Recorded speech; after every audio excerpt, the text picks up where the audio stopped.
Chapter 378. Huh. Emo Xiaoyao lowered his head and chuckled. Mr. Su, I'm afraid it's already too late for you to say this. Since this war has already started, it won't end easily until there's a winner and a loser. It's said that Mr. Hongyu is proficient in the art of heaven. Can't you see? The world is in chaos. The people have no way of making a living. Su Hongyu said, So Prince is also proficient in the art of heaven? Mo Xiaoyao shook his head, his gaze clear. I don't understand the art of heaven. I just want this chaotic world. No one can change it. It wasn't that the world was formed because of the art of heaven, but because of the art of heaven. This chaotic world, this chess game, no one was destined to be able to escape. Then let them stay and be buried with Li and their child. Towards this kind of Mo Xiaoyao, even Su Hongyu didn't know how to persuade him. Looking at Mo Xiaoyao, his gaze gradually became warmer. At least, this man truly loved Li, and Li's painstaking efforts towards him were not in vain. Looking at Mo Xiaoyao's calm expression that hid the endless pain in his eyes, Su Hongyu even felt that the words he wanted to say to persuade him were somewhat difficult to say. Reason will always be reason. Even someone like him, who was called a great scholar, he never planned on living a life that was as proper as reason. This man needed the chaos of war and the lives of his enemies to quell the pain of losing his wife and unborn child. Just like when he heard the news about Li, his first reaction was to kill that idiot Mo Jingqi, but not as if the subject had no choice but to die if the ruler wanted. But whether it was for the Mahist army, for the Su family, for Li, or for the people of the world, he couldn't really watch this man drag the world into a sea of blood, at least not for those innocent people in themselves. Looking at Mo Xiaoyao in front of him, Su Hongyu turned around and walked out. Just when Mo Xiaoyao thought that he had left, he returned. He placed the thick stack of files on the table beside Mo Xiaoyao. Zhuo Jing and the others behind him did the same. They carried a stack of files in their hands and placed them in front of Mo Xiaoyao before leaving silently.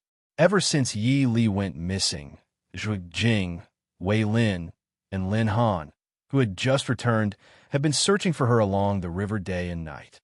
In the end, the three of them began to appear and disappear mysteriously like ghosts.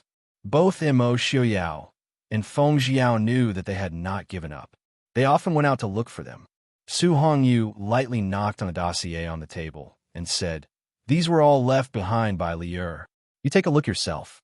Prince, tell me your decision after you've finished reading it. I'm afraid I'll have to nag Prince for a while. Mo Xiaoyao was stunned. He looked at the familiar and beautiful handwriting at the top of the file, on the future commercial feasibility plan of the Northwest. It was just like how he would say some novel and seemingly reasonable words from time to time. Just by looking at this line, he could roughly understand what it was trying to say. There was also a small line of words at the bottom of the file. They had a habit of leaving a date at the bottom of the file. Emperor Jing's 12th year, October 2nd. Mo Xiaoyao's eyes flashed. Li still spent time writing these things while guarding Hangzhou.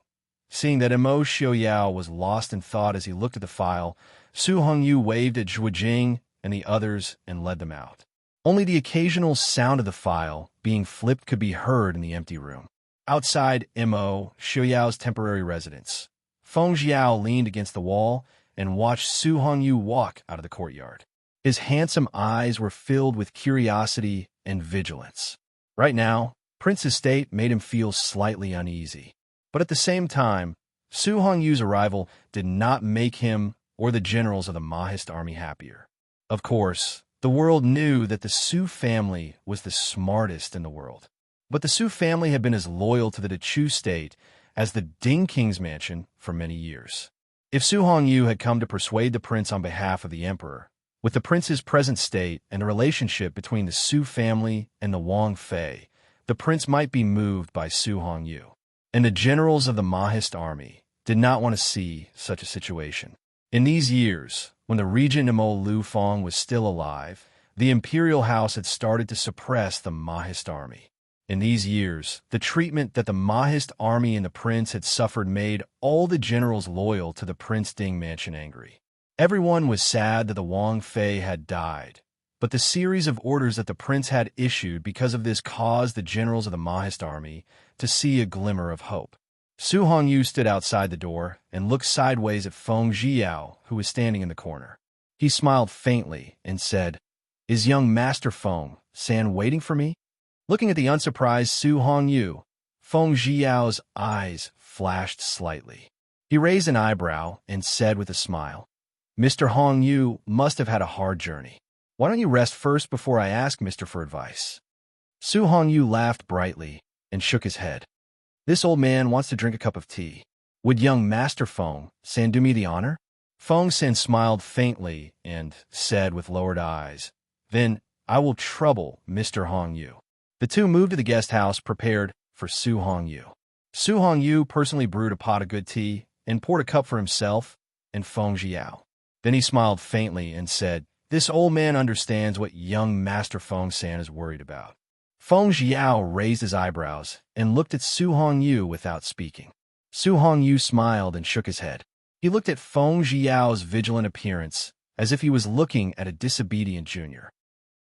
He smiled and said, "The Su family, what they did 100 years ago, do you think that 100 years later no one dares to do it again?"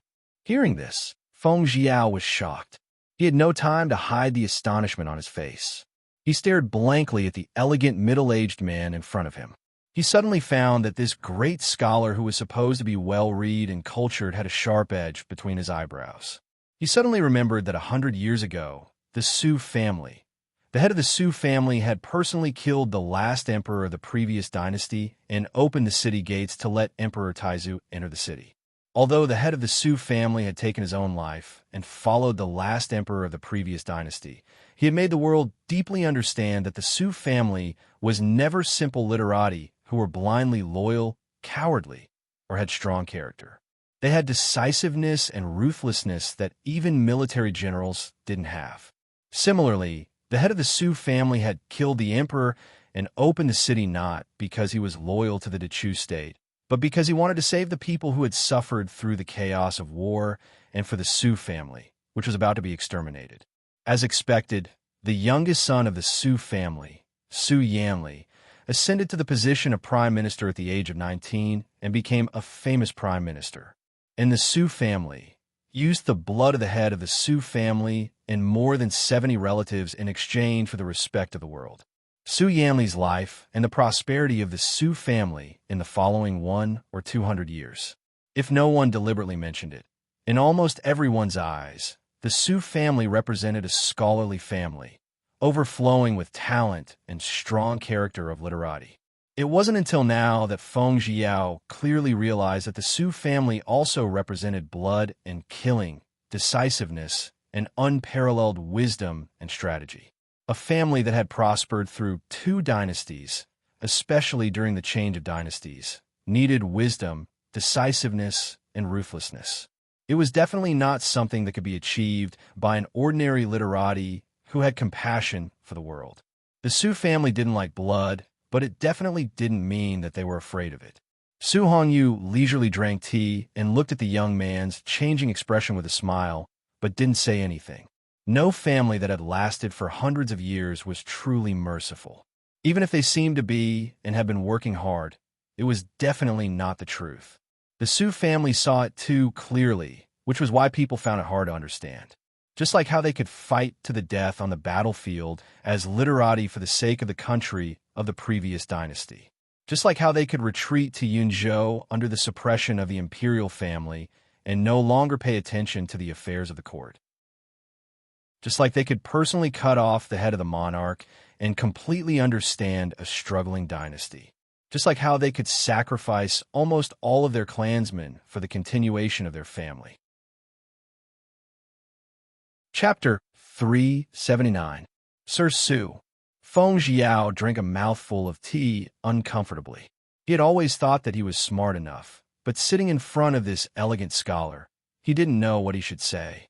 Or rather, he didn't understand why Su Hongyu would say this in front of him. Su Hongyu looked at him and laughed softly. "I just hope that this old man's words can calm the hearts of everyone in the Mahist army. The Su family, is not enemies with the Ding Kingdom. Feng Jiao suddenly raised his head. He wasn't sure if what Su Hongyu said was what he understood. He only heard Su Hongyu continue. But, young Master Feng San, is this really the best preparation? Was this the best preparation? Feng Jiao was at a loss. What preparation? The world was in chaos, and the world was fighting for supremacy. Feng Jiao's heart was slightly startled. Very quickly, his heart began to beat wildly. Because of Su Hongyu's words, it seemed that something had suddenly pierced through a layer of blurry curtain in his heart. The world was fighting for supremacy. Countless Mahist army were looking forward to the direction that the prince would lead them in. Only those who understood the Mahist army knew that the Mahist army was once the most promising army to unify the world. However, because they were feared by the successive emperors, they were restricted in all aspects. That was why the Chu state's ambition to unify the world was never realized. Not only that, the Mahist army's ambition seemed to gradually extinguish. And now, were they really prepared to fight for supremacy?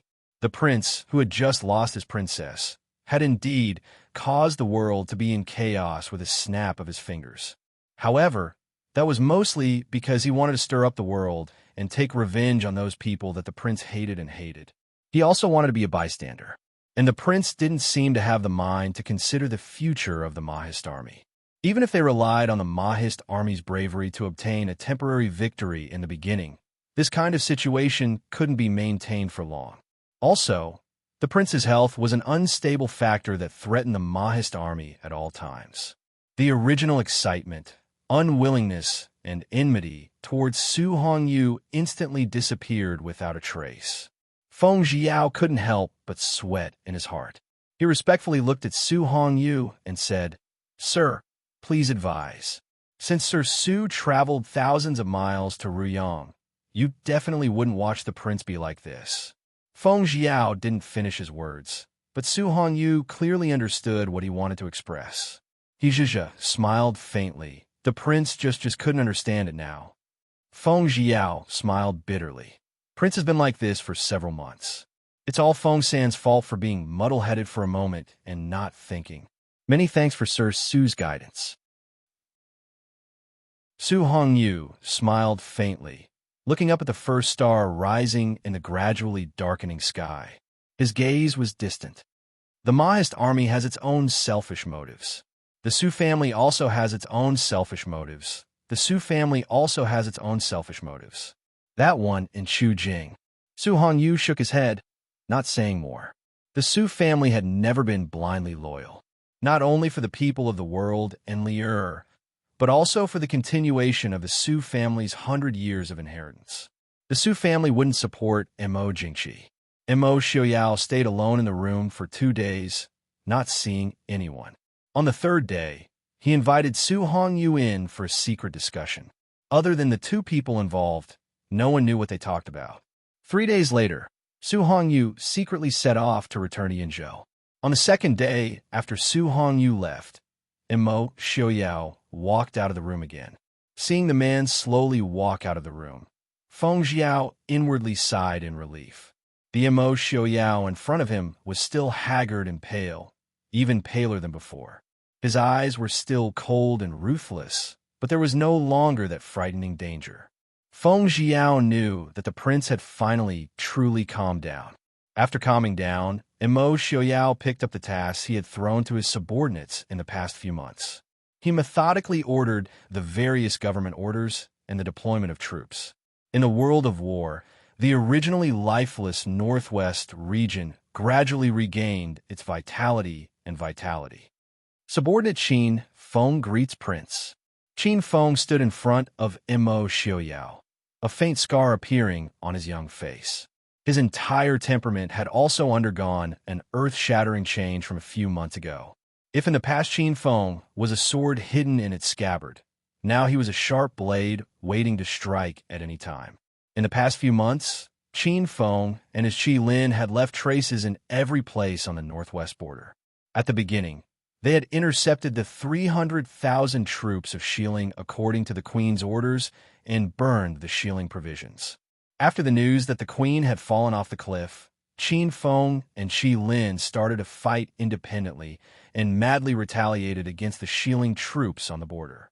In the short span of 3 months, the Shilling troops had changed commanders 3 times, and the barracks had been set on fire twice. Even the Emperor of Shilling's Imperial Palace and Jinan Palace thousands of miles away were not spared. While there were no major losses, the Emperor of Shilling and Jinan Palace were in disarray. At the same time, the high intensity and various battles had transformed all the Qi Lin into real battle-hardened elite soldiers. Now at the border of Shilling, the name Qi Lin was even more powerful than the Mahist army and the Black Cloud cavalry. Mo Xiuyao sized up Qin Feng for a moment and said, "I know about your performance these days. Are there any injuries?" Qin Feng was silent for a moment and said, "Thank you for your concern, Prince. 3 of my brothers died in battle, and 5 were seriously injured." Mo Xiuyao asked, "Do you know why I summoned you back?" "I don't know." Qin Feng's tone was a bit stiff. They had planned to all go to the Emperor of Shilling's city to avenge the queen, but the prince had sent someone to order him to leave immediately and go back on his word at Riyang. Not only was he unwilling to do so, but all of his brothers were unwilling as well. Almost all of them had been taught by the queen. If they could not avenge the queen's death at the hands of Genin of Gojoseon, how could they face the queen? Mo Xiuyao took a file and put on the table. He said, "Enchanting is not so easy to kill. Even if you want to kill him, how many lives do you plan to sacrifice?" Qin Feng said loudly, "Even if everyone in Qi Lin dies in battle, we will avenge the queen." Mo Xiuyao pointed at the file in his hand and said, "Take it back and read it. Come see I when you understand." Qin Feng reached out and took it. He lowered his head and looked at the familiar handwriting on the file. Even if he was an iron-blooded man, his eyes couldn't help but heat up. He raised his head and said, "Reporting to Wang Ye, Wang Fei showed this to me. I originally planned to wait until the war in the northwest subsided before executing." Mo Xiuyao looked at him. "Then, can you do it?" Qin Feng was silent for a moment. Then he nodded and said, "Yes. This subordinate will not disappoint Wang Yi and Wang Fei's expectations." Mo Xiuyao nodded. "Very good. I will leave all of this to you. I will only give you 1 year. I want Qi Lin's name to be known all over the world." "Yes, my lord." Mo Xiuyao waved his hand and said, "Go. If you need anything, go find Feng San and Zhuo Jing." "Yes, my lord. I will take my leave." "All right." Before Qin Feng could leave, he heard Mo Xiuyao's voice behind him. "Go find Mo Hua. He has someone for you. Mo Hua knows what to do." Qin Feng nodded silently. After returning, he had already met Zhuo Jing and Lin Han. Naturally, he knew who Mo Xiuyao was referring to. A cold light flashed in his eyes.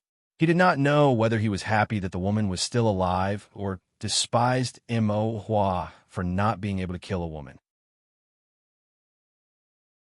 Chapter 380. Young Master Han. As soon as he stepped out of the door, he saw Han Mingyue walking quickly towards him.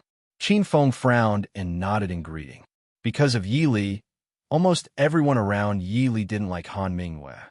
Even when Yi Li was still around, their relationship with Han Mingyue was still considered peaceful. Han Mingyue looked at Qin Feng, who had changed a lot, and a trace of worry flashed through her eyes. She nodded and asked, "Is the prince here?" Qin Feng nodded and said, "This one still has matters to attend to, so I'll take my leave first." Seeing the back of his figure leave without stopping, Han Mingyue was startled and couldn't help but smile bitterly. In the past few months, he hadn't been very well received in Riyang City. Although Mo Xiuyao didn't chase him away, the people below him clearly didn't welcome him. If it wasn't for Han Mingxi's face, Zhuo Jing and the others would have already thrown him out. Han Mingyue had never thought that there would be a day when he would have to rely on the face of the little brother he had raised since he was young. But he couldn't leave this place. He didn't know what Mo Xiuyao was thinking. He clearly hated Drunken Butterfly to the core, but he still didn't kill her. Han Mingyue could even tell that although Mo Xiuyao had ordered people to torture Drunken Butterfly, he didn't order them to kill her. He even allowed him to visit Drunken Butterfly every few days. It was because of this that he couldn't harden his heart and leave. Sometimes he even wondered if it would have been better if Mo Xiaoyao had directly ordered people to kill Drunken Butterfly. Xiaoyao. Stepping into the study, he saw Mo Xiaoyao sitting behind the desk, lost in thought. Coming back to his senses, Mo Xiaoyao looked at him with a calm expression. "What is it? What exactly are you planning to do with Drunk Butterfly?" Han Mingwei could not help but ask. He had already heard from Mo Hua that Drunk Butterfly would be handed over to Qin Feng today. He did not know what Qin Feng could do, but his instincts told him that Drunk Butterfly's situation would be even worse. Mo Xiaoyao smiled, looked up at him, and asked, "Does Su Zudi think that I still have feelings for her?" Han Mingwei remained silent. Drunken Butterfly had not suffered much in the past few months, at least compared to Mo Xiaoyao's ruthless attitude back at the cliff. It was a far cry. Mo Xiaoyao even sent people to treat her hand. Therefore, Su Zudi also believed that Mo Xiaoyao really couldn't bear to part with her. The reason why he still locked her up and made her suffer was because he was still angry and wanted to put on a show for others to see. But Han Mingwen knew that all of this was just Su Zuidi's wishful thinking. Since the moment Su Zudi turned and left many years ago, she had forever lost the ability to affect Mo Xiaoyao, or rather, she had never had the ability to do so. And now, when Su Zudi was mentioned, the viciousness in Mo Xiaoyao's eyes was even more shocking. "Don't worry, she won't die. At least, she won't die before October this year." Han Mingwei was shocked. "You plan to?" Mo Xiaoyao said calmly. "That's exactly what you're thinking. If there is no news of Lili before October this year, I plan to use her blood as a sacrifice to the mountain, on the mountain where Li fell off the cliff. Next year, it will be Lei Jinting's turn. What do you think of this idea? Every year, there will be one person, all those who hurt Isley Li and her child, until Li returns. Or until the world is completely dyed red." But, Han Mingwei said with difficulty, "Princess Ding is already dead." In the study, looking at Mo Xiaoyao's calm and unperturbed eyes, Han Mingwei felt that there were countless things she wanted to say, but she couldn't spit them out. Mo Xiaoyao never planned to let Su Zudi go. He already knew. If he was in Mo Xiaoyao's position, he would have already torn Su Zudi to pieces, but he wasn't Mo Xiaoyao after all. The woman he fell in love with wasn't called Yi Li, so he was destined to be unable to watch Su Zudi suffer. However, he no longer had any bargaining chips to make Mo Xiaoyao change his mind. He even suspected that there was nothing that could make Mo Xiaoyao change his mind, unless Yi Li came back from the dead. Mo Xiaoyao no longer paid any attention to Han Mingwei, who was standing on the side thinking about something. The reason why he hadn't expelled Han Mingwei for so long and allowed him to stay in Riyang City and even live in a residence was only because Han Mingwei had helped Li Li at the edge of the cliff, but this didn't mean that he would make any concessions to him because of this. He lowered his head to look at the various files on the table. The beautiful handwriting on them added a trace of gentleness to his eyes. The contents of the files were enough to amaze the world. Even he himself had never known that his wife had so many wonderful ideas, so many grand ideas. Ever since she knew that Mo Jingqi and Nanzhao had secretly reached an agreement in Xiling, Li had already clearly seen that the day when the Mahist army and the imperial court would break off relations was coming. So she did everything she could to guard the entire Northwest.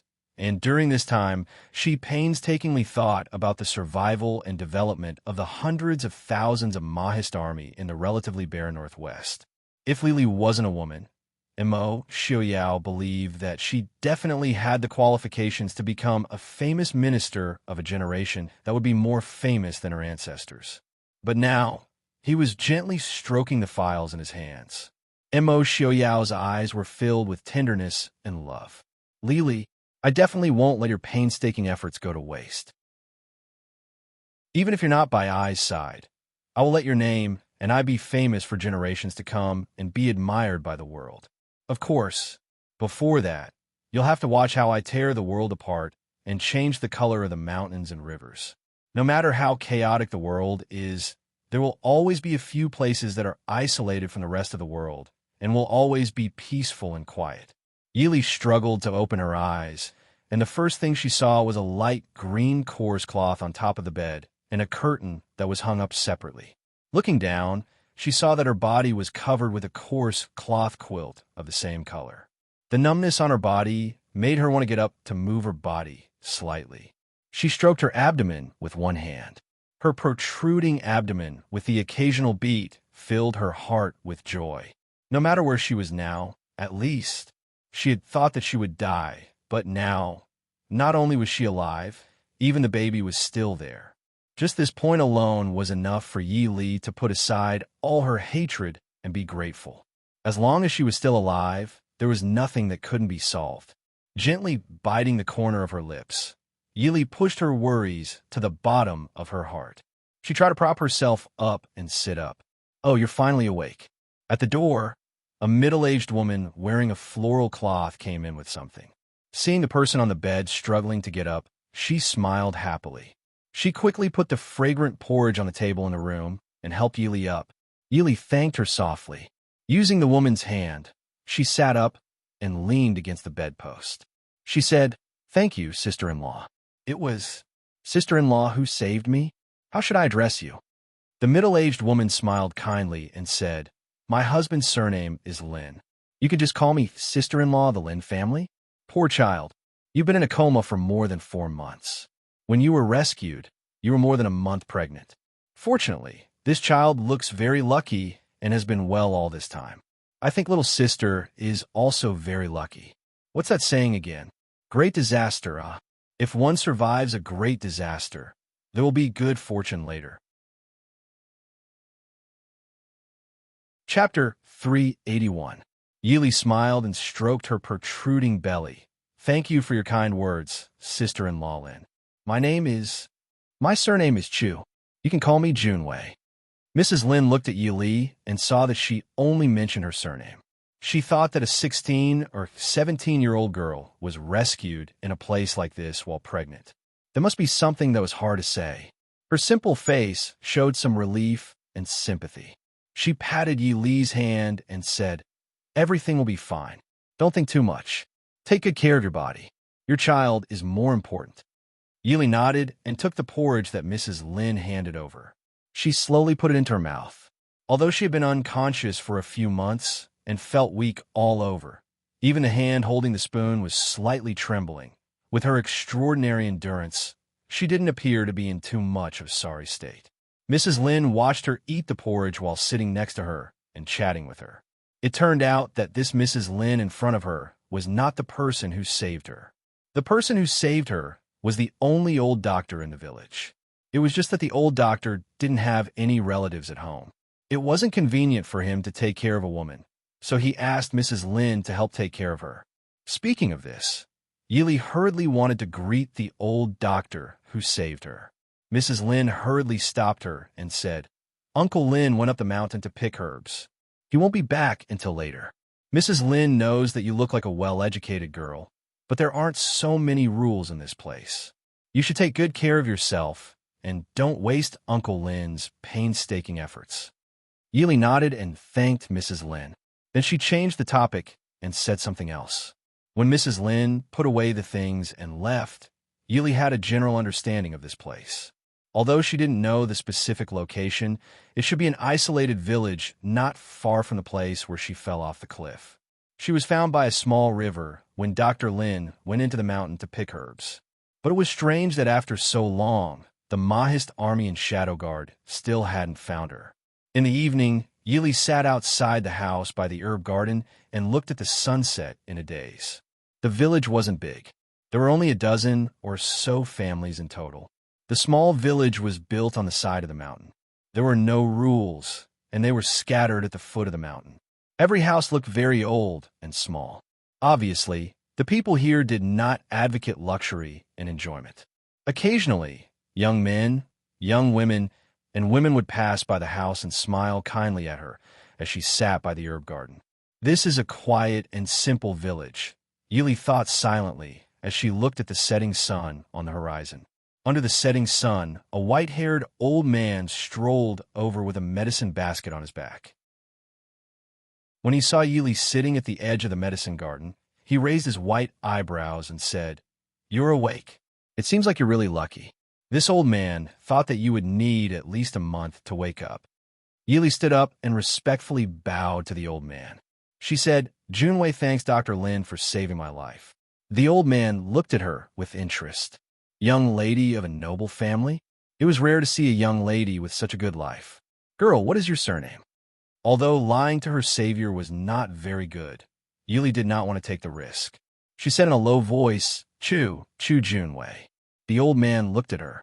After a while, he stroked his beard and nodded. "Chu Junwei, a good name. It suits a girl like you." However, this old man remembers that there is no noble family with the surname Chu in Chu State. "Looking at you, girl, you don't seem like someone raised by an ordinary family." Yili smiled apologetically. She said, "Dr. Lin is too kind. Junwei, her family was born in Yunzhou. Speaking of which, she is related to Yunzhou's Su family." As she spoke, Yili calmly observed the old man's expression. She saw the old man knit his brows and nod.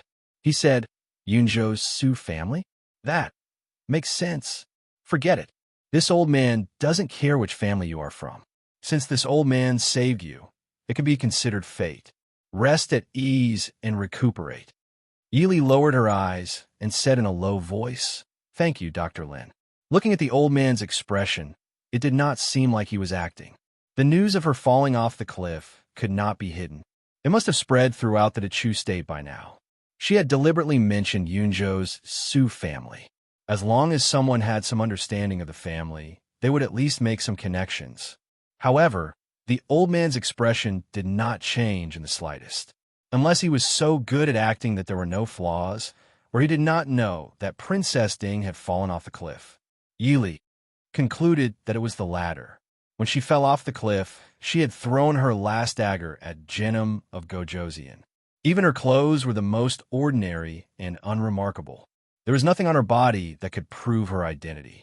Unless it was someone who knew her, it would be impossible for them to recognize her from the very beginning. Although she felt somewhat apologetic for lying to the old man, Yili knew that she had to be careful. She could not allow herself to fall into the enemy's hands and become a bargaining chip to threaten Mo Xiaoyao. Thinking of Mo Xiaoyao, Yili felt like her heart was being tugged at. There was a slight pain in her heart. It seemed that they had spent the entire last year in constant parting. Knowing the news of her death, thinking of Mo Xiaoyao's body, Yili's frown deepened. "Why aren't you coming in? Do you want to stay out in the rain? Can't you see that it's about to rain?" The old man's impolite voice came from inside the room. Yili raised her head. Sure enough, the setting sun was covered by dark clouds. It looked like it was about to rain. Yili smiled faintly and turned to enter the room. During dinner, Yili volunteered to make 2 simple dishes. Dr. Lin seemed to be very satisfied. He looked at Yili and said, "At least I didn't pick up a useless piece of trash." Yili couldn't help but have black lines appear on her face. Dr. Lin had already sat down at the simple table and started eating. While eating, Dr. Lin seemed to remember to ask about Yili. "Where are you from?" Yili thought for a moment, but still answered honestly, "Hangzhou." Dr. Lin frowned and asked, "Hangzhou? Where's that?" Yili was surprised. She didn't expect him to ask such a question. Hangzhou was the #1 city in the Northwest. Being born near the Northwest, even if he hadn't heard of the Su family, he should know where Hangzhou was. Dr. Lin frowned and said, "I haven't been out for too long. The names of many places have probably changed." Yili's heart skipped a beat. Hangzhou's original name really wasn't Hangzhou. At least 50 years ago, Hangzhou was attached to Riyang and was called Biang. More than 50 years ago, Hangzhou was officially included in the Northwest. It was only when it became a province of its own that it changed its name to Hangzhou. After thinking for a moment, Yili said, "There's another name. It seems to be called Biang." Biang? Dr. Lin's chopsticks paused for a moment. He asked in confusion, "How did a girl like you come here from Biang?" Yili looked at him in confusion. Dr. Lin said, "Although I haven't left here for a long time, I still know that with your speed, it would take you at least 2 months to come here from beyond. 2 months? Where's this place? Yili didn't believe it. According to Aunt Lin, they picked her up on the morning of the 3rd day after she fell off the cliff. How could she run so far? Even if she floated with the river, it wouldn't be that fast. Thinking of this, Yili paused. She wasn't too familiar with the river she fell from, but she wasn't completely unfamiliar with it either. According to history, if she fell into the water and was directly washed downstream, then she would at most be washed to a lake more than 100 li away from Hangzhou.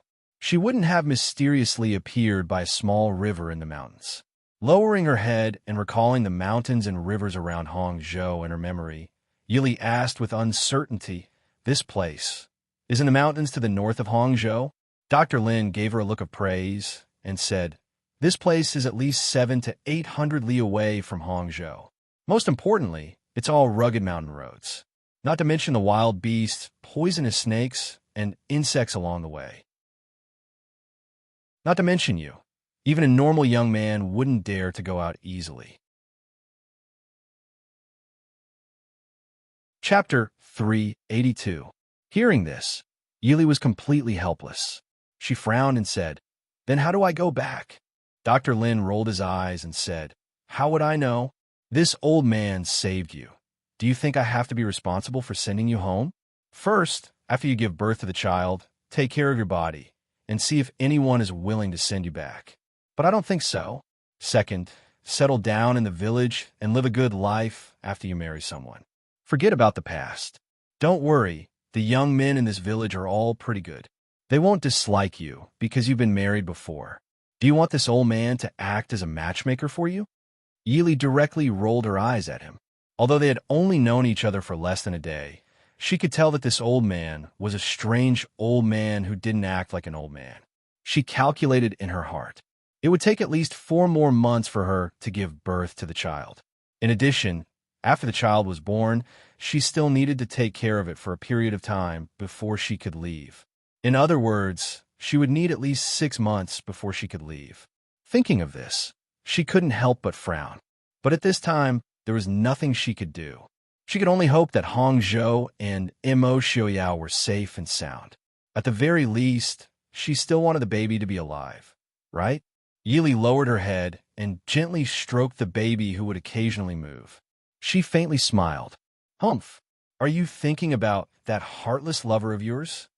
Dr. Lin snorted and squinted his eyes at her gentle and smiling expression. Yili helplessly smiled and said, "He's the father of my child, my husband, and he's very good to me. If he's very good, will you appear here?" Dr. Lin snorted disdainfully. At a glance, he could tell that this girl came from a scholarly and wealthy family. If she was very good, she should have been raised in a boudoir and live a life of luxury. Which noble family's daughter would wander to this place? At the very least, this was the first time this old man had seen someone like this in his 60 years of life. Yili faintly smiled and didn't refute his words. "Xiuyao, I'll take the baby back very soon, staying in this isolated and quiet village." Yili's health improved day by day under Dr. Lin's care. Yili was surprised that such a skilled doctor like Dr. Lin could be found in such an isolated mountain village. Including a famous doctor like Shen Yang, Yili had seen many skilled doctors. But even so, this unknown Dr. Lin's medical skills could be said to be one of the best. Yili had seen with her own eyes how he helped a young man from the village who had broken his leg while hunting in the mountains. Originally, Yili thought that the young man would at least be crippled, but after a month, he was able to walk on his own. Although there were still some inconveniences, she could see that the young man would be able to walk as if he was flying after resting for 2 or 3 months. Sensing Yi Li's surprised gaze, Dr. Lin looked at her proudly and said, "How can an ordinary person like you understand my medical skills?" The corner of Yi Li's mouth twitched. She lowered her head and saw that she was immersed in a large number of medical books that Dr. Lin had thrown over. Now, the child was already more than 7 months old. After nursing her for more than a month, Dr. Lin looked at her from the corner of his eyes, as usual. He stared at her bulging abdomen and snorted. "This boy is very lucky. In the future, he will be a headache." Hearing this, Yili gently stroked her abdomen and smiled. He accompanied her to fall from the cliff and lie down for 4 months. Wasn't he very lucky? While reading the medical books, she watched Dr. Lin busily arrange the herbs he had brought back from the mountains outside the house. Yili asked curiously, "Dr. Lin are different from the people in this village." Dr. Lin's hands paused for a moment before he quickly resumed his work. He didn't even raise his head as he said, "Are you the same as them?" Yili smiled and said, "Then, Dr. Lin, are you admitting that you came from outside like me?" Dr. Lin was different from the people in this village. Yili had noticed it when he woke up 2 days ago. The people in this small village respected this old doctor. It was not only because of his excellent medical skills, but also because of his profound knowledge that was different from the people in this village. No matter what era it was, the common people would always have extra respect for scholars. Dr. Lin's home also had a special study room. It was neatly filled with all kinds of books. Yili casually picked up 2 books and found that one of them was an ancient book that had been lost in the previous dynasty. It was very strange for such a person to appear in this small village where almost no one was literate. Moreover, it was said that he had lived here for decades. Dr. Lin stood up and patted his hands. He looked at Yili and said, "This old man can also see that you are not an ordinary girl from a noble family. These days, you must have inquired about me in the village, right?" Yili pursed her lips and smiled faintly. She did not deny it. These days, she had indeed inquired about Dr. Lin. However, there was nothing special. Dr. Lin had moved to this village 30 years ago. It was said that his surname was Lin. However, because most of the people in this village had the surname Lin, Yili felt that this rumor might not be true. It was said that at that time, he had an infant named Lin Yuan who was still in swaddling clothes. However, 11 or 12 years ago, Lin Yuan left the village and never came back. Dr. Lin didn't look for him either. After so many years, many people gradually forgot that there was such a person in the world. "Dr. Lin, have you not planned to leave this place?" Yili asked. Dr. Lin's eyes were somewhat dim. After a while, he said, "This old man is already so old. Where else can I go? It would be better for me to stay here and treat the villagers. In the future, when I die, they can bury me or something."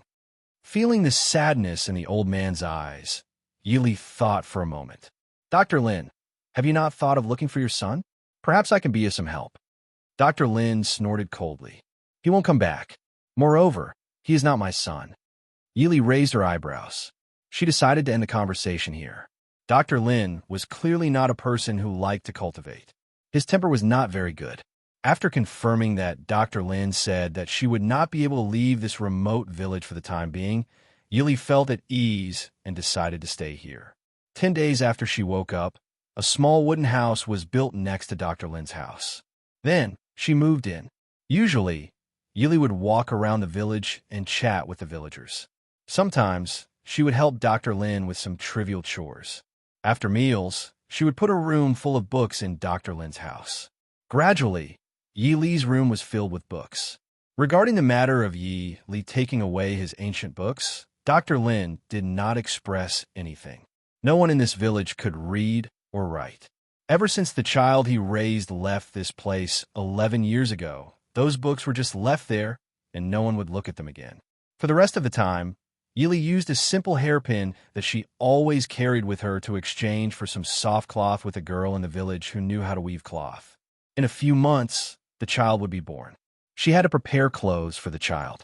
Looking at the simple and somewhat rough cloth in her hand, Yi Li felt a slight bitterness in her heart.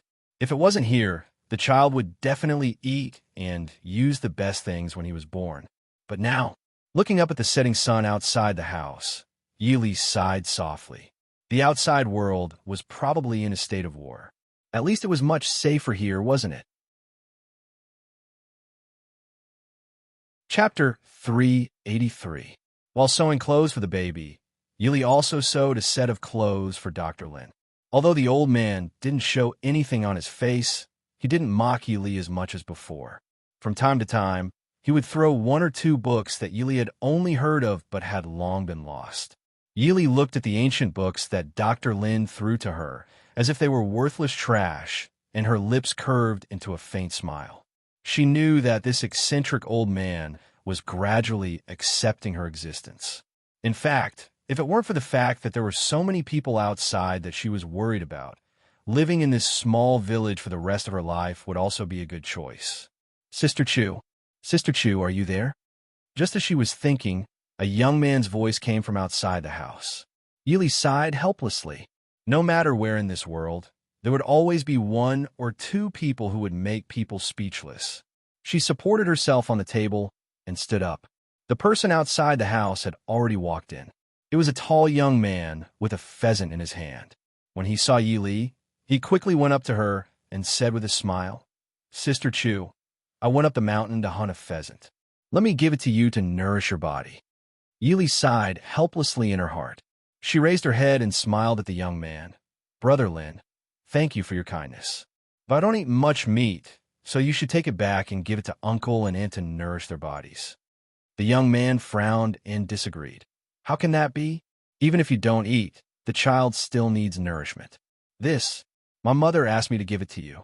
Speaking up to here, the young man's simple face had a touch of red, and he looked at her eagerly. Looking at the young man in front of her, Yili couldn't help but want to touch her forehead. In fact, there were also disadvantages in being too simple and honest, right? If it was in other places, a woman like her who lived alone and was pregnant would be a taboo. But in this small village, ever since she could walk around outside, Dr. Lin told her that there were already two families who came to her door and hinted that they wanted to marry her. They also didn't care that she was pregnant. Although she had already explained several times that she came here because of an accident and that she would leave after the child was born and recovered. However, it was obvious that not many people believed her. After all, in their eyes, it was dangerous to leave this place. Even a strong man would not dare to go out easily, let alone a weak woman with a child like her. "Big Brother Lin, thank you for your kindness. But my husband and I love each other. He must be waiting for me at home. So, as long as the child is born, no matter what, I must bring the child back to see him.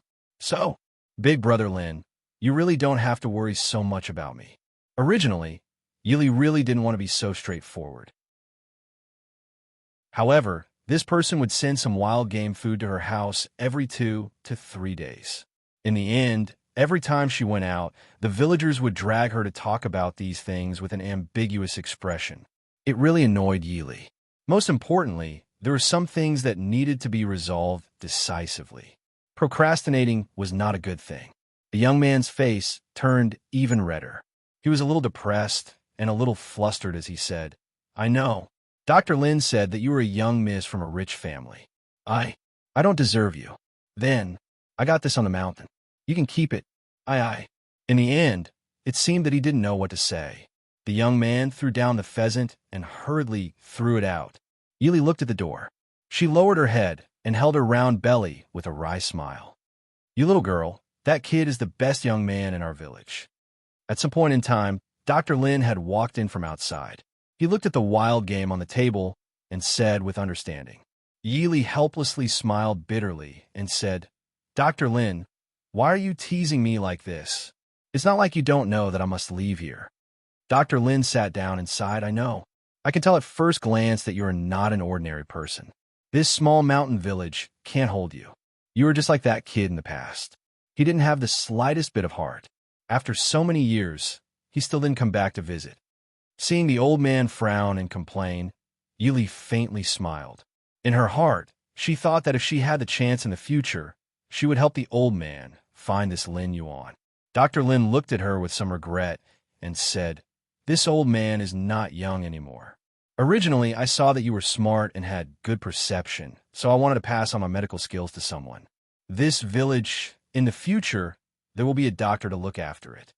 Dr. Lin, why don't you pick someone in this village to inherit your skills?" Yili asked curiously. Dr. Lin had lived in this village for 30 years. It was reasonable to say that if he wanted to find someone to inherit his skills, he should have found someone long ago. Dr. Lin lightly snorted and said, "There is no one in this village who is literate. It is said that their ancestors set a rule that they are not allowed to read and they are not allowed to leave the village. If they are illiterate, what can I teach them? At most, They will be a third-rate doctor. Yili smiled and said, "It is quite a pity. If Dr. Lin doesn't mind, then teach Junwei. But I don't know how much he will be able to learn in these few months." Dr. Lin looked her up and down. When he got up to leave, he said, "First, memorize the book I gave you yesterday."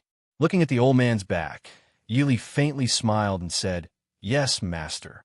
At the beginning of April, King Li and Nanzhao, who were fighting with the Chu state in the south, withdrew their troops. The originally fierce battle showed signs of easing. Once King Li and Nanzhao stopped fighting, the south of the Chu state would only have Shilin Leitingfeng's hundreds of thousands of troops and horses. No matter how strong Shiling's troops were, they were still far from the mainland. The Chu state was vast and rich in resources. In the middle, there were hundreds of thousands of Mahist army eyeing them covetously. Leitingfeng also gradually stopped advancing. Although the north and the northern tribes had some friction, they had both won and lost. No one had gained any advantage, so they were in a deadlock. Regarding this, whether it was Feng Jiao or the other people in Riyang City, they were all deeply worried. Once the Chu state stopped fighting with the other countries, it was entirely possible that they would come to an agreement and unite the various powers to deal with them. In response, Mo Xiaoyao only smiled and said nothing. Prince, Mo Jingqi must have already reached an agreement with Mo Jingli. Once Xiling and the northern tribes also stop fighting, Mo Jingqi may very well turn around to deal with us.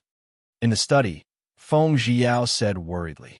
Mo Xiaoyao smiled faintly and said, "Feng San, the Mahist army has always been a great threat to the nobles of the other countries.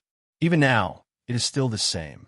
So, even if they all join forces to deal with I will not find it strange." Feng Jiao frowned and said, "Does Prince already have a countermeasure?" Mo Xiao gently stroked the scroll in his hand and said with lowered eyes, "Countermeasure. Feng San, what the Mahist army needs right now is not a countermeasure, but a victory." Feng Jiao looked at the overbearing king in front of him and said doubtfully, "A victory?"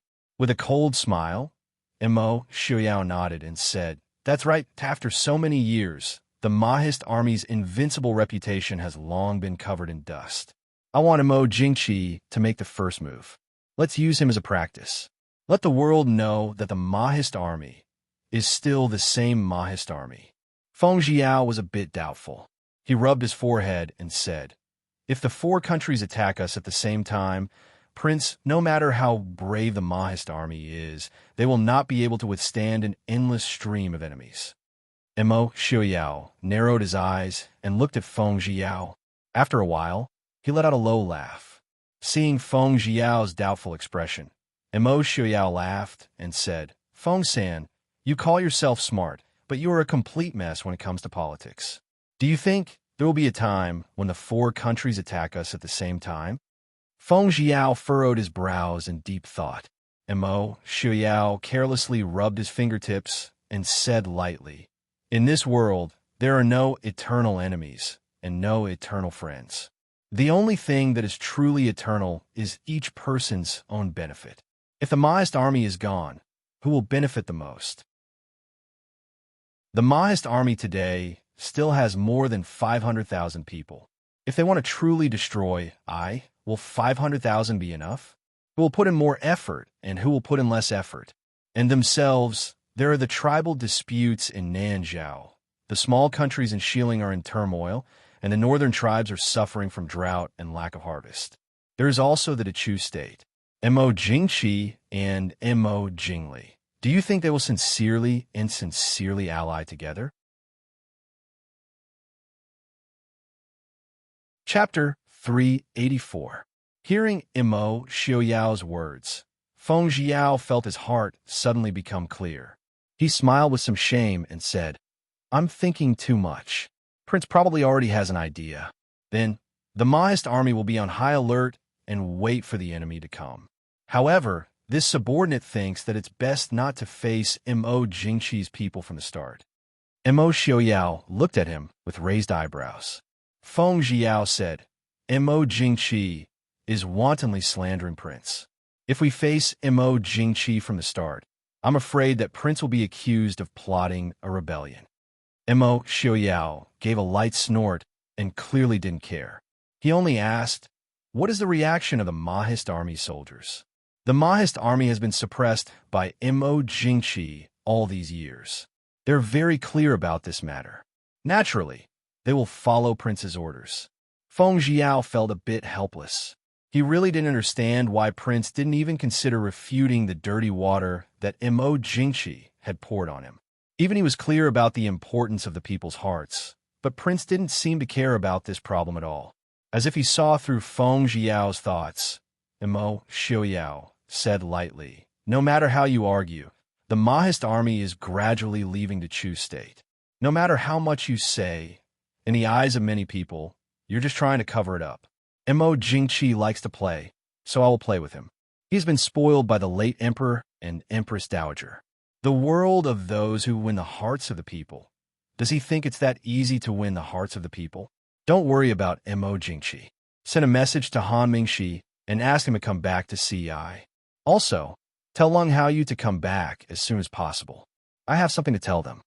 Feng Jiao nodded in agreement. When Leng Haoyu was mentioned, Feng Jiao hesitated for a moment before asking, "Prince, do you think General Murong should?" Murong Shun was also considered a famous general of the Chu state and had once followed Mo Lufang. Now, Murong Shun's only daughter was the wife of Leng Haoyu, one of Mo Xiaoyao's most trusted men. So it was natural to draw Murong Shun to his side. Mo Xiaoyao pondered for a moment, then waved his hand and said, "Not for now. General Murong is definitely Mo Jingqi's first suspect, and he is definitely surrounded by spies. As long as Mo Jingqi doesn't do anything to General Murong, there's no need to alert him for the time being. The South also needs a reliable general to guard it. Although I don't like Mo Jingqi, I don't want those southern barbarians to set foot inside the Great Pass." Hearing Mo Xiaoyao's words, Feng Jiao knew what to do.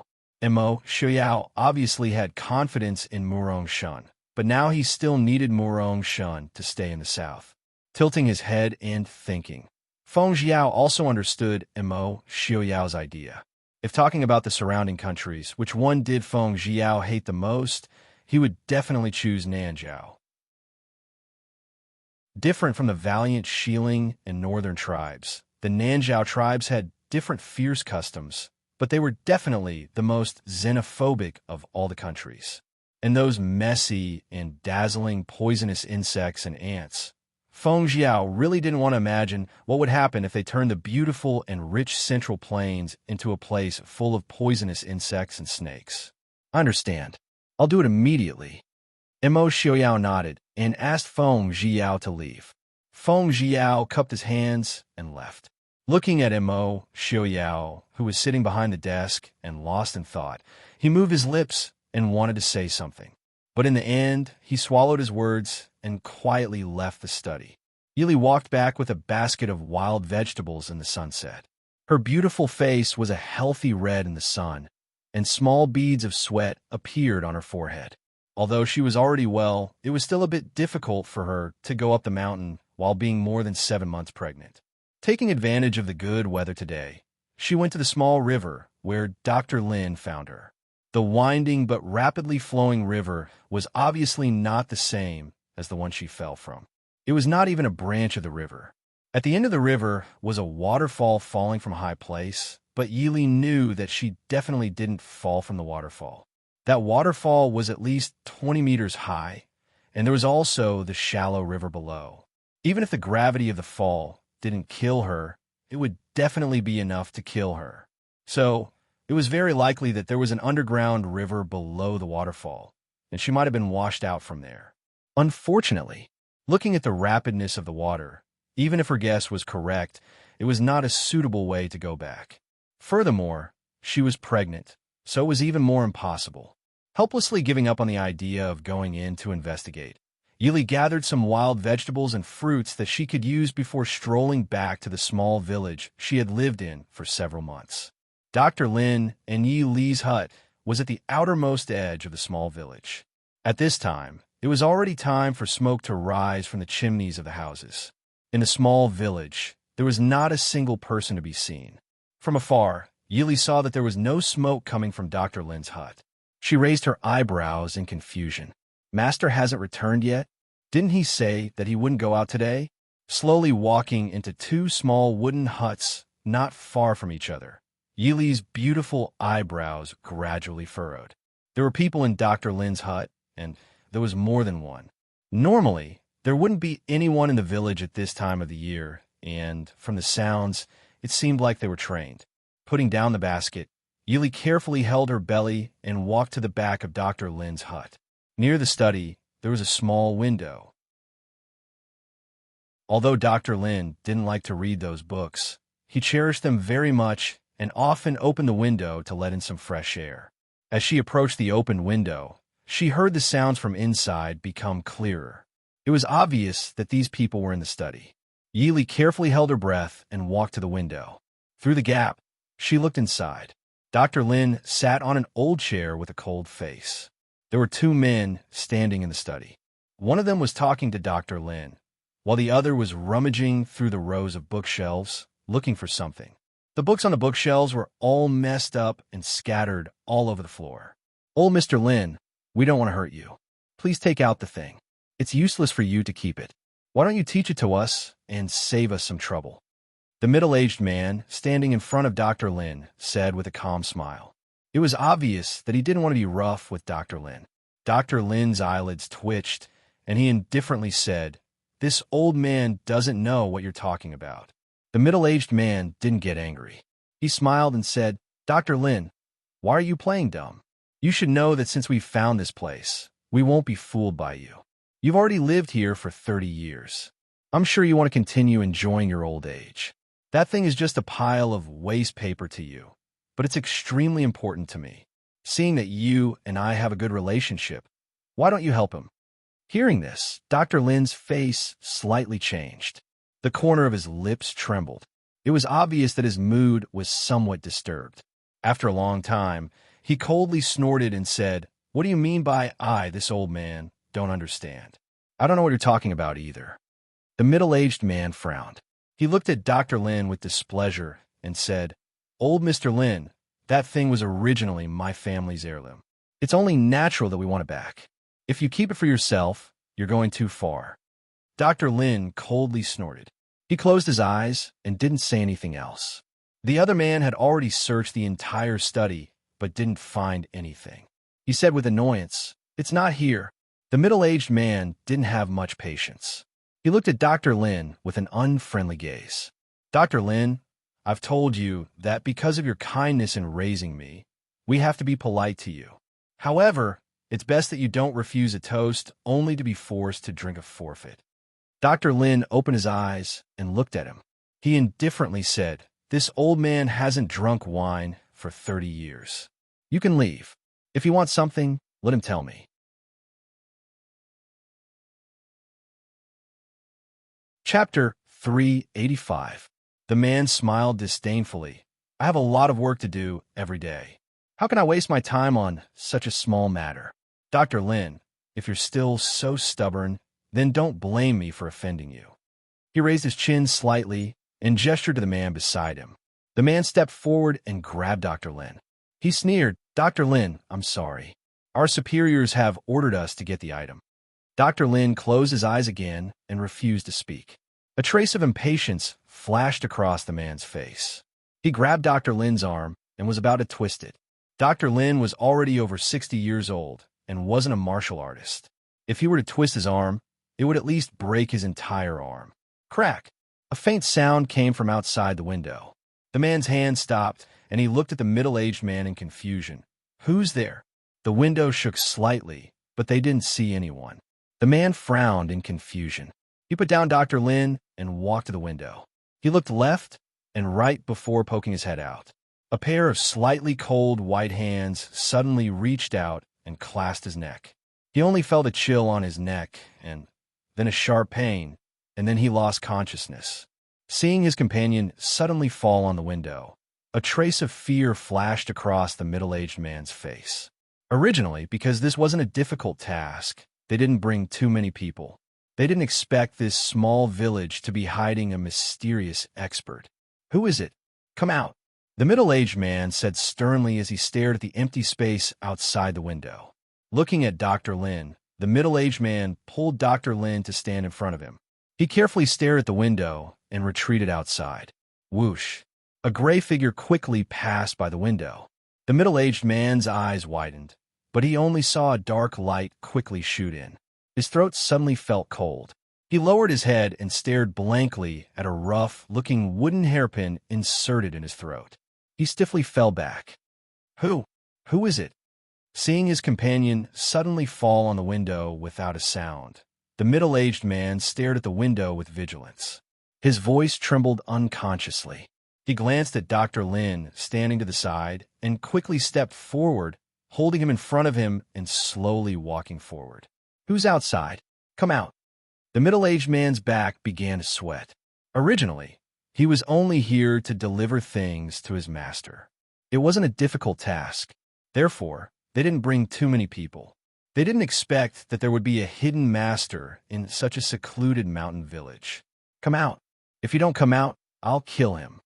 Grabbing Dr. Lin, the middle-aged man stared at the window but didn't move forward.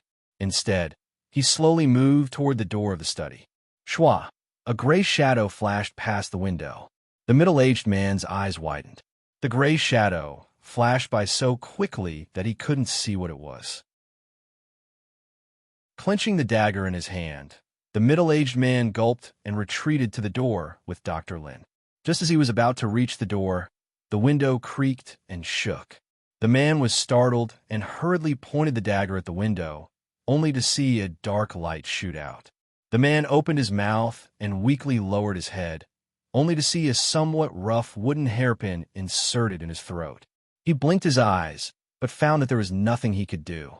He could only let go of Dr. Lin and fall backwards. Dr. Lin looked down at the middle-aged man lying on the ground with his eyes wide open. Of course, he knew who the owner of the hairpin in his throat was.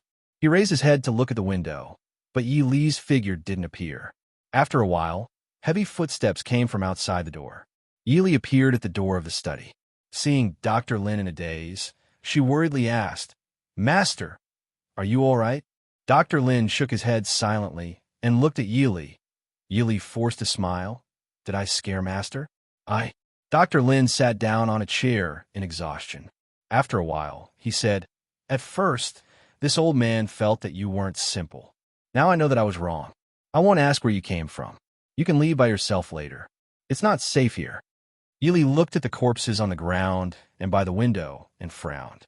It wasn't a good idea to talk in a room with two corpses, but she didn't have the strength to deal with the two corpses.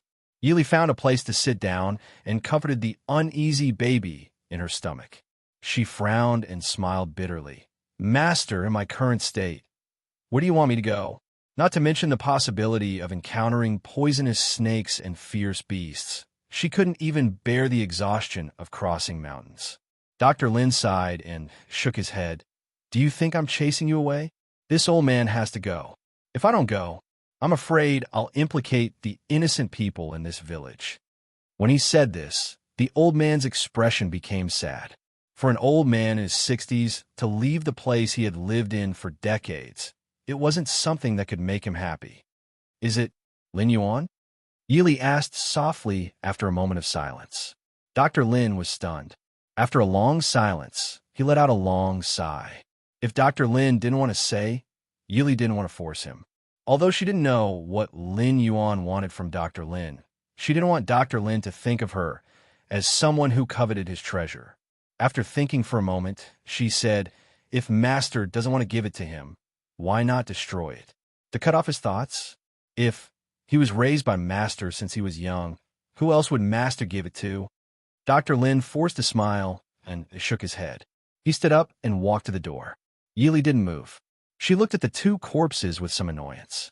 If it was in the past, it wouldn't be difficult for her to deal with the two corpses. But now it was impossible.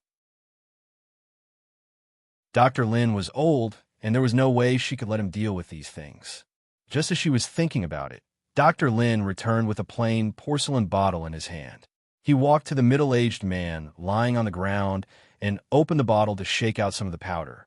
Then, Yili was surprised to find that the moment the powder touched the corpse, it emitted a pungent smoke and began to corrode the corpse on the ground.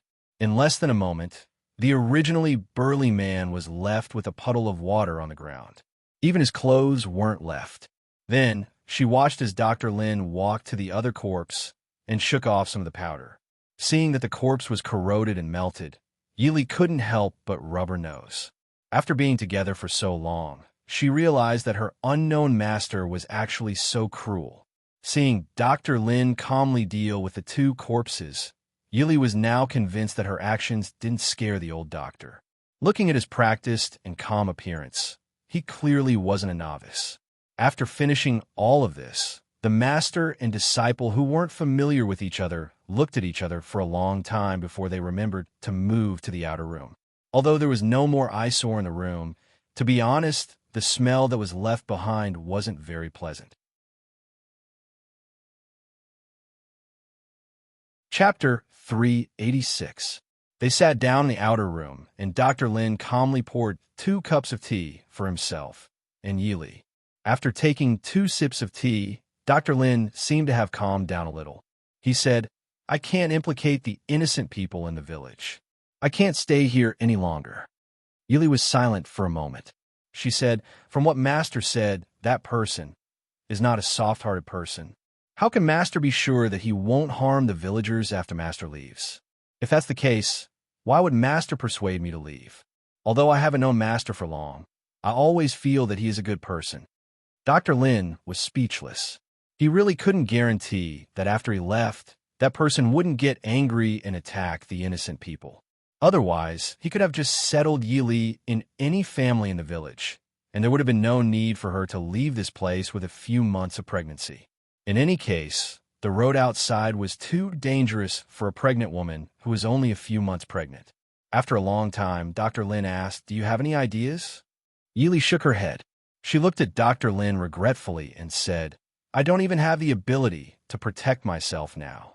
Unless I can leave this place and return to Hangzhou as soon as possible." "Hangzhou?" Dr. Lin looked at her. "Why do you think I have a way?" Yili pursed her lips and smiled. She pointed at the study room filled with books. "The villagers told me that you have never left this place in the past 30 years. But they also said that you only brought some simple luggage and a child with you when you stayed here. Those books obviously couldn't have been sent here so easily, so you must have left this place many times over the years without them knowing. And you definitely didn't need to come and go for as long as a few months." Dr. Lin looked at her and sighed. "You are indeed very smart. You saw it from the beginning, didn't you?" Yili smiled but didn't say anything. Dr. Lin looked at her and shook his head. "It's useless. I haven't walked that road for more than 20 years. You can't leave now, and I can't leave either. I'm old." Yili had already expected this, so she wasn't too disappointed. She tilted her head and thought for a moment before asking, "I guess they took the water route. I fell off a cliff near Hangzhou City, and when I hit the water, I was sucked into a dark whirlpool, and then I was washed here by the underground river." Dr. Lin nodded approvingly. "You're very lucky. You didn't drown, nor did you get hit by a rock in the water. Even your child is fine." Yili raised her eyebrows and smiled faintly. "I don't think it's because I'm lucky. It's because the person who built the underground river was too meticulous. That's why I wasn't blocked or killed by the rocks in the river." "Then, Master, what kind of person would spend so much effort to build such a secret passage? Or perhaps this village itself is hiding some secret?" Dr. Lin was stunned for a moment. He looked at Yi Li with an inquisitive and dangerous gaze. Yili didn't force her anymore. She sat quietly at the table and looked down at her fingers that were still slender despite the calluses. This pair of hands had just easily broken a person's neck 15 minutes ago. "Girl, who exactly are you?" Dr. Lin stared at her for a while before finally asking. Yili muttered to herself for a moment before softly saying, "If Master really hasn't left this place in 20 years, then who I am doesn't have any meaning to you, right?" Dr. Lin looked at her and said, "I need to at least know that you aren't someone from the Dechu State's imperial family." Yili sighed softly in her heart.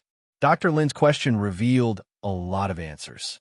Shaking her head, Yili said with certainty, I'm not someone from the Dechu state's imperial family. Although Mo, Xiao's surname, was also Mo, and he had the same ancestor as the Dechu state's founding ancestor.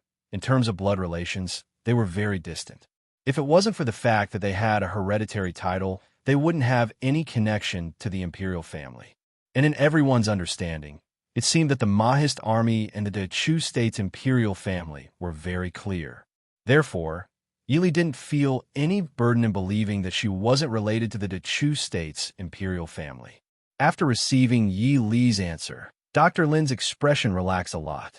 Yili looked at him seriously and asked unexpectedly, Master, what relationship do you have with the previous dynasty's imperial family? Dr. Lin stared at Yi Li in a daze. He clearly didn't think that Yi Li would ask such a question.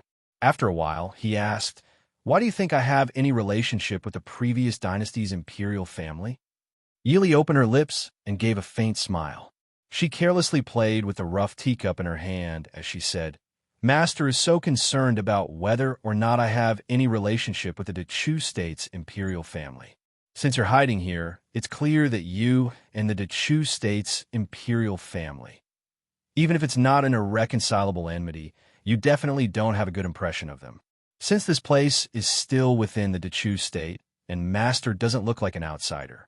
Also, from the river where I fell off the cliff to the place where Master saved me, I estimate that the distance in a straight line is at least 20 li. That kind of underground man-made waterway isn't something that just anyone can build. Also, it's very strange to build an exit in such a small village that's isolated from the rest of the world.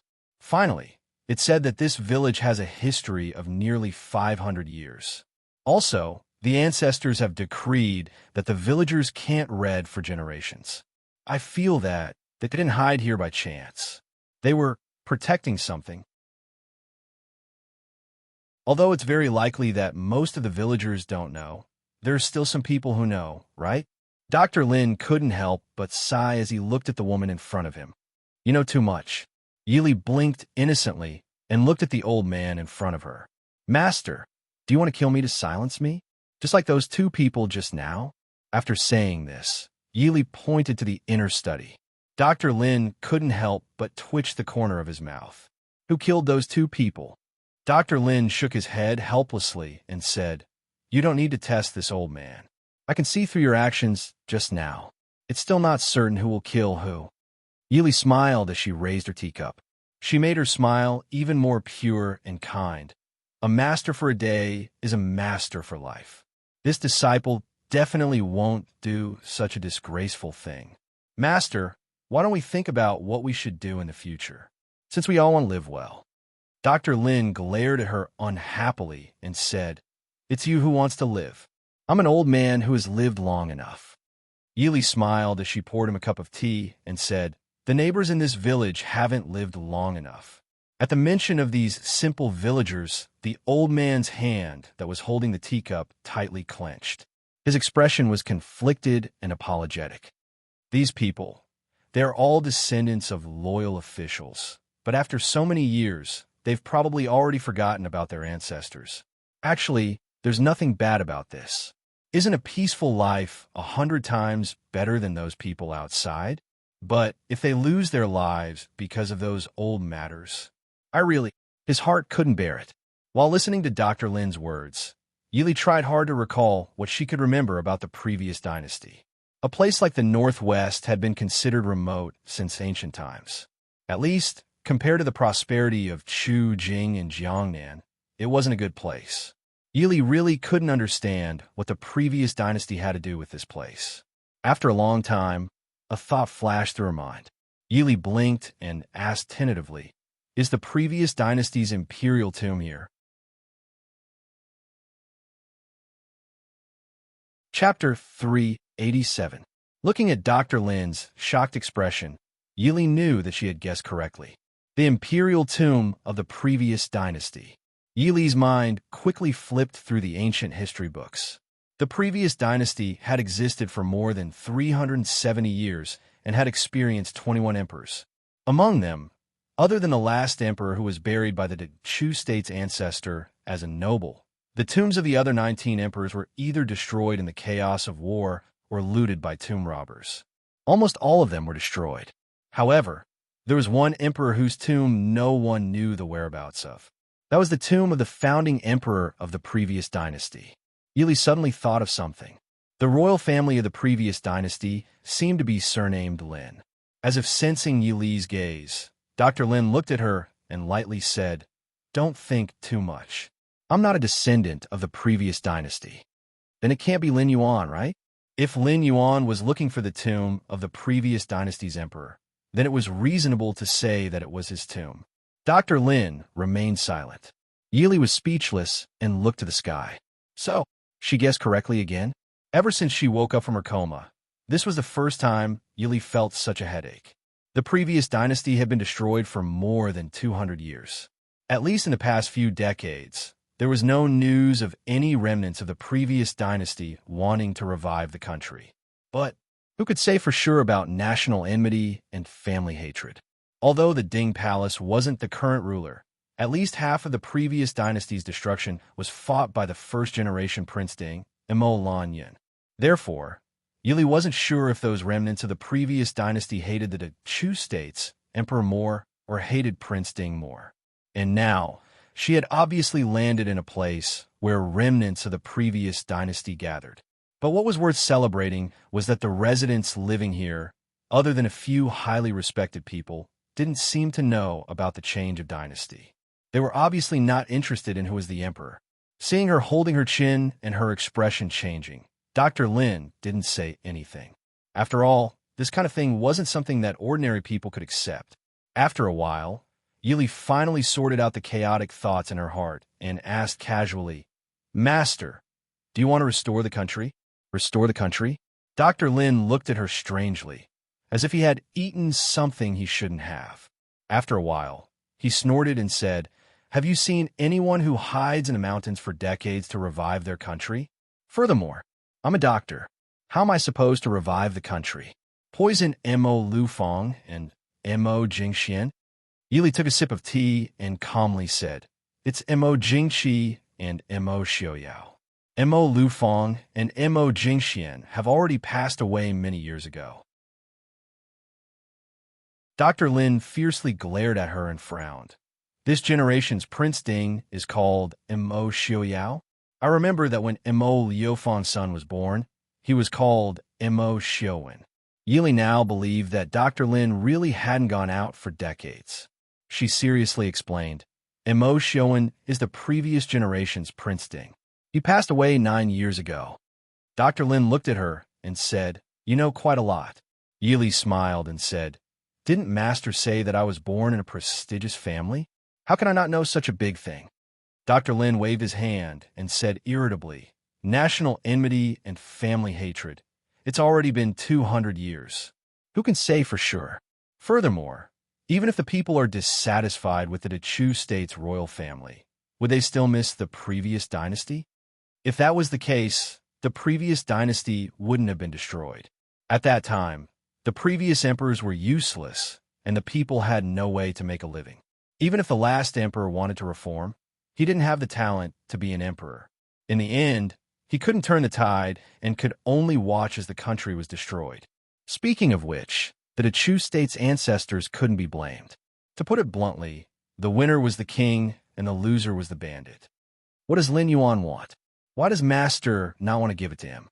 Since Master doesn't care about restoring the country and the matters outside. What? Dr. Lin sighed and looked at her with a bitter smile. "It's not that I don't want to give it to him, but I don't have anything to give him. What he wants is the treasures of the previous dynasty's Emperor Gaozu's tomb." Yili frowned. It was natural for there to be treasures in the emperor's tomb. Yili didn't understand what Dr. Lin meant. Dr. Lin said indifferently, "Emperor Gaozu's tomb is indeed here. The people in this village are the descendants of the most loyal guards who followed Emperor Gaozu. After Emperor Gaozu passed away, these people swore to guard the tomb for Emperor Gaozu forever. In order to prevent the younger generation from being unfilial, they also set a rule that the younger generation can't learn to read. They can't step out of the tomb and can't leave the village. Moreover, the secret of the tomb is only passed down from generation to generation. Even the villagers don't know where they came from. Yili didn't know how to evaluate this, so she didn't say anything. She raised her head and asked, "What does Master plan to do now? If he finds out that this subordinate didn't bring the things back, will Lin Yuan come back personally?" Dr. Lin nodded and thought for a bit before asking Yili, "Now, the world is unstable. If the Dechu state was peaceful and there was no hope of restoring the country, Lin Yuan wouldn't think about the tomb." Yili didn't hide it and nodded. "It is indeed a bit chaotic. If nothing unexpected happens, the Mahist army and the Dechu state's royal family are likely to break off relations. Break off relations." Dr. Lin sighed and leisurely said, "In the past, it was said that the Dechu state's Taizu and the founding Prince Ding had deep brotherly love and were very powerful when they joined hands to fight for the throne. I didn't think that these two families would also break off relations. No wonder. No wonder. Forget it, this old man can't care about these things. Girl, pack up and we'll leave here as soon as possible." Yili couldn't help being surprised. "If we leave, what about the villagers?" Dr. Lin snorted and said, "I'll naturally leave a message for him. It's best if he doesn't make a move against these people." Yili raised her eyebrows. "He'll listen to you?" Dr. Lin sneered. "If he doesn't, then I'll give the item to Mo Xiuyao." Yili was silent. She admired this cheap master of hers. You don't even know if there are any treasures in the Imperial Mausoleum, or what kind of treasures there are, yet you dare to lead this matter to Mo Xiuyao? Do you want Mo Xiuyao to die, or do you want Lin Yuan to die? Master, why don't you find someone else? How about Shiling's Genom of Gojoseon and Lejanting? Yili advised sincerely. Looking at Dr. Lin's appearance, it was clear that he still had some feelings for Lin Yuan. Yili still didn't want him to go against Mo Xiuyao. She didn't want to hurt the relationship between master and disciple. Dr. Lin glanced at her and narrowed his eyes suspiciously. "Girl, how are you related to Mo Xiuyao? I seem to have heard those two fellows say that Mo Xiuyao is near Hangzhou. What a coincidence, you." Yili smiled faintly. "Master, who I am is not important right now. What do you think? You just need to know that your disciple will never do anything to harm you." Dr. Lin stared at her for a long time. Yili didn't move. She sat there calmly and allowed him to look at her. After a while, Dr. Lin snorted softly and nodded, changing the topic. It wasn't easy to leave such a secluded mountain village, especially when the people who were about to leave were an old man in his 60s who didn't know any martial arts and a pregnant woman. What was worse was that the path they were going to take was the Imperial Mausoleum, which no one had ever been to before. Because they were an old man and a pregnant woman, there was no need for them to imagine that they would be able to walk out of the dangerous mountain range. Moreover, it was very likely that they would encounter Lin Yuan or the people sent by Lin Yuan on the way. Therefore, the path that was said to exist in the Imperial Mausoleum was their only hope. Chapter 388. Yili couldn't help but think of some tomb-raiding novels she had read in her previous life. She hoped that this Imperial Mausoleum wasn't as dangerous and strange as those books said. Otherwise, if she had a choice, Yili would rather wait for the baby to be born before leaving through the safe route. But now, no one knew his identity. Once that person called Lin Yuan appeared, it would be different.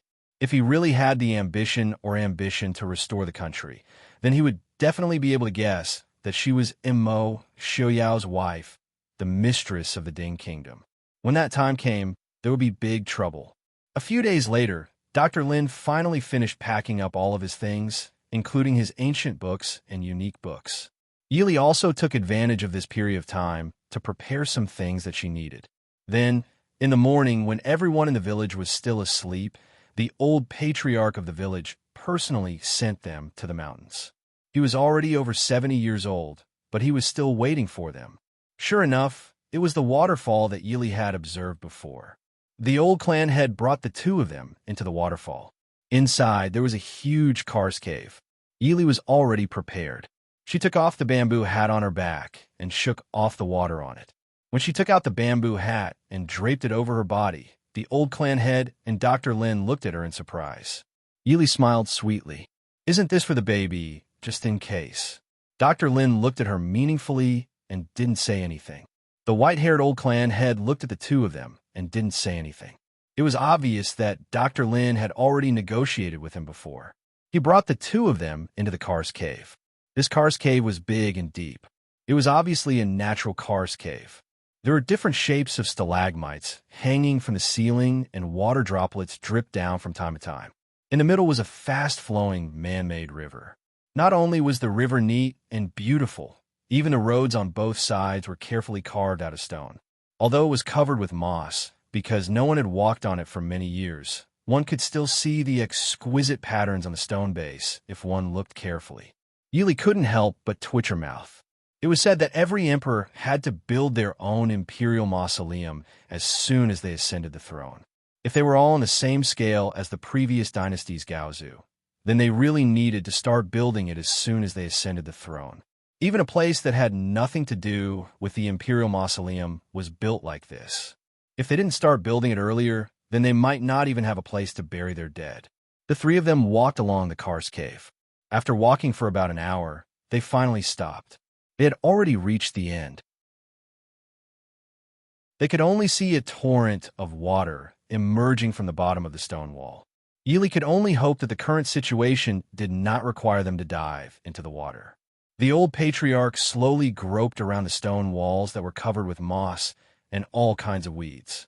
After a while, he finally found a place. He then took out a strangely shaped key and pressed it on the stone wall to turn it. After a while, with a bang, a door opened in the stone wall. The old patriarch looked at the two of them and said, "You can go in. Take care of yourself." Dr. Lin nodded and said, the old patriarch raised his hand to stop him and nodded, "I know. We have been guarding this place for hundreds of years. No one has ever entered. After so many years, we don't want to know what is inside. Since the great ancestor didn't leave the things inside to the future generations, we don't want to change now. I am old. I only hope that this village will be an ordinary village in the future. I don't need to guard anything anymore. This secret ends here with me. This old man thanks you for not revealing this secret to the young master all these years. After you go in, there is no need for this. Take it with you." Dr. Lin nodded and said, "Take care." After taking the key from the old patriarch, Dr. Lin took Yili and walked in. The stone wall slowly closed in front of the two of them. When the stone wall closed, the two of them saw darkness. Dr. Lin lit a match and walked to the oil lamp on the stone wall. Soon, the candlelight on the stone wall shone on the bronze mirror diagonally opposite. Then, the light refracted and shone on another bronze mirror. In a moment, the originally thin and dark passage became bright. Yili raised her eyebrows and followed Dr. Lin without saying a word. The passage was quiet. Only the sound of the two people's footsteps could be heard. Yili observed the walls on both sides as she walked. She had to say that the former Emperor Gaozu was indeed rich and imposing. As the princess consort of Dinghua, Yili had participated in the imperial mausoleum sacrificial ceremony once or twice. She had also entered the former emperor's underground palace. Although she was only at the outermost part, she had never seen such an inconspicuous passage carved out of marble. The dragon-shaped reliefs on the walls and on the ground were lifelike. The eyes of each dragon were inlaid with various colored gems. The rich and domineering aura of the emperor and the royal family rushed out. The two of them walked along the passage and did not encounter any of the legendary traps. In this kind of imperial mausoleum that did not see the light of day, Yili could only estimate the direction and distance they were walking. After an hour, they finally arrived at a side room. The oil lamp in the hall suddenly filled the room with a fragrance. Yili cautiously took a few steps back to stay away from the oil lamp. However, she quickly reacted. This fragrance was not poison. It was ambergris. However, it was still not good for pregnant women. Yili should stay away from it as much as possible. Dr. Lin lowered his head to look at the shabby map in his hand as he looked at the empty room. "Rest first. You are tired." Yili looked at the map in his hand and asked curiously, since the old clan leader does not want the treasures in the Imperial Mausoleum to see the light of day, isn't he afraid that we will come back and take the treasures away? Dr. Lin turned to look at her and calmly said, "It is said that the entrance we entered the Imperial Mausoleum cannot be opened without a key, and the exit we are going to leave can only be opened once. Each time, it can only be opened for 15 minutes. Yili could not help but sweat. "Master, are you sure that the exit has not been opened by anyone?" The term master clearly made the old man's mood better. His expression relaxed, and he said, "If it has been opened, what will you do?" Yili smiled and helplessly said, "Then I can only accompany you in life and death." "But my poor baby." Dr. Lin could not help but smile. He looked at her and said, "This child is very lucky. He has been with you for so long and is still alive. Nothing will happen to him. Thank you for your kind words," Yili said with a smile. Yili relaxed a little. Still confused, she asked, "What did the founding emperor of the previous dynasty leave in the Imperial Mausoleum? And why did the old clan leader not want Lin Yuan to take it?" Dr. Lin calmly said, "I don't know, but the great ancestor had ordered the guards to not spread the treasures. As for the old clan leader, they just want to live well." Yili raised her eyebrows. Dr. Lin said, "Lin Yuan grew up in the village. The old clan leader naturally knows his nature. If he does not take the treasures, then it will be fine. But if he does, then no one in the village will be able to live." Yili was puzzled. Dr. Lin waved his hand to show that he had no intention of saying more. Yili found a place to sit down. She gently stroked her belly and comforted the baby. Then she lowered her head to study the carvings on the stone wall. The empty stone room was quiet. Only the sound of Yi Li's finger tapping on the stone wall could be heard.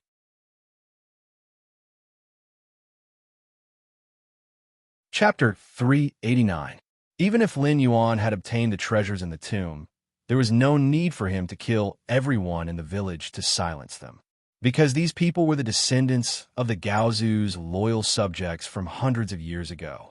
What was even stranger was that Lin Yuan, as a descendant of the previous dynasty's imperial family, didn't know the secret of the tomb. Instead, Dr. Lin, the one who raised him, knew. Of course, if it was explained by Lin Yuan's young age, it would make sense. But if Dr. Lin didn't want him to have thoughts of reviving the country, he could have kept his identity a secret.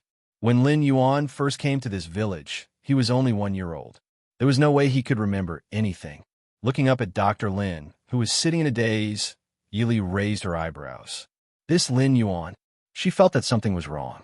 And that Emperor Gaozu's treasure, it didn't seem to be a normal treasure like gold and silver or antiques. It also didn't seem to be a secret military manual or a legendary treasure like a sword or a sword. Then what exactly was it? Yili looked regretfully at her belly. If it weren't for the inconvenience of having a baby, she wouldn't have minded exploring the treasures and secrets of the previous dynasty's founding emperor. After resting enough, the two got up and followed the route shown on the map. Regardless of whether the tomb was dangerous or not, the feeling of being in this enclosed space was not pleasant. Along the way, Yili habitually memorized the route they took. As a former Special Forces soldier, a good sense of direction was a must. At least, no matter where she was, she never had to worry about getting lost. The two silently walked forward. Yili looked at the increasingly luxurious decorations and frowned slightly. She casually asked, "Master, are we going the wrong way?" Dr. Lin looked down at the map in his hand and turned to look at her. "Oh, what do you mean?" Yili frowned and said, "We seem to be walking towards the middle of the Imperial Mausoleum, which is opposite of the exit. Even if the Imperial Mausoleum did not give a straight path, it was impossible for it to be completely opposite, right? Even if the Earth was round, the tomb didn't cover the entire Earth." Dr. Lin looked at her and said, "Who said we were in Hangzhou?" Yili was speechless as she looked at Dr. Lin. Even if he wasn't in Hangzhou, he couldn't be in the center of the mausoleum, right? Being stared at by Yili like this, Dr. Lin felt a little uncomfortable, so he said, "All right, I have to go and get something before I can go out. If you don't want to go, you can wait for me here, or you can take a look at this map and make a copy of it before leaving." Yili breathed a sigh of relief in her heart. At least this proved that this cheap master had no intention of harming her. Otherwise, although she was confident that she could restrain him, it was hard to say what she would encounter in the imperial mausoleum that had existed for hundreds of years. After thinking about it, Yili hesitated for a moment before asking, "Lin Yuan, is there any other way to get in?" Dr. Lin clearly didn't want to give the item to Lin Yuan, so he wanted to take it away. Dr. Lin was silent, but Yili understood from his expression. As expected, the saying that there was only one exit was never reliable. For example, it was said that the ancient craftsmen who built the imperial mausoleum would leave a secret passage for themselves to prevent the royal family from silencing them. Shrugging her shoulders, Yili smiled and said, "I'll go with Master. What if I get lost and can't get out? You should think carefully. From what I know, this imperial mausoleum isn't dangerous. You can wait for me at the exit. If I don't come in 2 days, you can open the mechanism and leave." Yili looked around and said, "I didn't know if this place was dangerous or not, but now it might not be. I'm a girl, and walking alone in the imperial mausoleum is always a little scary. Following Master will give me some courage." Dr. Lin looked deeply at her and sighed. He turned around and walked forward. "I don't know why you insist on following me. If you get involved, don't blame this old man." Yili smiled and walked 2 steps forward. "Because you're my master. I know you're a good person." Dr. Lin snorted. "I'm not a good person.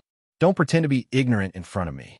This old man has seen a lot of people in his life, but there are only a few that I can't see through." Yili pretended not to notice his sarcasm and blinked her eyes. "Master, are you praising me?" The master and disciple walked and stopped. Because they had to take care of Yi Li's health, and Dr. Lin was not young, they didn't walk very fast. There was no light in the imperial mausoleum, so Yili could only estimate the time. After they entered the imperial mausoleum, they walked and stopped for 6 to 8 hours. They then rested in a stone room for a few hours. They had spent more than a day in there. But the two of them had only just reached the entrance of the imperial mausoleum. Standing in front of a majestic palace door, Dr. Lin turned to Yi Li and said, "Be careful when you go in. Don't touch anything you shouldn't touch. If you trigger any traps, don't blame me for not warning you." Yi Li looked at him. Master clearly said that there wasn't any danger in here. Dr. Lin snorted and a proud expression appeared on his face. "Of course there isn't any danger if you follow me. If you follow someone else, that might not be so. Previously, when we were outside the imperial mausoleum, it was just a smokescreen. There are at least 5 times more traps inside than outside." Yi Li wiped the non-existent sweat from her forehead. "Master, your disciple feels like we've fallen into a trap. What would have happened if I hadn't come in with you?" Dr. Lin's lips twitched without a trace of a smile. "The traps at the exit aren't any less than inside. Also, the map to decipher the traps is placed together with the treasure." "You know so well," Yi Li muttered in a low voice. The mausoleum was silent, so Dr. Lin naturally heard Yi Li's voice clearly. He smiled proudly and said, "This mausoleum was designed and built by our ancestors. Do you think there's anyone in this world who knows it better than me?" Yi Li raised her eyebrows and followed closely behind Dr. Lin. After entering the imperial mausoleum, Yi Li finally understood what an imperial mausoleum was. No one knew what the inside of Emperor Qin's mausoleum was like. In her previous life, Yi Li had seen many imperial mausoleums that had been plundered or excavated by grave robbers. They could only be considered historical remains.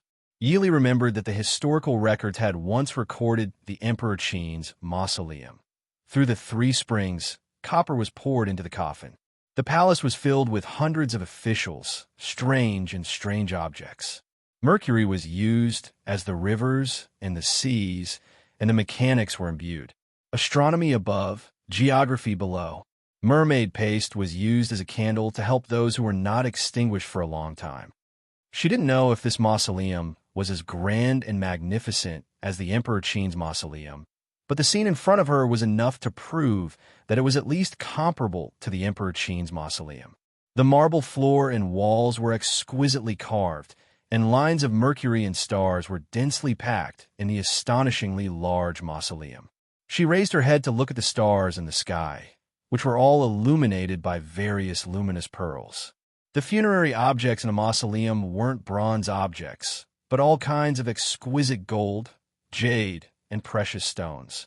The mausoleum was surrounded by lamps. In addition to the countless treasures in the mausoleum, the entire mausoleum was as bright as day. Looking at the dazzling mausoleum in front of her, which looked just like a miniature version of the imperial city, Yili couldn't help but pay attention to the few short sentences in the historical records. Were ancient imperial mausoleums so similar regardless of time and space?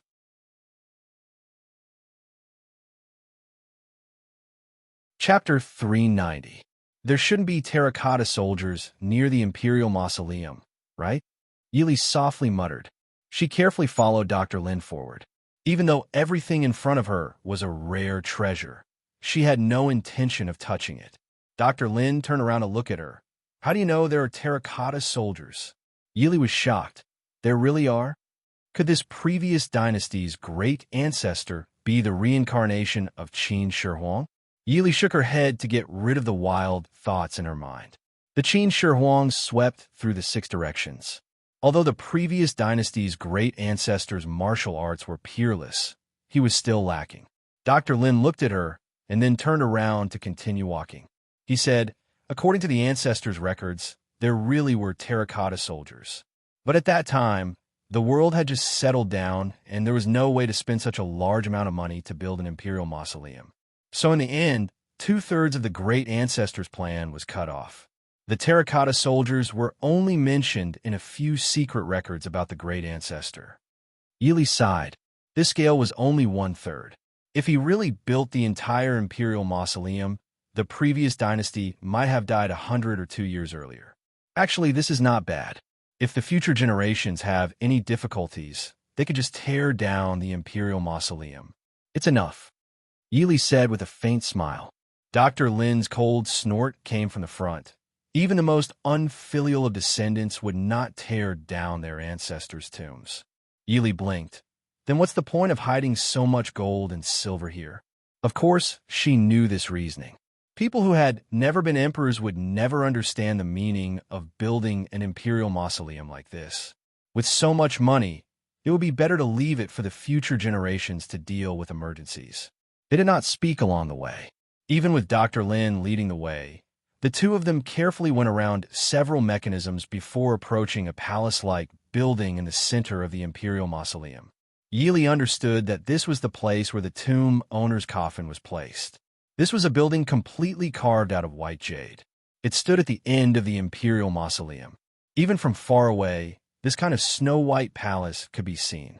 When they got closer, they looked at the exquisitely carved window lattice hall.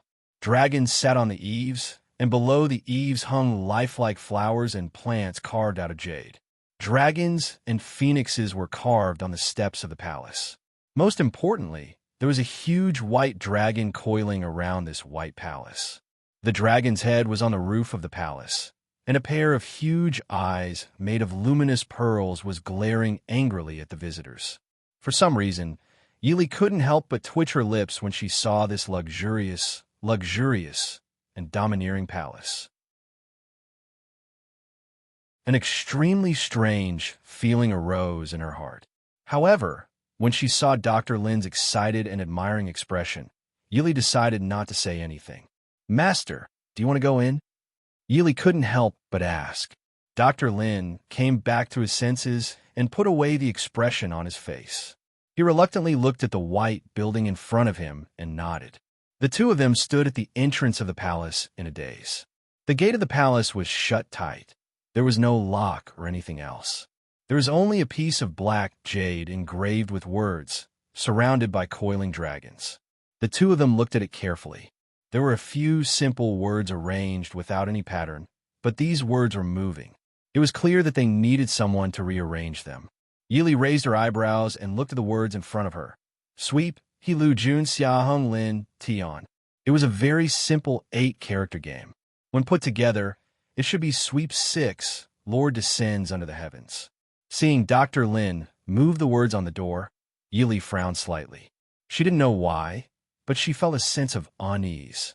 However, after looking at it carefully for a long time, she still couldn't figure out what the problem was. Yili could only stand to the side and carefully look at Dr. Lin. Suddenly, Yili seemed to see the words on the side of the door twist strangely. Yili blinked, trying to determine if she was hallucinating or if she really saw something. She carefully looked at the word Tian and finally found that the bottom part of the word Tian was a little crooked for some reason. Moreover, if she looked carefully, she would find that something was slowly squirming. Yili's mind raced. Something quickly flashed through her mind. She didn't have time to think carefully. She stretched out her hand and pulled Dr. Lin, who was lowering his head and moving the words away. Aya! Dr. Lin cried out in alarm. He didn't need Yi Li to pull him back. He looked at his fingers in shock. 2 of his fingers were stuck with some strange black things that were slowly squirming. His fingers were also being corroded at an extremely fast speed. Dr. Lin's expression changed greatly. Yili didn't have time to think carefully. She grabbed Dr. Lin's hand and slashed the sharp dagger in her hand. The skin and part of the corroded flesh on Dr. Lin's 2 fingers were cut off and fell to the ground. Then, the 2 of them were shocked to find that the rotten flesh on the ground was actually continuing to corrode the white jade foundation on ground. They both turned to look at the door.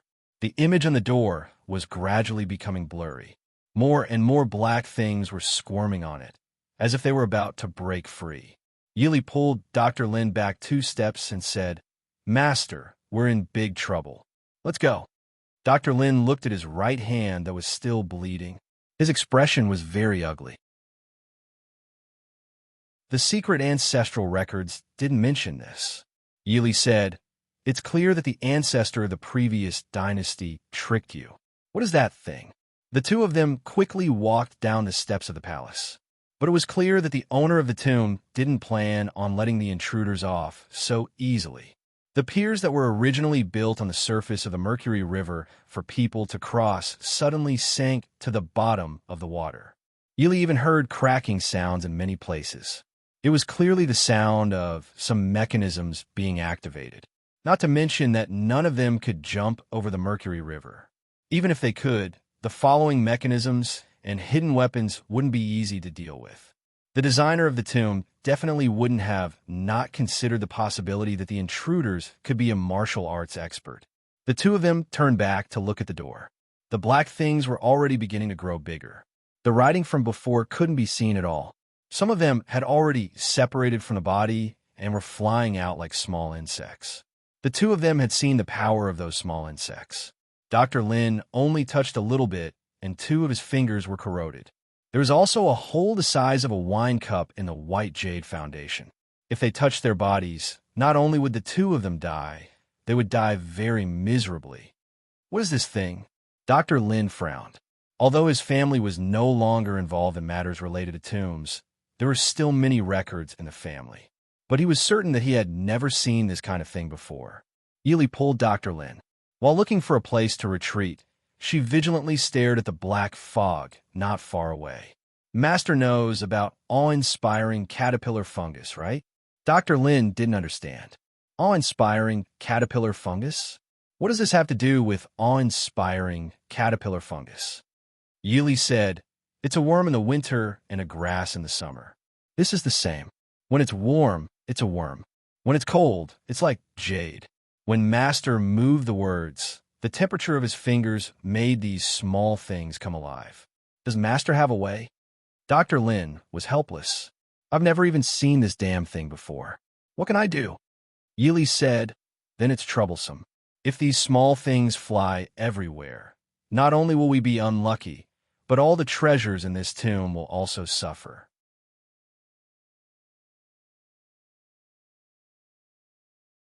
Chapter 391.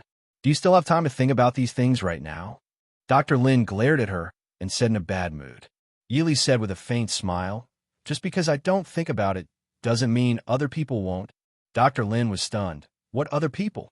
As soon as his voice fell, a black shadow flew up from the other side. There were several whooshing sounds as several sharp arrows flew towards the black shadow in the air. The black-clothed person jumped into the air and narrowly dodged the arrows in the air. A row of giant nails came down from above his head. The black-clothed person who didn't have time to land in the air could only flip around and dodge the nails with difficulty. There was a tearing sound as his clothes were torn a little. Only then did she see the black-clothed person land in a sorry state. He swayed on the ground before steadying himself. Yi Li's hand was like lightning, and the dagger in her hand flashed with a cold light. The black-clothed person had just steadied himself when the cold dagger was pressed against his back. "Don't move. If I was too heavy, I might not take your life, but I'm afraid you will be bettered in for the rest of your life." The black-clothed person slightly tilted his head. "Princess Ding? So you're still alive?" Yi Li smiled. "So it's an acquaintance? But there doesn't seem to be anyone like you among the people this Fae knows." The man raised his hand and threw the weapon in his hand to the ground, saying, "Wang Fei, don't be nervous. I won't hurt you, and I definitely won't let you die. At least, I definitely won't let you die here." Yi Li gave a beautiful smile. "I am very moved. But before you come, you should first tell me who you are. Otherwise, I can't guarantee that you won't die here." Saying this, Yi Li held the dagger in one hand and the man in the other. She turned him to face Dr. Lin and asked with a smile, "Master, do you know him?" Dr. Lin looked at the black-clothed man with a complicated expression. After a long time, he gave a long sigh and said, "You still came in the end." The man said matter-of-factly, "I just came to take back what belongs to me. What's wrong with that?" Yi Li tilted her head to look at the two people. She smiled and said, "I'm more and more curious about who you are." The man smiled and said, "Why don't you come to the front and take a look yourself?" The tomb was quiet. Yi Li glanced over the shoulder of the man in black and saw Dr. Lin standing opposite her with a tense expression. After a moment of silence, she suddenly chuckled and took the initiative to let go of the dagger against the man in black and took a few steps back. Seeing Dr. Lin's surprised expression, Yi Li smiled and said, "It's just a joke. Now that we're in the same boat, if we make a fuss, we might not be able to leave." The black-clothed man adjusted himself slightly, lowered his head, and laughed softly. He said in a deep voice, "Everyone says that Princess Ding is extremely intelligent, but I didn't believe it first. But now it seems that the rumors are true. No wonder Prince Ding is willing to."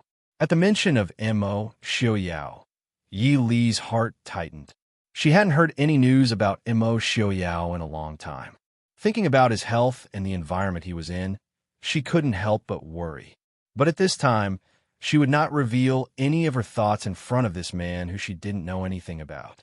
She looked calmly at the man in black whose back was facing her and said coolly, "It seems that this Fae and Sire know each other. Since this is the case, why don't we meet in person?" The black-clothed man didn't say much and turned to face Yi Li.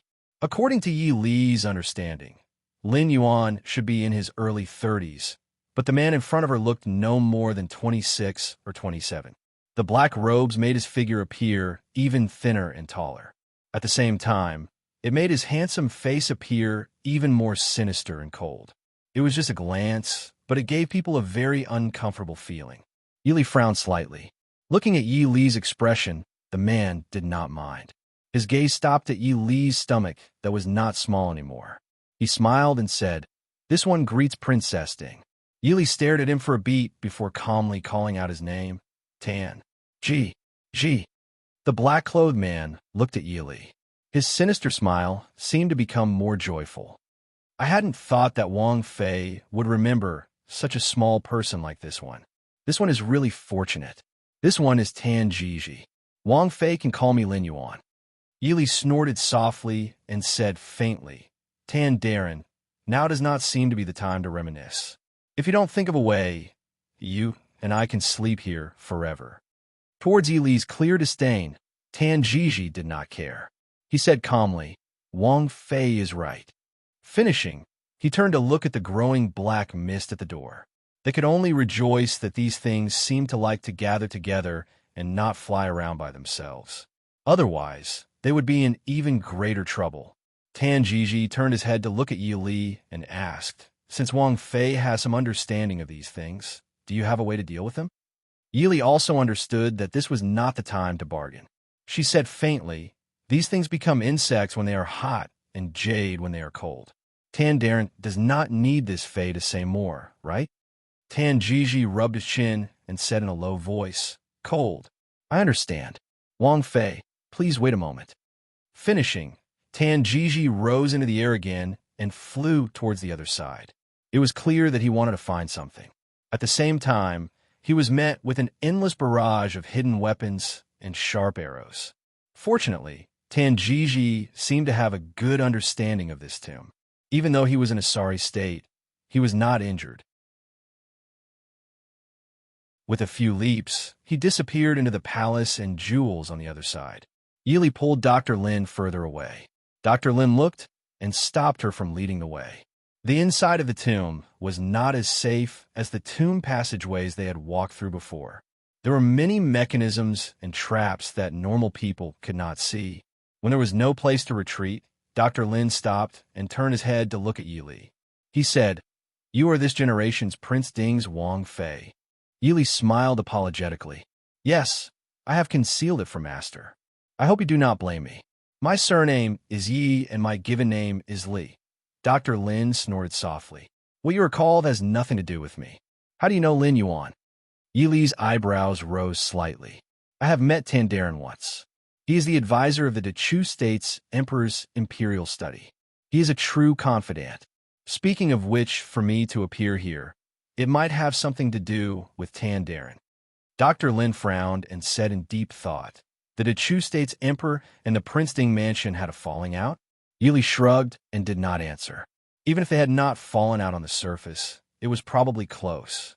However, she did not know how much effort Tan Jiji had put into this. There were so many civil and military officials in the imperial court, but they were all fooled by this person. There is no lack of martial arts experts in the imperial court, but everyone treated this person as a weak scholar. Even someone as suspicious as Mo Jingqi did not suspect him in the slightest. It could be seen that this person's methods were truly exceptional. Dr. Lin looked at Yi Li and asked curiously, "Since that is the case, why do I not see you at all worried about your own safety?" Yi Li covered her mouth and smiled. "Master, forgive me for saying something disrespectful. In this ancient tomb, even if Tan Darren abandons you, he would not abandon me. As long as there is a glimmer of hope, he would want to bring me out alive. The value of a living Princess Ding and the future heir could not be compared to a corpse. Perhaps she and her child Tan Jiji could be used to threaten Mo Xiaoyao and the Mahist army. He could even negotiate with Mo Xiaoyao. If it was only a corpse, Tan Jiji might not dare to send it to Mo Xiaoyao, because it would only anger Mo Xiaoyao."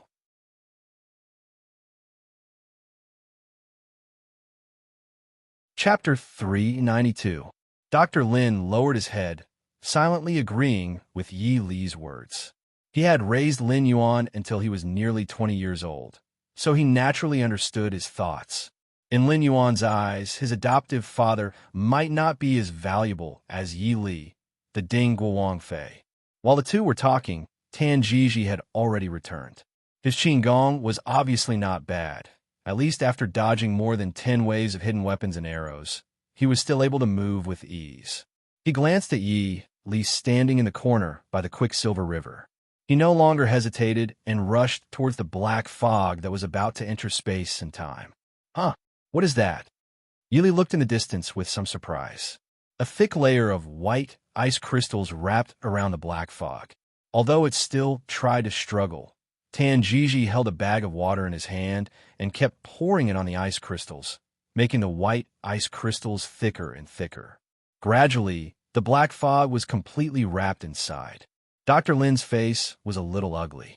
He coldly said, "Snow Jade Pearl." Yi Li was at a loss. When she was young, under the guidance of the Su family and the Su family, she had a certain foundation in appraising treasures and antiques. But she had never heard of this Snow Jade Pearl. Dr. Lin coldly said, "Its other name is Corpse Raising Pearl. As long as it is placed in the mouth of the deceased, The deceased will quickly be wrapped in a layer of ice crystals and will not rot for 100 years. He moved the bodies of the concubines who were buried with him. Yili uncomfortably rubbed her cheeks. She smiled apologetically to Dr. Lin and said, "Master, this is an urgent matter. This tomb was at least 500 years old, something taken out from the mouth of a 500-year-old corpse." Even Yi Li's smile was a little stiff. However, if that was the only way to solve the current situation, Yili could only apologize to the concubines who were buried with him. After all, no one knew what the black fog would become in the end. Looking at the constantly expanding appearance, Yili did not doubt that it would completely corrode half of the tomb, including them who could not escape. Seeing that the other side was almost finished, the two walked back. Tan Jiji looked at the two with a smile and said to Dr. Lin, "Father, all the mechanisms in the tomb have been activated. If we want to get out of here safely, we have to solve all the puzzles and treasures left behind by our ancestors." Dr. Lin said with a cold face, "Young master, this old man doesn't deserve to be called father. I also don't know about any riddles or treasures. Since young master is the owner of the Imperial Mausoleum, you can do whatever you want." Tan Jiji's face darkened slightly as he said indifferently, "Father, why do you have to be angry with me? What I've done has always been the wishes of our ancestors, hasn't it? It's fine if Father doesn't support me, but why does he keep making things difficult for me?" Dr. Lin's face twisted as he turned around and stopped talking. Tan Jiji didn't care. He looked sideways at Yi Li and said with a smile, "Wang Fei, this tomb is full of traps. Can this one believe that Wang Fei won't make trouble?" Yi Li gently stroked her belly and smiled gently. Official Tan can rest assured. Even if this consort doesn't care about her own life, she still has to take care of the child in her belly. Tan Jiji nodded with satisfaction and said, "Very good. This one also doesn't want to hurt Wang Fei and the little heir. I also don't want to become enemies with His Highness Prince Ding." After receiving Yi Li's promise, Tan Jiji didn't have to worry about anything else. He walked forward and bent over to examine the palace's large door. The black insect fog from before had caused quite a bit of damage to the white jade door. The originally snow-white door was now covered with black spots and holes. Yi Li looked at the ice crystal ball that had rolled to the side. There was still a black, jade-like object that could be seen clearly. The puzzle on the door was still there. Under the strange black jade, there was another layer of jasper.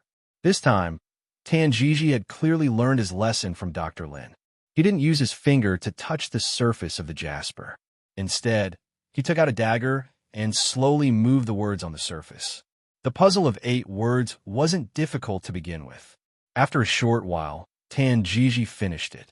With 2 cracking sounds, the jasper split in 2 and fell to the ground. What was revealed was a strange keyhole. The white jade door didn't have a lock. It was just a round keyhole. Tan Jiji turned to look at Dr. Lin and said, "Father, please give me the key." Dr. Lin calmly and indifferently looked at him. "I don't have the key." Tan Jiji frowned. His malicious face clearly showed his displeasure. Of course, he didn't believe that Dr. Lin didn't have the key. If one asked who in this world knew the most about this tomb other than himself, then it would undoubtedly be his foster father who had raised him since he was young. Because everything he knew had been told to him by his foster father since he was young. "Perhaps I can try." Seeing Tan Jiji's increasingly gloomy face, Yi Li suddenly spoke. The 2 people facing each other were stunned. They both looked at Yi Li. Tan Jiji's gaze was filled with surprise and suspicion. Dr. Lin's gaze was filled with doubt and worry. Yi Li slowly walked forward. She lowered her head to observe the keyhole for a while. She lowered her head and laughed. Picking locks was once a necessary skill, not to mention the previous one. Yi Li suddenly felt a little curious about the founding ancestor of the previous dynasty. She raised her hand and took out a simple copper hairpin from her hair. Yi Li casually fiddled with the keyhole. The 2 people behind her looked at the woman in front of them with a strange expression. If Princess Ding's knowledge of civil and martial arts didn't count as anything, then the fact that she could pick locks was very strange. Looking at her familiar appearance, Tan Jiji felt that even if there were many godly thieves in the Jianghu, they wouldn't be as good as the woman in front of him. At least, in order to enter this tomb, he had specially studied many mechanisms and locks. However, the one in front of him clearly made him confused. After about 15 minutes, there was a gotcha sound from inside. Yili pulled out the copper hairpin and took a step back. The white jade door made a caw-caw sound. A moment later, under the gaze of the three people, it slowly retreated to the side. The center of the imperial tomb was revealed in front of the three people. Inside was a grand hall. It was clearly built to imitate the main hall of the imperial palace. The altar lamp in the hall was still quietly burning. The grand hall was dazzling with gold and jade. It made people feel as if they were truly in an imperial palace and not in a gloomy ancient tomb. His gaze swept around the hall, but he didn't see the coffin of the previous dynasty's ancestor, which he originally thought should be in the hall. There was only a sandalwood box on the imperial table in the hall, and a portrait of the emperor in court robes hung in front of it. It was clearly the founding ancestor of the previous dynasty. Tanjiji was stunned. He couldn't help but kneel in front of the portrait and respectfully kowtow a few times. Yili raised her eyebrows and looked at Dr. Lin, who had a deep frown. He clearly didn't have any intention of kneeling to the previous emperor. After Tanjiji finished kneeling to the ancestor, he stood up. He looked at Yili and said, "Princess Ding, this is my ancestor, the founding ancestor of the previous dynasty." His words were filled with admiration and yearning for his ancestor. His tone towards Yili also contained a bit of flaunting and self-satisfaction. Yili gave him face and nodded. She smiled and said, "Congratulations, I've heard a lot about you." Tanjiji clearly didn't care about her perfunctory words. He quickly walked into the hall and stared in a daze at the large sandalwood box on the imperial table. He carefully held his breath. Clearly, this was the treasure he had been searching for. Yili stared at the sandalwood box with great interest. She was really curious about what kind of treasure could compare to the mountains of gold, silver, jewels, jade, and antiques outside.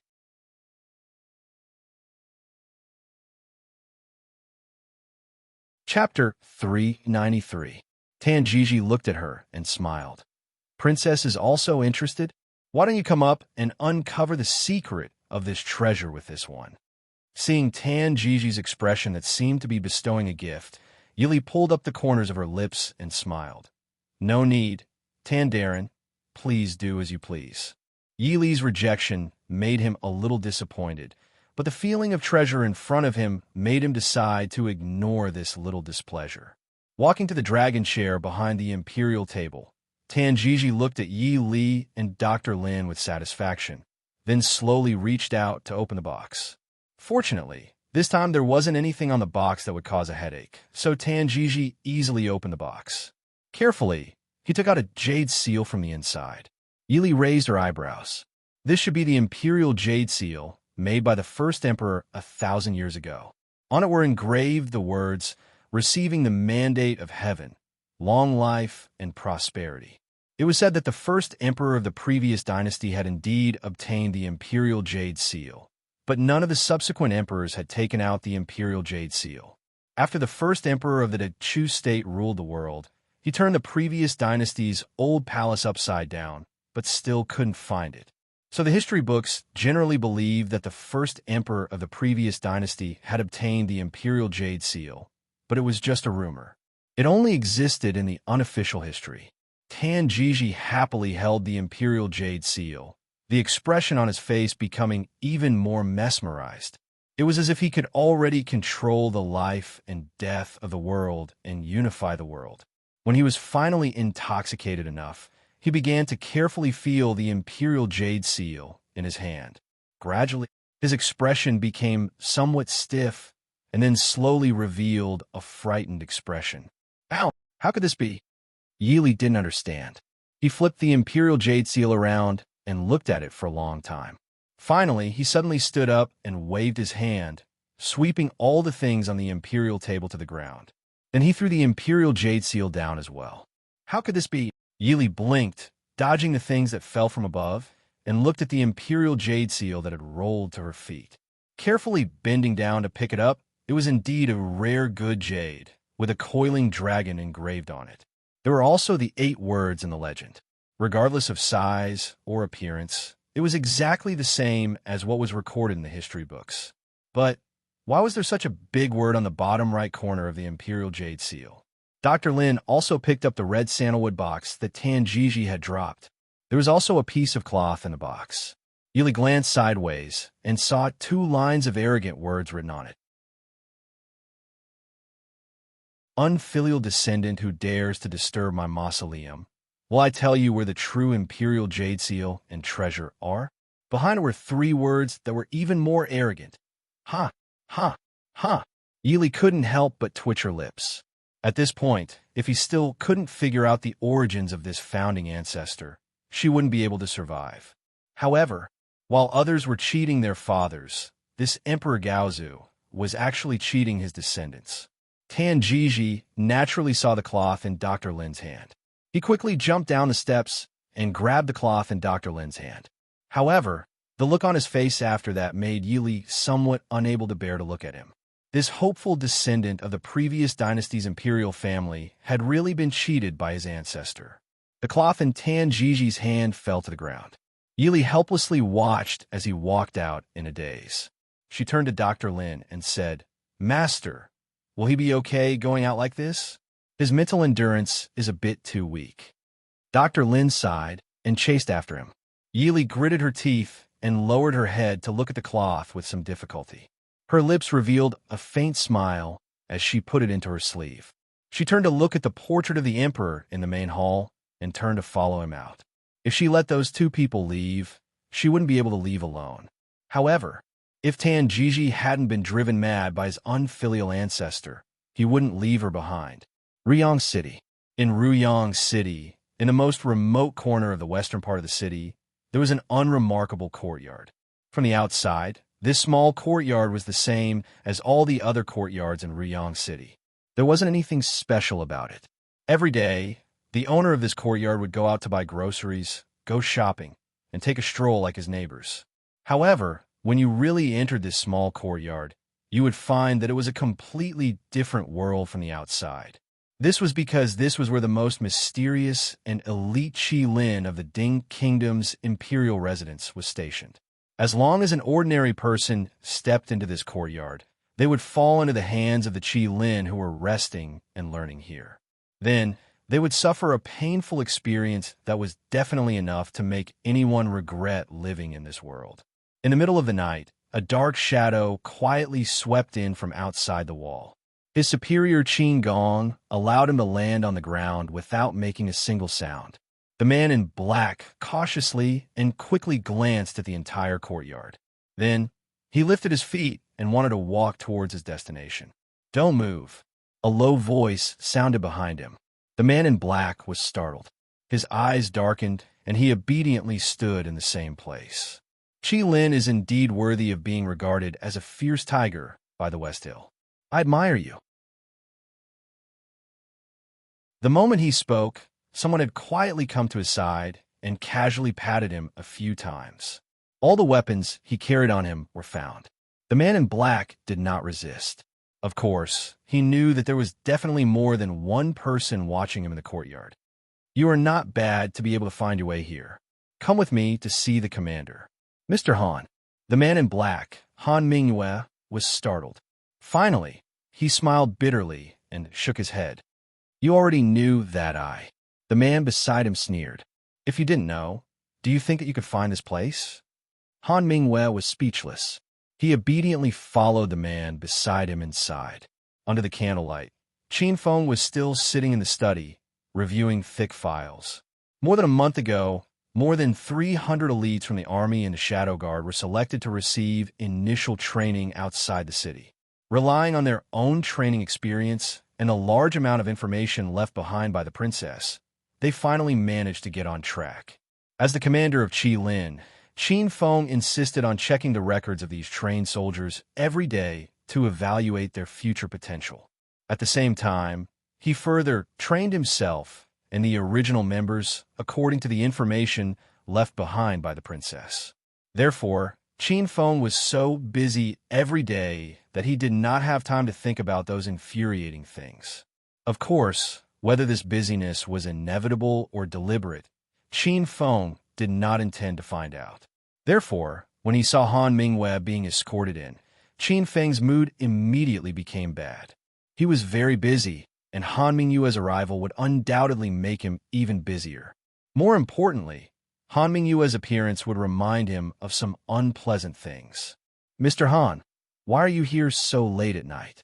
Leaning against the chair and stretching his stiff neck, Qin Feng lazily narrowed his eyes. His half-opened eyes revealed an undisguised danger. Han Mingwei was not surprised that anyone related to Yi Li would never like him. Han Mingwei cupped his hands at Qin Feng and said with a faint smile, "Sorry to disturb you, Commander Qin."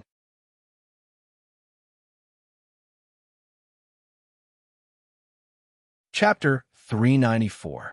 Qin Feng glanced at him indifferently, as if to say, "Since you know you're bothering me, why are you still here? I would like to see Zue die. Commander Qin, please make an exception." Han Mingwen knew that if he didn't mention it, Qin Feng wouldn't mention it to him, so he didn't beat around the bush. Since Su Zue Dai had been handed over to Qin Feng by Mo Shuyao 2 months ago, she had been taken away from the governor's office. After all, the governor's office wasn't big enough to accommodate everyone in the Ding King's office. Therefore, the Shadow Guard, Qi Lin, and most of the civil officials and generals had left the governor's office to find another place to live. Now, the only ones still living in the governor's office were Mo Shuyao, his trusted aides Feng Jiao, Su Qingze, and the others, as well as him, who had nowhere to go for the time being. Han Mingwei hadn't seen Su Zue Dai since she was taken away. He couldn't help but worry about it. Without the Tianyi Pavilion, it took Han Mingwei a lot of effort to find Su Zue Dai's whereabouts, even in this small Ruyang city. Now, it seemed that even this was the result of someone going easy on him. Han Mingwei couldn't help but smile bitterly. At the same time, a sense of powerlessness rose in his heart. Without the Tianyi Pavilion and the Han family, young Master Mingwei was just an ordinary person. Su Zue Dai. Qin Feng was startled for a moment, as if he just remembered this person. His face darkened slightly. "If you want to see Su Zue Dai, young Master Han will have to personally explain it to the prince." Han Mingwei smiled bitterly. If he could persuade Mo Shuyao, why would he barge in so late at night? Looking at his expression, Qin Feng understood what he meant. He said calmly, "Without the prince's permission, young Master Han, even if you came with thousands of soldiers and horses, you wouldn't be able to see Su Zue Dai, let alone if you came alone." Han Mingwei raised his sword-like eyebrows slightly. He knew that Qin Feng's subordinates were all very powerful. Although there was no detailed information, their achievements in the past 6 months were enough to prove their strength. However, to say that they could defeat an army of thousands of men and horses was a bit too confident. However, he couldn't bring out such a huge army right now. Qin Feng observed his expression with great interest. He leaned back in his chair and said with a smile, "Mr. Han, you've misunderstood. Qi Lin will do anything to achieve his goal, but he will never seek his own death by confronting force with force. What I mean is, without Prince's permission, even if young Master Han barges in, I will kill her the moment young Master Han sees her. If young Master Han wants to see the scene of Su Zue taking her last breath, feel free to give a try." Han Mingwei was silent. He knew that Qin Feng was not joking. Although Yi Li wasn't killed by Su Zue herself, but if it wasn't for her hidden weapon, Yi Li wouldn't have fallen off the cliff. If it wasn't for Mo Shuyao wanting Su Zue to live, he was afraid that the people from the Ding Palace would have already dismembered her into pieces. With a sigh, Han Mingwei said, "I only want to see her once. It's fine if I don't speak." Qin Feng had already picked up the file again. It was obvious that he wanted to see the guest out. "Young Master Qin, let me see Zudi once. I will use a top-secret information to exchange with you," Han Mingwei said in a deep voice. Qin Feng didn't even lift his eyelids. He just said indifferently, "Qi Lin doesn't have any mission at the moment. He doesn't collect information. If young Master Han has anything to say, you can look for Prince." Han Mingwei smiled bitterly. Because of Su Zudi's matter, he had already looked for Mo Shuyao twice. Xiao had already made it clear that if he saw him again, he would either throw him to the Genom of Gojoseon of the Western Tomb, or let him accompany Su Zuidi. He really wanted to see Su Zuidi, but that was to protect her life. If he was really thrown to accompany Su Zuidi, then it would really be over. Commander Qin, your prince will definitely be interested in this information. Moreover, this is also related to Princess Ding's death. Qin Feng's hand, that was flipping through the file, paused for a moment. He seemed to be considering for a moment before he said, "Tell me about it. I want to see Zuidi first." Han Mingwei didn't forget Qin Feng's words just now. Qi Lin would do anything to achieve his goal, so it was obvious that burning the bridge after crossing the river was included. Qin Feng raised his eyebrows, stood up, and said, "No problem. You can see her, but you can't speak. She can't see you either." After he finished speaking, he grinned at Han Mingwei and said, "I'm not worried that young Master Han will go back on his words. Similarly, if your information doesn't satisfy me, you will soon see what kind of punishment Su Zuidi will have to endure because of you." Han Mingyue's body stiffened. He stared at Qin Feng for a long time before he sighed and said, "Princess Ding's methods of teaching people are really amazing." Qin Feng shrugged and said with a cold smile, "It could have been even better. Please, young Master Han." Looking at the scene in front of him, Han Mingyue's heart was filled with mixed feelings. He really couldn't tell if he regretted trying so hard to see Su Zuidi or not. They were standing in an extremely simple and ordinary room. Normal people definitely wouldn't be able to find anything special here. But after the mechanism on the wall was opened, they could see that behind the wall was an empty secret room, and it was under their feet. They were high up and could see the entire secret room. With just a glance, Han Mingyue saw Su Zuidi. Because there was only Su Zuidi in the room at this time, but Han Mingyue seriously doubted whether the person on the ground was Su Zuidi or not. Su Zuidi's gray prison clothes were full of filth and bloodstains. She lay weakly on the dirty ground. Even if they were standing at such a high place, they could still faintly smell the unpleasant smell coming from below. Han Mingwei could clearly see that her fingers were strangely twisted, lying limply on the ground. Her leg was also twisted. Even though she was unconscious, her leg still spasmed from time to time. Her face was full of pain as she shook her head and muttered something from time to time.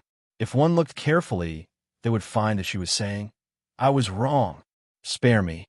Help, what did you do to her?" Finally, he couldn't help but ask. Qin Feng didn't care and said indifferently, "Don't tell me that the Tianyi Pavilion didn't torture her. Don't worry, my people aren't all greenhorns. Even if they don't know when to stop, they won't take her life." Han Mingwei couldn't help but shudder. Of course he knew about those secret torture methods. Young Master Mingwei wasn't a living Buddha. He had once tortured the enemies who fell into his hands without batting an eyelid, but he had never thought that those methods would be used on the woman he loved most. She's just a weak woman. How could she bear those methods? Qin Feng shrugged. Who cared if she could bear it or not, as long as she didn't die? In fact, she can bear it better than the average person. Regarding this point, Qin Feng still viewed Su Zuidi in a new light. Torture was not something that could be learned just by talking about it. Of course, it required training, and training naturally required people. Su Zuidi wasn't alone. In fact, there were two other people who came in with Su Zuidi, two men who knew martial arts. Without going easy on them, the two men couldn't stand it and committed suicide. Su Zuidi was still alive. Actually, we can't be blamed for this. The princess consort was originally very opposed to this kind of bloody interrogation method. She was also very knowledgeable about it. Unfortunately, she disappeared before she could teach us everything. So, we can only trouble Miss Su to continue using the old method. Also, young Master Han, you don't have to worry. The injuries on her body aren't. Well, except for her leg, they aren't irreversible. Someone would help her reattach her finger bones tomorrow morning. With the healing elixir provided by Mr. Shun, she will recover in 10 days.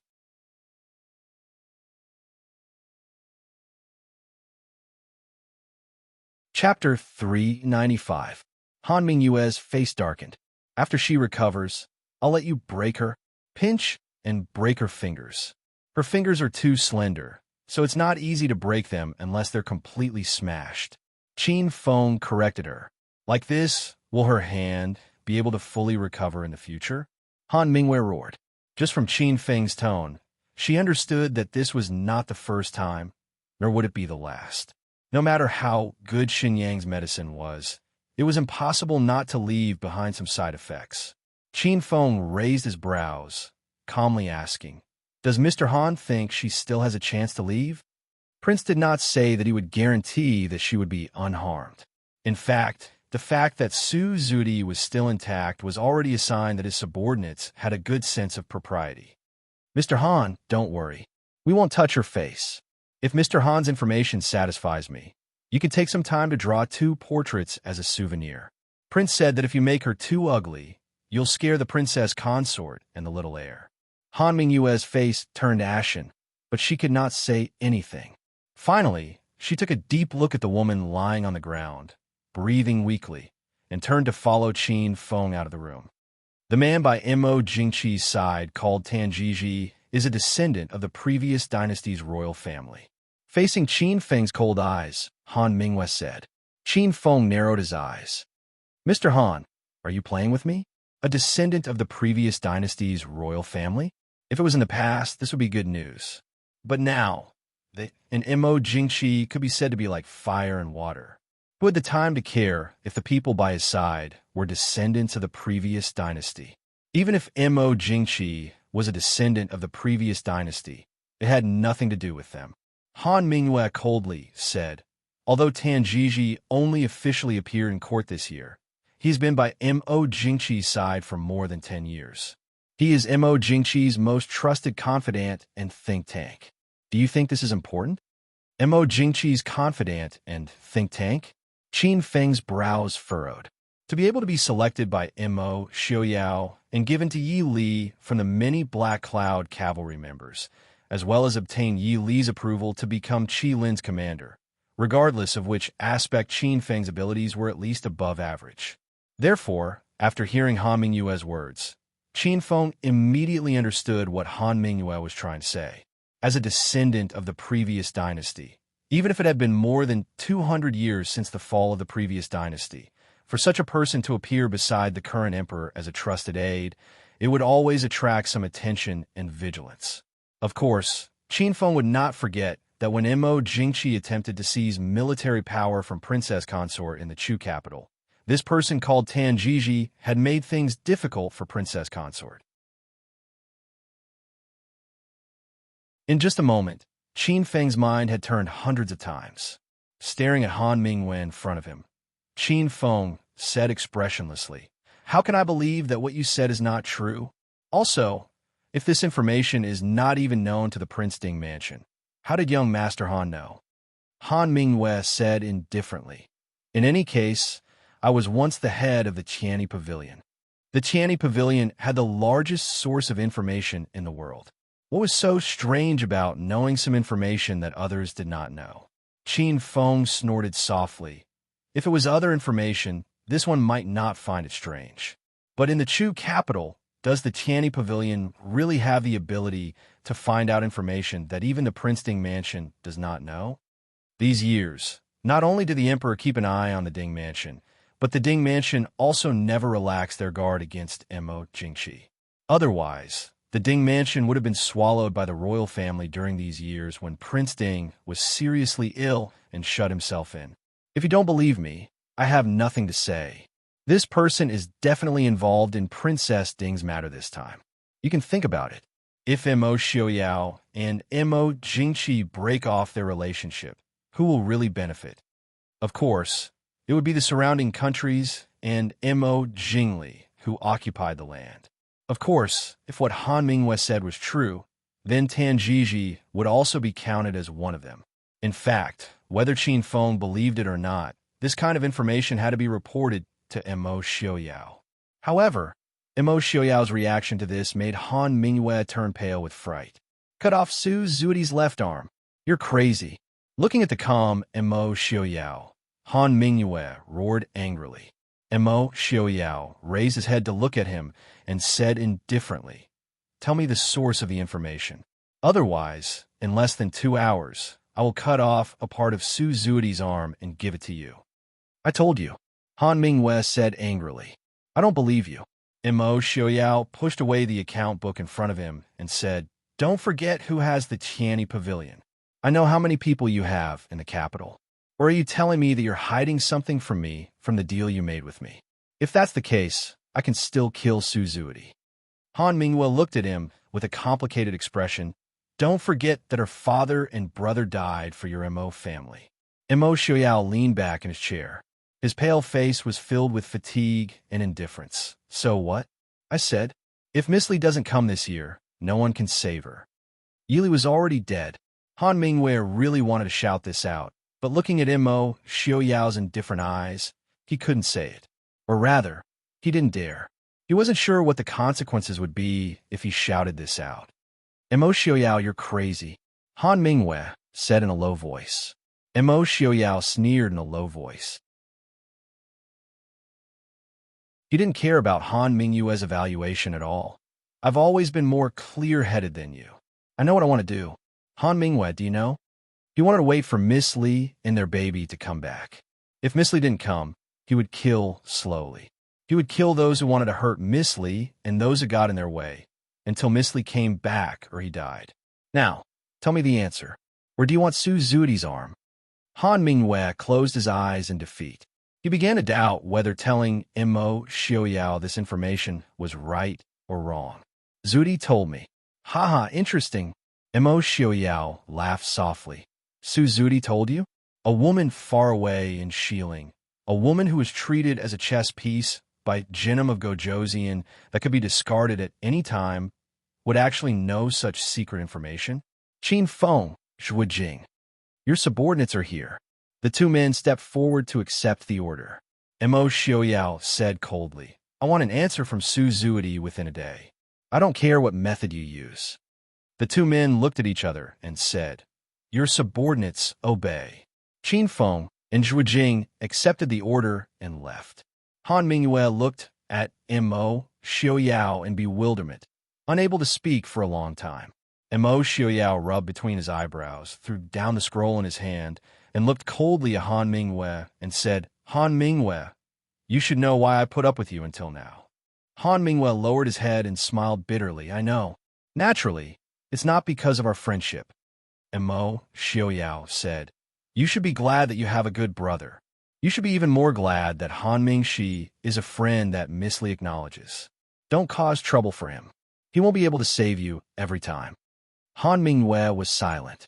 He knew that Han Mingxi had been in Riyang City all this time. Although the two brothers hadn't met, he could still sense that Han Mingxi had secretly sent people to take care of him. Han Mingxi was worried about hurting his pride, so he rarely let him know what he did. He was afraid that the one who secretly inquired about the Qilin's residence was also Han Mingxi, who pleaded for leniency on his behalf. He lowered his head sadly and said, I, as his brother, have wronged him.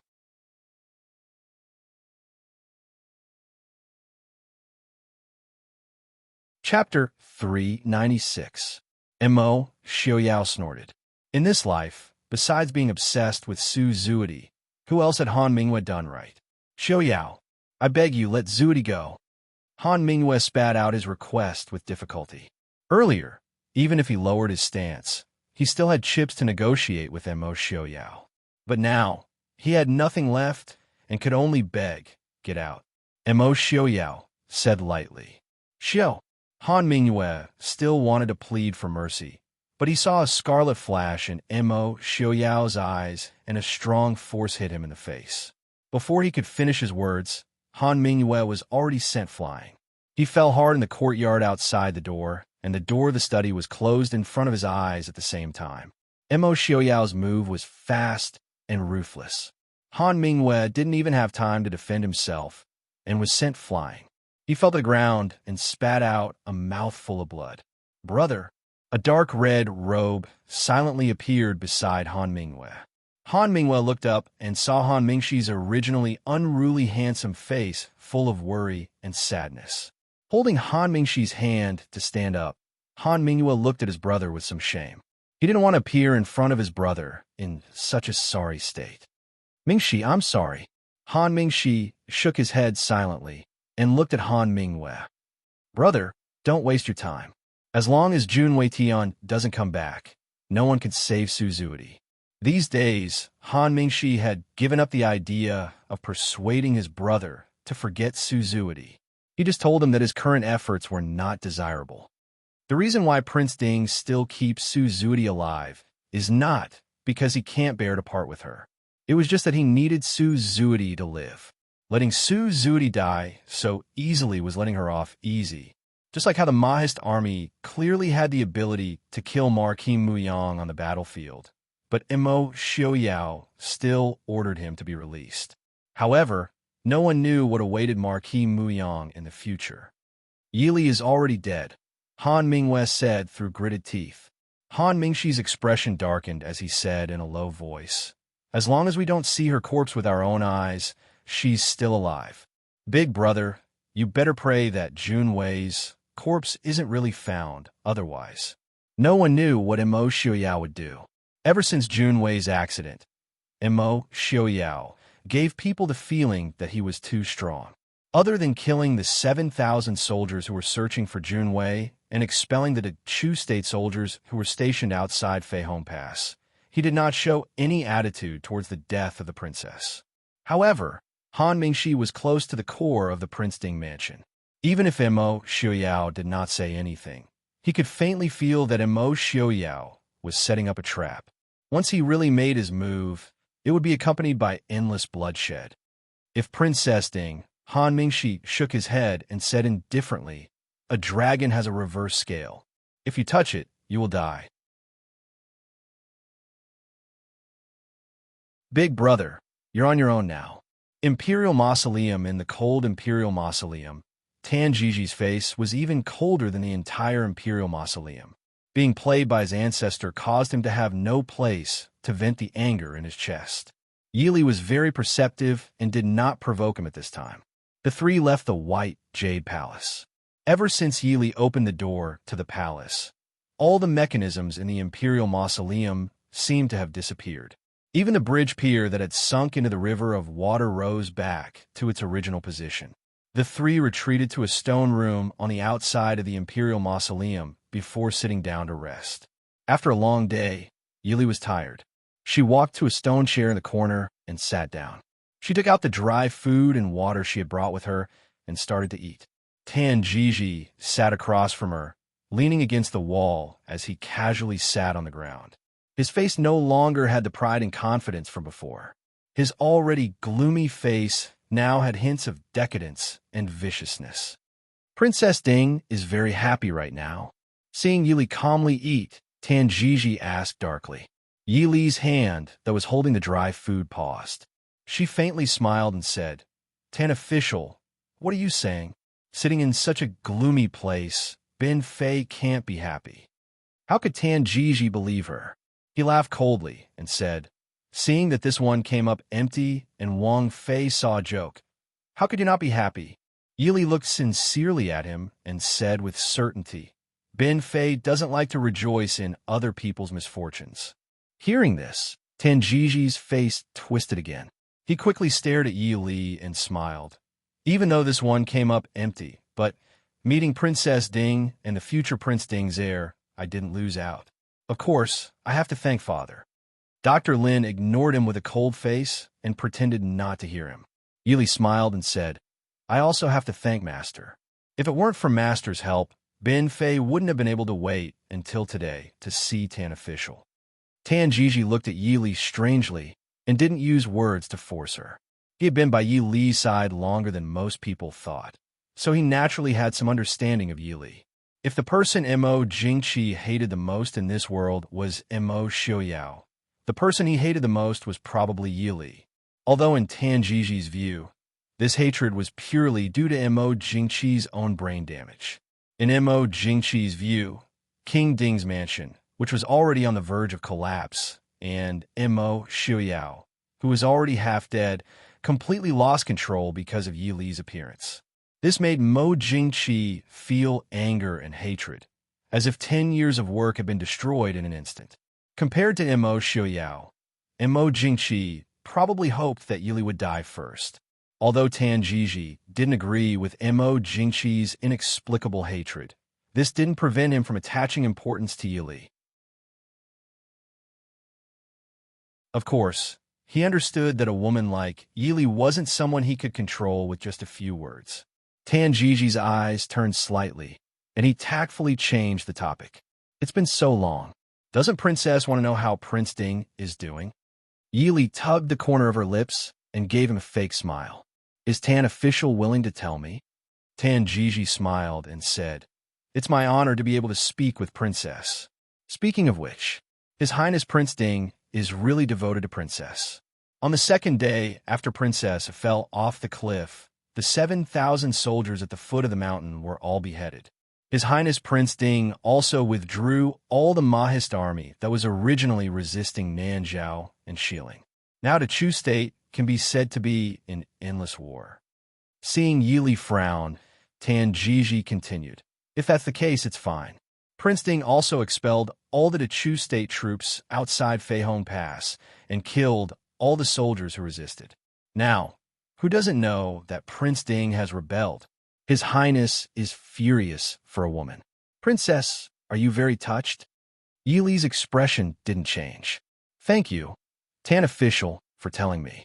As a woman, knowing Prince's actions, I'm naturally very touched.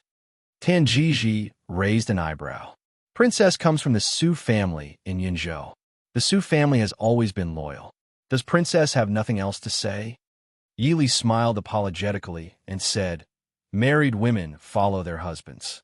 No matter what Prince does, even if the world curses him, in this Fei's eyes, he is always right. To have a wife like this, His Highness Prince Ding is truly blessed. Tan Jiji gritted his teeth. Yili smiled and said, Tan official is too kind. In reality, compared to my prince, I'm more interested in Tan official's matters.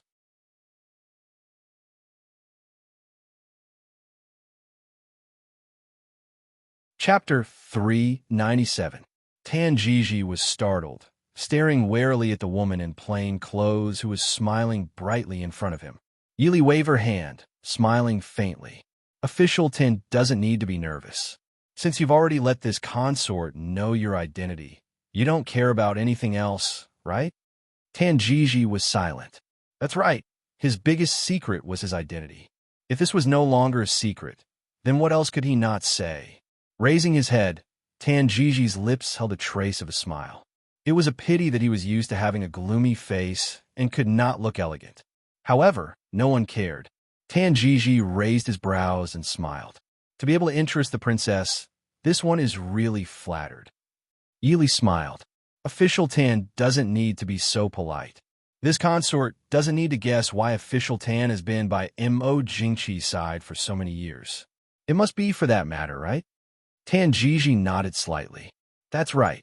As a descendant of the previous dynasty, there was no need to guess why he would spend so much effort to hide by the emperor's side.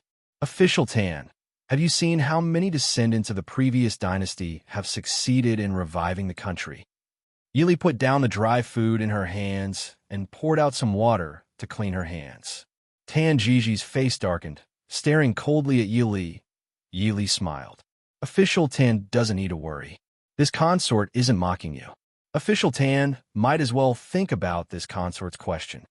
Indeed, not many have succeeded. Does the princess have any brilliant ideas? I don't dare to have any brilliant ideas. In fact, reviving a country is far more difficult than establishing a country, isn't it? The previous dynasty has been around for 200 years. Which commoner would risk their lives for a descendant of the royal family who has been extinct for so many generations? As a descendant of the previous dynasty, what benefits can Official Tan give them to make them risk their lives for you? Official Tan wants to revive the country, but you don't know, where will the money, soldiers, and talents come from? Official Tan doesn't think that once the Ding King's manor is gone and Mo Jingqi is killed, the Chu state will return to you, right? Although Official Tan didn't get the treasure you wanted this time, this mausoleum is still worth a lot of money. This one thanks Wang Fei for the reminder. Tan Jiji looked at Yi Li for a while and cupped his hands in acknowledgement. Yili was silent. I didn't remind you. I just wanted to hurt you. But made sense. How could a person who wanted to restore his country and could endure humiliation and lurk by Mo Jingqi's side for so many years be completely unprepared? Yili thought about the information she had just learned from Tanjiji, but there was not the slightest fluctuation on her face.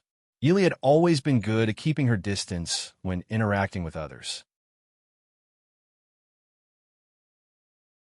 She knew very well that she could not continue. If she continued, Tanjiji wouldn't want to use her to negotiate with Mo Xiaoyao. Instead, he wanted to kill her to silence her. Yili didn't want to speak, but Tanjiji was clearly very interested in Yili. Speaking of which, with Wang Fei's intelligence, how could she have been forced to marry Prince Ding? Or perhaps before our emperor knew, Princess Consort and His Highness Prince Ding were already in love? Official Tan, you've read too many novels, haven't you? This consort has good taste. Yili glanced at him and said indifferently. Good taste? Tanjiji asked with amusement. He clearly snorted disdainfully at Yili's words. No matter how one looked at it, marrying Mo Xiaoyao was not a good thing. Yili pursed her lips and decided not to explain the problem of her taste to outsiders. If one simply looked at it from the perspective of a woman in this era, marrying Mo Xiaoyao was indeed not a good thing.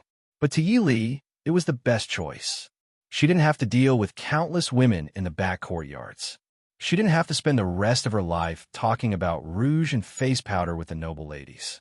She also didn't have to live in a small world for the rest of her life. Even if she had prepared for this kind of life, why wouldn't she want a better choice? Even if it was far from the peace and quiet she had hoped for, there was always a price to pay. She couldn't hope to enjoy the freedom she had in her previous life without any responsibilities or obligations. Other people's views and opinions were not important. Many things were just like drinking water. What Mo Xiaoyao had given her made her happy, and she was willing to do anything for him. That was all. Although the treasures in the imperial tomb were fake, the size of the tomb did not disappoint the reputation of the imperial tomb. According to the map, other than the necessary rest, there were no delays. The three of them walked for an entire day before they reached the exit. Walking out of the imperial tomb, Yili closed her eyes in discomfort at the sunlight that greeted her. She raised her hand to cover her eyes. After a while, she opened them again and saw Tanjiji looking at her with a smile. Princess truly trusts this one. Yili smiled faintly and said, if official Tan wanted to make a move against this consort, wouldn't you have done it in the imperial tomb? Official Tan can rest assured this consort will not run away. After all, my child is the most important. Tanjiji nodded in satisfaction. It's good that Princess understands. To be honest, this one doesn't want to be rough with Princess. Ever since meeting Tanjiji, Dr. Lin had become very quiet. Most of the time, it was Yili and Tanjiji who were talking. Dr. Lin only listened with a cold face as the two of them tested each other. Standing at the bottom of the cliff, he watched as the entrance to the imperial tomb slowly closed and disappeared without a trace. Dr. Lin turned and walked forward. Tanjiji's face darkened as he stared at Dr. Lin's back and said, Father, where do you want to go? Dr. Lin turned around and coldly said, You've already entered the imperial tomb. Do you still need to care where an old man like me goes? Tanjiji looked at Dr. Lin with a complicated expression. After a moment of silence, he said, Father, I want the location of the imperial tomb. Dr. Lin's face revealed a trace of shock. He stared at Tanjiji and said, You think this imperial tomb is fake? Tanjiji stood with his hand behind his back. There's nothing inside. Isn't it obvious? Dr. Lin chuckled. I told you before that there are no treasures in the imperial tomb, but you didn't believe me. Now that you've seen it with your own eyes, you're suspecting that this is not the real imperial tomb? Are you trying to say that this old man has hidden the real treasure? Tanjiji did not speak. His expression seemed to indicate that he agreed with Dr. Lin's words. A trace of sadness and pain flashed across Dr. Lin's face. He stared at Tanjiji and sneered. Good, good. Even if I did hide the treasure, what are you going to do about it? Kill an old man like me? Father, Tan Jiji clenched his teeth as he stared at Dr. Lin with a hint of ruthlessness in his eyes. He proudly stared at Dr. Lin's slightly hunched figure and coldly said, "Have you forgotten? You're not my biological father. Those treasures don't belong to the Tan family." A mocking smile appeared on Dr. Lin's face, but in Yi Li's eyes, it looked more like crying. "Then don't forget, you still carry the Tan family surname." Tan Jiji's expression changed, and his face became even uglier. I say, shouldn't we leave this place first? We should still be near Ruyang, right?" Yi Li suddenly asked.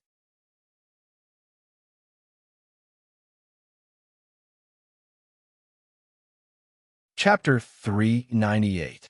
Tan Jiji paused and finally swallowed the words he was about to say. He looked at Dr. Lin and said stiffly, "Come with me." Dr. Lin raised his white eyebrows and was about to speak when Yi Li reached out and grabbed his arm. Yi Li said apologetically, "Master, I seem to be feeling a little unwell. I'll have to trouble you to take a look at me later." Dr. Lin was stunned for a moment. He looked deeply at Yi Li and finally stopped objecting. Suppressing the father and son who were about to have a fierce conflict, Yi Li sighed slightly in her heart. She carelessly touched the piece of cloth in her sleeve and followed the footsteps of Tan Jiji, who was walking in front of her. Tan Jiji walked forward and looked back at Yi Li, saying, "My men are not far from here. Princess, don't be agitated. We won't go to Ruyang this time, so you may not be able to see His Highness Prince Ding for the time being." Yi Li smiled faintly, saying, "Since I've fallen into your hands, I'll naturally listen to your arrangements. But I'm a little curious. Does Lord Tan plan to take me back to the capital?" Tan Jiji smiled, saying, "Why would you think so? What good will it do me to take you back to the capital?" Yi Li lowered her eyes. "Then I'm even more curious. What excuse did Lord Tan use to leave the capital for so long? Mo Jingqi's suspicious heart is not clear." Tan Jiji smiled slightly proudly, saying, "Since I can gain His Majesty's trust, how can I not even spare a little time? As for where you're going, you'll know when you arrive." Yi Li smiled. "In that case, I'll wait and see. Since you could deceive Mo Jingqi for so many years, let me see if you have the ability to walk out of Feihong Pass." This was a very inconspicuous town not far from Ruyang City. It was also the first town they saw after leaving the Imperial Mausoleum. There were no more than 100 families in total. Every 2 days, the people from the nearby villages would bring the things they needed to exchange for other things they needed. Only then would it become more lively. When they entered the town, they were just in time to catch up with the town's market. Tan Jiji had changed his clothes, and the three of them looked like a family of 3, an old man and a young couple. They were not too eye-catching. Stepping into a shabby inn, the 3 of them were quickly welcomed to the backyard of the inn. This was clearly a stronghold that Tan Jiji had prepared beforehand. It was completely different from the shabby front of the inn. The backyard was clean and quiet, unlike the scenery of a small town in the northwest. The moment he stepped into the courtyard, someone came out to welcome him. "Jiji, you're finally back." A beautiful woman wearing a blue robe walked towards them. She didn't care that there were other people present. She rushed into Tan Jiji's arms and said, "Jiji, you're finally back. I've been worried for a long time. I was afraid that you had an accident." Tan Jiji was obviously very indulgent towards this young woman. His originally gloomy face had a bit of a smile. He softly said, "Aren't I fine? I made you worry." The blue-robed woman withdrew from his arms. Only then did she see Yi Li and Dr. Lin standing to the side. Of course, her eyes were mainly focused on Yi Li. Pointing at Yi Li, her eyes were filled with jealousy and disgust. "Who is this woman?" Yi Li's mouth twitched. "Big sister, can't you see that I'm still pregnant? Isn't this jealousy a bit too fierce?" Tan Jiji quickly pulled her back and softly comforted her. "Lin, she's still useful. You can't touch her. You know that I only have you in my heart." The blue-robed woman was not satisfied because of this. She stared at Tan Jiji. "You still haven't told me who she is." Tan Jiji helplessly smiled and said, "She is Princess Ding, so don't hurt her." A sharp light flashed in the blue-robed woman's eyes. leaning against Tan Jiji. She looked at Yi Li. Princess Ding? Didn't Princess Ding die? How could she appear here? Tan Jiji softly said, "We met by accident. Have someone look after her." The blue-robed woman smiled brightly and said, "Don't worry. When have I ever failed to do what you've asked me to do?" Tan Jiji nodded and turned to Yi Li. "Princess Ding, we'll be staying here for 2 days. If you have any problems, you can tell Enrich. She will help you." Yi Li did not have any objections to this. However, the blue-robed woman was unhappy. She glared at Tan Jiji and said, "What do you mean? I'm not her servant." Thus, Tan Jiji coaxed her with sweet words.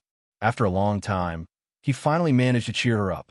With a soft snort, he said, "All right, I'll take good care of her." Yi Li did not care about the two of them flirting in front of her. She only lowered her eyes and smiled faintly. However, her mind was racing. She had never seen this woman called Lin before, but her voice sounded familiar. She inadvertently raised her head and glanced at the blue-robed woman. She looked to be in her early 20s and was very beautiful. There was a trace of strange charm between her eyebrows. However, the way she looked at Tan Jiji seemed to be filled with love. And her voice. She spoke the language of the Central Plains very well. However, people like Yi Li, who had received some special listening training, could still detect that there were some sounds in her pronunciation. Yi Li had only seen one person who spoke like this before. It was Nanzhao's Princess Anqi. Looking at the blue-robed woman in front of her, Yi Li's expression did not change. Lin, the saintess of Nanjiang, Shu Manlin. It seemed that their previous guesses had been wrong. They had all thought that Shu Manlin and Mo Jingli were in cahoots. Now it seemed Mo Jingli was just a tool and a shield. The true mastermind was the young man with a gentle smile in front of her, Tan Jiji. Thinking this through, Yi Li's evaluation of Tan Jiji reached a new height. He was a quiet and unknown figure who was able to play 2 countries in the palm of his hand. Compared to the sometimes crazy and sometimes impulsive Mo Jingqi and the brainless Mo Jingli, this man in front of her was the one she should be wary of. "Princess, what are you thinking about?" Tan Jiji finally finished communicating with the blue-robed woman. He turned to stare at Yi Li and asked probingly. Yi Li glanced faintly at him. How could she be lost in thought in a place like this? It's nothing. Seeing that Tan official and Miss Lin have such a good relationship, I can't help but feel a bit emotional. The blue-robed woman leaned against Tan Jiji and giggled. "Princess Ding, Mrs. Prince Ding?" Yi Li smiled and did not refute. She said faintly, "I've been away from home for a long time. Not only do I miss Prince, I'm also worried about my family." This princess did not receive any news from Big Brother before this incident. Does Tan official have any news? Big Brother? Tan Jiji stilled and quickly reacted. Princess is talking about the eldest son of the Su family, Su Qingshun. Yi Li nodded. She clearly saw the blue-robed woman's expression stiffen. A trace of resentment and unwillingness flashed through her eyes. She smiled slightly in her heart. It seemed that the woman in front of her was indeed Saint Lady Shu Manlin of Nanjiang.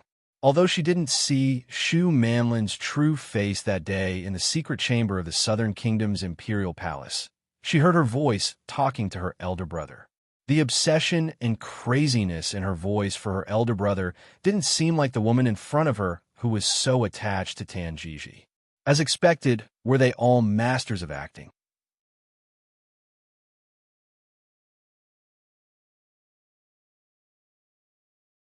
Chapter 399. She was placed in the deepest room of the courtyard, and Tan Jiji did not appear again. Instead, the beautiful woman in blue came to take a look from time to time, saying that she was taking care of her, and then said some provocative and mocking words. Every time she saw Yi Li smiling calmly, she only gnashed her teeth in anger. Yi Li was not dissatisfied with this. Tan Jiji did not allow his subordinates to talk to her or have contact with her. After a long time, Yi Li was worried that she would have depression. It was good to have someone to grind her teeth. However, Yi Li was a little curious. Was this woman targeting her because of Tan Jiji or because of Su Qingshun? You can endure it. After taking her pulse, Dr. Lin said as he packed up his things. Yili leisurely leaned back in the chair and drank the tonic that had just been stewed. She smiled and said, "It's not that I can't endure it. Master, don't you think that your life now is much more comfortable than in the Imperial Mausoleum and that small village? If she needed any tonic or medicine, there would be someone to help her at any time. This was what a pregnant woman should do. She should not follow people she was not familiar with and dig up graves." Dr. Lin looked at her with a complicated expression. "Aren't you worried that he will use you to threaten Prince Ding?" Yili shrugged helplessly. "Since I've already fallen into his hands, what's the use of worrying? Before the child is born, he can't make things difficult for me, right? As for you, Master, I think that Tan Jiji knows the danger and still stays in our prince's territory. It's not a good thing." Dr. Lin's expression changed slightly. Of course, he knew why Tanjiji had not left yet. It was not that Tanjiji did not look for him in the past 2 days, but Dr. Lin's old face smiled bitterly. "If I say that I really don't know, would you believe me?" Yili nodded. "I believe you. Just by looking at the message on the piece of cloth, one could tell that the previous dynasty's great ancestor was an existence that did not care about evil. He was completely capable of not letting anyone know the true whereabouts of himself and the treasure. It's a pity that Tan Jiji doesn't believe it." Dr. Lin sighed silently. Dr. Lin looked at Yi Li and said, "You're not worried at all because you're confident that you can escape from here. Why?" Yi Li looked at him with some regret and said, "If it was in the past, this place really wouldn't be able to trap me. But now, Master, I don't have the ability to let a pregnant woman who is 7 months pregnant escape alone. In fact, there was no need to worry about this. If Tan Jiji was smart, he should know what benefits he could get by using the chips in his hands. As for Mo Xiaoyao, thinking of Mo Xiaoyao, Yi Li's gaze softened. Even if we have to pay a price, I believe he won't mind. As long as Lord Tan didn't ask for too much and dream of some impossible conditions. "Lord Tan, who is it?"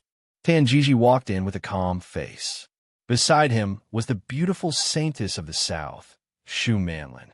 Tan Jiji looked at the relaxed Yi Li sitting in the cushioned and comfortable chair.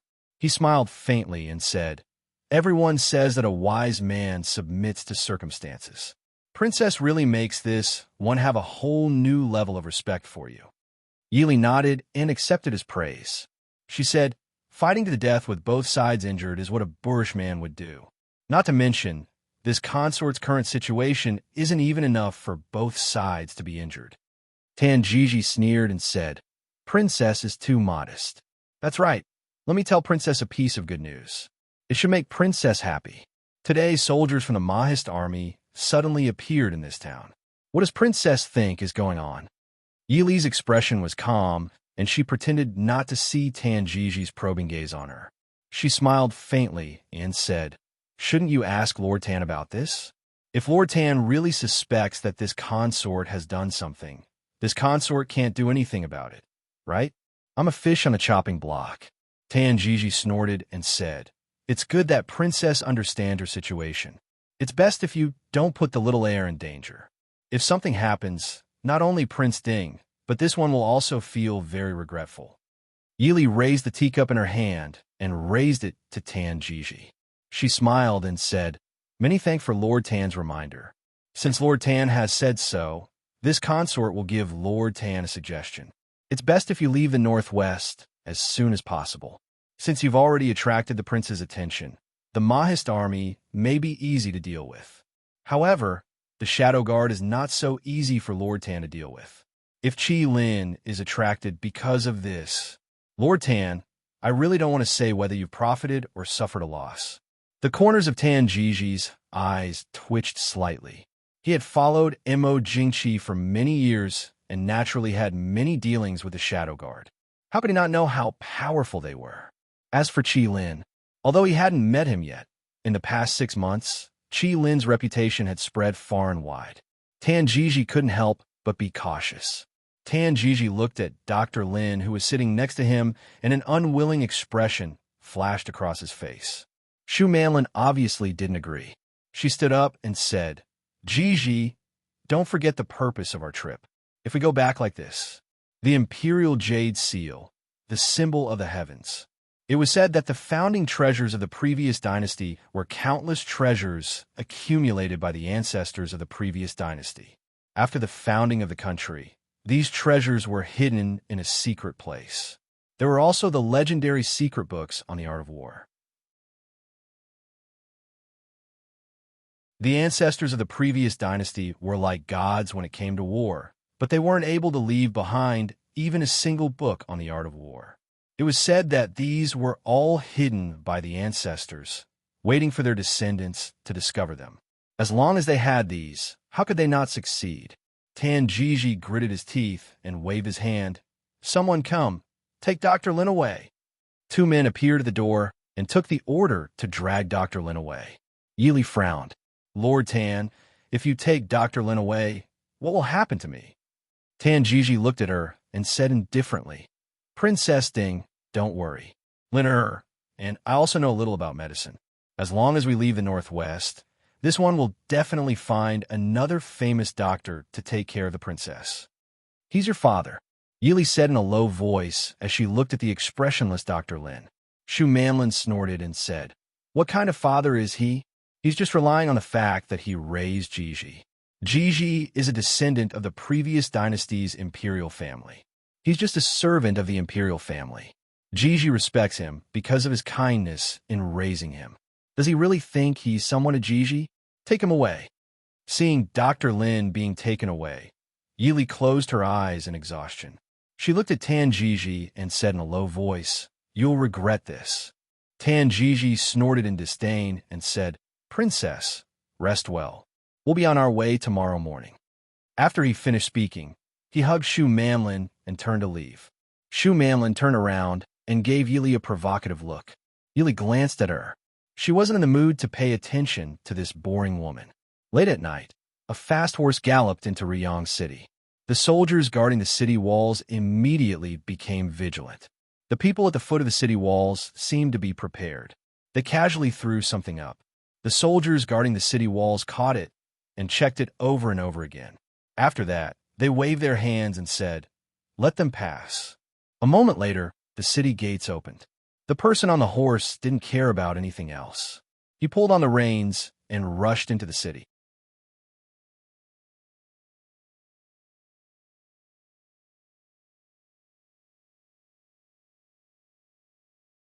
Chapter 400. In the city where Qi Lin was stationed, Qin Feng, who was almost asleep when he was woken up by someone, looked a little gloomy. He quickly walked into the study and asked Mo Hua, who was waiting for him, It's so late. What's the matter? Mo Hua looked a little strange. After a moment of silence, she took out a folded piece of paper and handed it to Qin Feng. The shadow guard just came. Take a look. Qin Feng frowned. The paper in his hand was an extremely ordinary prescription. There was nothing wrong with the paper or the handwriting. He raised his head and asked, What's wrong with the prescription? Mo Hua said, This was sent by a spy of the Tianyi Pavilion.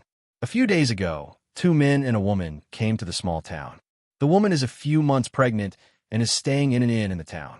That inn is the target of the Tianyi Pavilion's current surveillance. Yesterday, the people in the inn went to get the medicine. This is a prescription for pregnancy stabilizing. However, 2 of the medicines are obviously too heavy. The doctor in charge carefully read the prescription to be cautious. He found some strange pictures of himself on it, but they couldn't decipher it at all. Qin Feng's heart skipped a beat. He looked at Mo Hua excitedly. Mo Hua was silent. The 2 of them were silent for a moment. Qin Feng grabbed the prescription in his hand and looked at it slowly in front of the candlelight. 2 blurred lines of himself gradually appeared on the originally clean prescription. Although they were blurred, it didn't stop Qin Feng from looking at the familiar and special problem. He couldn't help but say excitedly, Quick, go see the prince. There's news of the princess consort. Prince, Commander Qin requests to see you. The guard outside the study reported respectfully. In the study, Mo Xiaoyao, who was resting with his eyes closed, suddenly opened his eyes. There was no trace of sleepiness in his eyes. He said calmly, Let him in. Not long after, Qin Feng rushed in with Mo Hua. He couldn't suppress the excitement on his face. Mo Xiaoyao had always been very generous towards the people around Yi Li. Otherwise, with his current temper, Han Mingxi would have already died. Therefore, he did not mind Qin Feng's rudeness. Frowning, he asked, "What's the matter?" Qin Feng could not restrain his excitement. In a loud voice he said, "Prince, there's news about Wang Fei." Mo Xiaoyao stared blankly at the candlelight in front of him, as if he didn't understand what Qin Feng was saying. Qin Feng was a little anxious and repeated, "Prince, there's news of the princess consort." Mo Xiaoyao finally came back to his senses. His half-closed eyes moved slightly. He said calmly, "Speak clearly." Qin Feng was puzzled by Mo Xiaoyao's calm attitude. Mo Hua, who was standing behind him, could clearly see that Prince's clenched fingers on the table were trembling. She hurriedly stepped forward and recounted what had happened. Under Qin Feng's interrogation, although Su Zudi had not revealed the entire truth, it was enough for them to know a lot about Tanjiji. Therefore, all of Tanjiji's strongholds in the northwest were naturally included in the Shadow Guard's knowledge. But they had not thought that the princess consort would fall into Tanjiji's hands. They had even appeared together in a small town not far from Ruyang. They had even successfully sent a secret letter to them. Mo Xiaoyao took the prescription list. Qin Feng had written the password on it in a corner. Some strange symbols formed 2 lines of text. Mo Xiaoyao had seen some of it in Qi Lin's files, but he had not studied it in detail. He turned his gaze to Qin Feng. Qin Feng finally calmed down, but his eyes still flashed with sharpness. "The princess consort says that everything is well. Please, Prince, do not worry." "Well, do not worry." Mo Xiaoyao leaned back against the chair and closed his eyes. A long time later, he stood and ordered, "Send the order. Immediately go and welcome the princess consort back." "Prince." Mo Hua stepped forward and blocked Mo Xiaoyao. He looked at him disapprovingly and said, "Prince, the princess consort can be welcomed by us. Prince, it is better for you to stay in Ruyang. Prince, today is the 15th. Qin Feng just remembered that today was the day of the full moon. The prince could not move as he pleased. He also quickly agreed. Commander Mo's words are reasonable. Prince, this subordinate requests to go and welcome the princess consort back. And Mo Hua stepped forward and said, "This subordinate is also willing to go." And Mo Xiaoyao waved his hand and said in a low voice, "Enough. I know what to do. Send the order. We will depart in 15 minutes. Qin Feng, bring some people and follow I." Although he was worried about Mo Xiaoyao's health, he was overjoyed that Yi Li was safe. Qin Feng hesitated for a moment, but still accepted the order and left. Outside the door, Zhu Jing and the others who had rushed over after receiving the news were standing at the door. When they saw Qin Feng come out, they quickly went forward. Qin Feng nodded to the 3 of them and hurriedly left to handle the matter. Zhu Jing and the others were also stunned. Their eyes shone with ecstasy. Lin Han's eyes could not help but turn red. However, he did not care. His face was full of joy that had not been seen for a long time. Early in the morning, Yi Li got up early to tidy up. Actually, Yi Li did not sleep well the entire night. Ever since Dr. Lin was taken away by Tanjiji, Yi Li did not hear any sound of him returning. Although she had only known Tanjiji for a few days, it was enough for Yi Li to understand how cruel this man's heart was. This caused Yi Li to worry about the old man who had saved her and her child's life. After sitting in the parlor for a while, Tanjiji walked in with Yi Li. Seeing that Yi Li seemed to be tired, he could not help but smile and say, "What is it? Princess Ding did not rest well last night. We are about to leave Ruyang. Wang Fei is reluctant to leave." Yi Li frowned and asked, "How is Dr. Lin?" Tanjiji was slightly surprised. He looked at Yi Li and said with a smile, "So Wang Fei is worried about him? Don't tell me that Princess Consort really has the so-called master-disciple relationship with my father?" Yi Li looked at him calmly and said, "Although it has not been long, it is a fact that Dr. Lin has taught me medicine. Even if it is feelings of master and disciple, What is wrong with that? Tan Jiji looked at Yi Li with a strange and mocking expression. He raised an eyebrow and said with a smile, "Speaking of which, Wang Fei really does not seem like someone from the imperial house.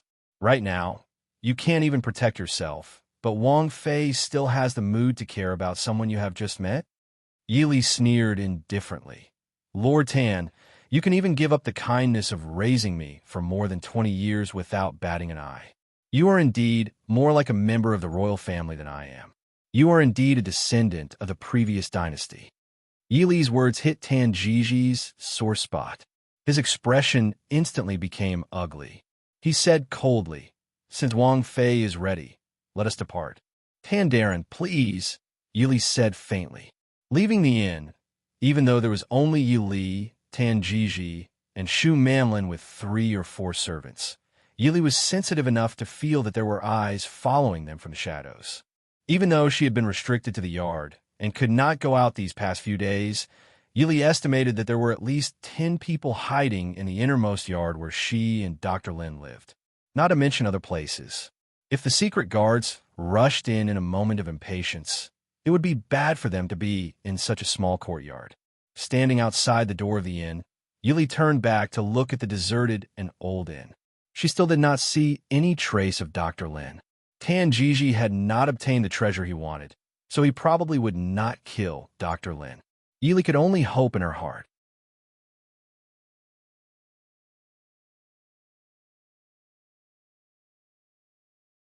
Chapter 401. As expected, the Mahist army passed by the town from time to time. They walked side by side in pairs.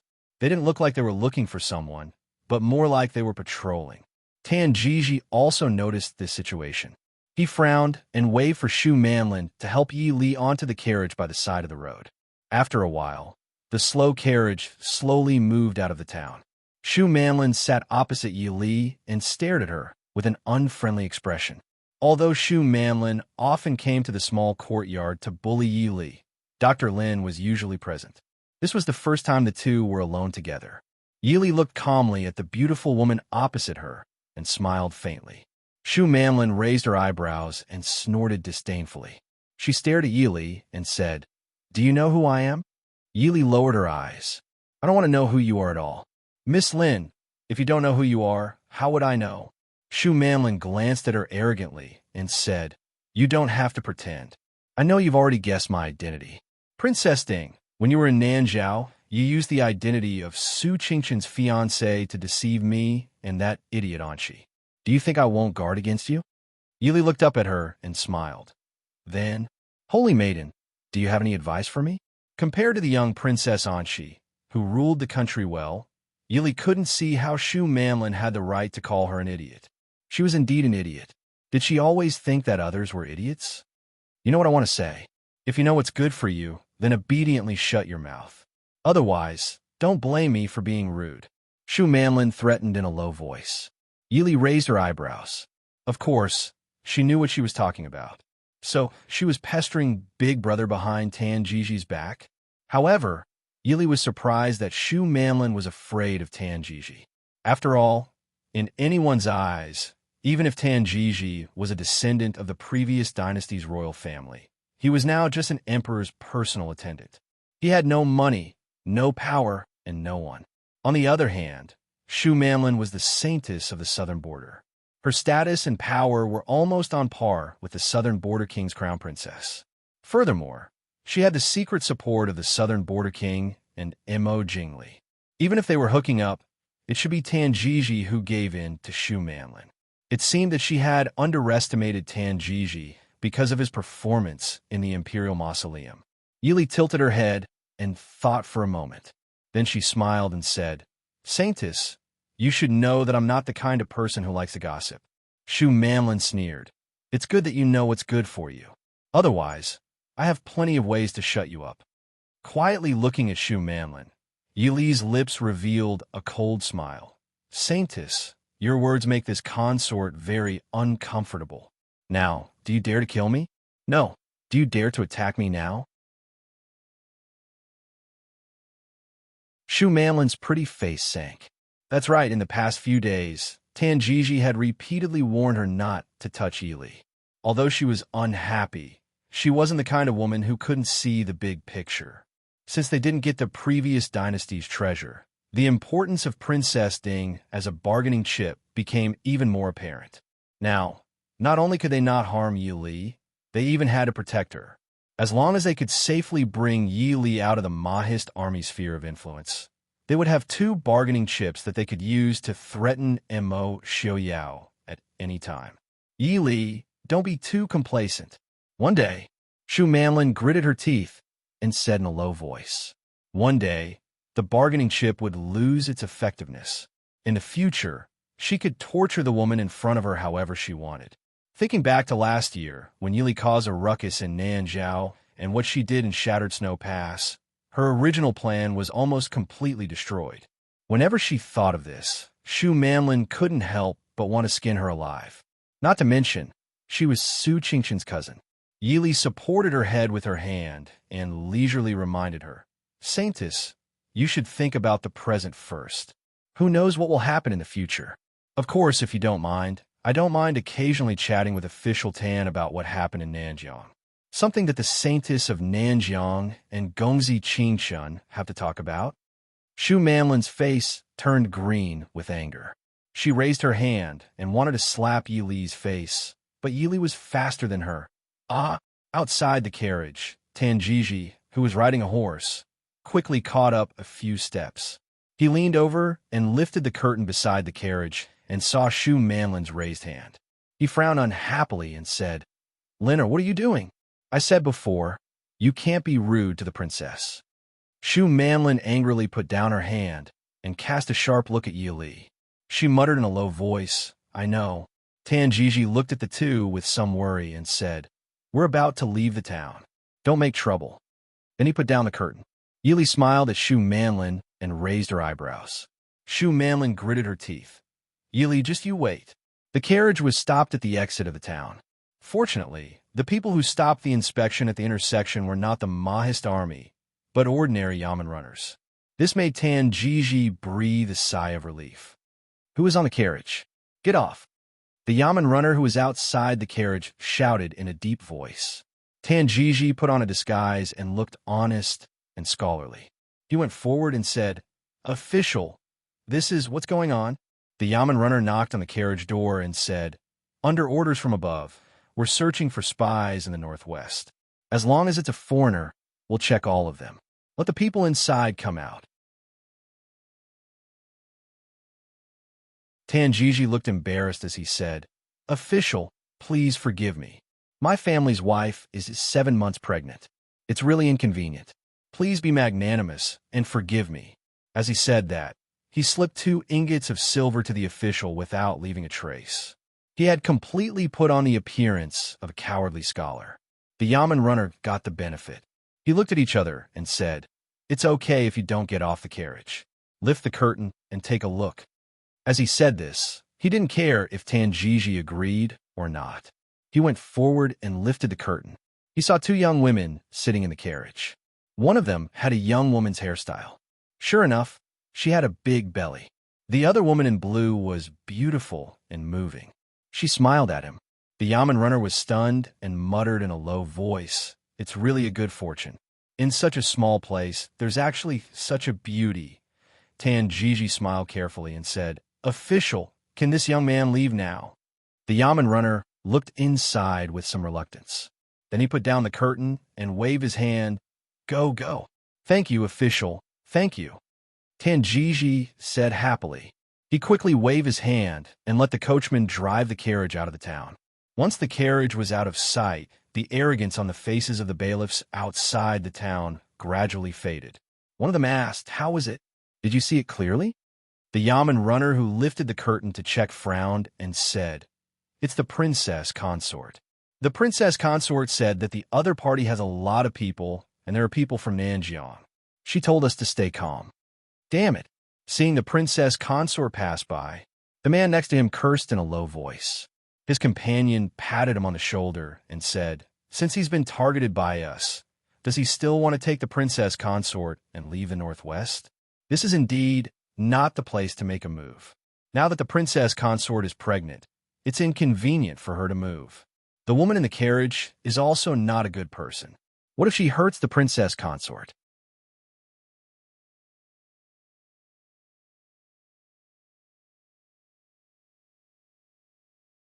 Chapter 402. Leaving the small town, Tanjiji clearly felt uneasy. He ordered people to speed up and rush to Feihong Pass without stopping. According to his original plan, there shouldn't have been any problems. He had been hiding between the Dechu State and Nanzhao for almost 10 years and hadn't attracted the attention of any of the nobles, including the Prince Ding mansion. And he hadn't entered the northwest from Feihong Pass. Logically speaking, he shouldn't have attracted Mo Xiaoyao's attention.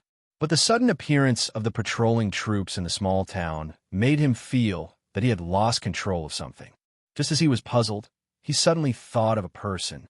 He couldn't help but inwardly suck in a cold breath. He only hoped that woman wouldn't be so stupid as to reveal everything about him. A murderous intent flashed through his eyes. It shouldn't be. That woman should know that once she said it, she would die. Mo Xiaoyao would definitely cut her to pieces. Gigi, rest for a while. I'm tired. Shu Manlin lifted the curtain and said with an ugly expression. She had been spoiled since she was young. How could she bear the pain of the bumpy carriage? She couldn't stand it anymore. Adding on Yi Li's occasional sarcastic remarks, Shu Manlin, who had endured for a long time, finally couldn't hold it in anymore. Tan Gigi glanced at her. Her expression was ugly. He remembered that Yi Li was still pregnant and couldn't be too bumpy. After hesitating, he nodded and said, "Rest for an hour." Shu Manlin happily called out that Gigi was great. Then she jumped off the carriage, wanting to stretch her muscles. Tan Gigi raised an eyebrow and looked at Yi Li in the carriage. "Wang Fei, do you want to come down for a walk?" Yi Li's face was pale. Adding on the fact that she hadn't slept well, she looked even more tired. She shook her head and said, "Since we've stopped, I'll sleep for a while. Don't disturb me." Tan Gigi didn't care. He naturally hoped that Yi Li had fewer things to do. Without waiting for him to say anything, Shu Manlin had already pulled him to the foot of a tree. "Gigi, go sit for a while and rest. It's so hot. I'm so tired." Tan Gigi was clearly very patient with her. He said in a low voice, "Since it's like this, you can also lean on me and sleep for a while. My successor is the best." In the afternoon, the horses grazed quietly in the woods. Under the shade of the tree, a pair of lovers sat together and rested. It was a quiet and peaceful picture. When Tan Gigi realized that something was wrong, he raised his head abruptly and suddenly realized that the silence in the forest was too strange. Unknowingly, a green-robed man appeared at the foot of a tree not far away. His black hair was like the clouds, and the silver dragon pattern on his green robe flickered luxuriously under the setting sun. The man's figure was thin, and his handsome face was covered with a silver half-mask, but it still couldn't hide the sickly paleness on his face. However, even if he just stood there quietly and raised his head slightly to look in their direction, he inadvertently revealed a natural noble aura that made people feel ashamed of their inferiority. But at this moment, what made Tan Gigi feel a chill in his heart was that no one in the forest, including the guard standing guard not far away, seemed to have seen the man at all. It was as if the overwhelming pressure he felt was a figment of his imagination. "Mo Xiaoyao," Tan Gigi said in a deep voice, but he completely ignored the pressure on his body and desperately flew towards the carriage not far away. The guards on the side seemed to have just realized that an unfamiliar man had appeared in the forest and hurriedly pulled out their weapons to meet him. Under the tree, the green-robed man frowned slightly. Clearly, he was very dissatisfied with the situation in front of him. He took a step forward and passed through the guards like a flowing cloud. His wide sleeves carried a bewitching bloody light as he also headed for the carriage. He stood farther than Tan Gigi, and his movements seemed slower than Tan Gigi's, but he hadn't arrived much later than Tan Gigi. Just as Tan Gigi reached out to grab the curtain of the carriage, a silver light flashed and a cold silver radiance slashed towards his hand that was reaching towards the carriage. Tan Gigi gritted his teeth. Mo Xiaoyao. At this moment, he didn't have the energy to think about why Mo Xiaoyao would appear here.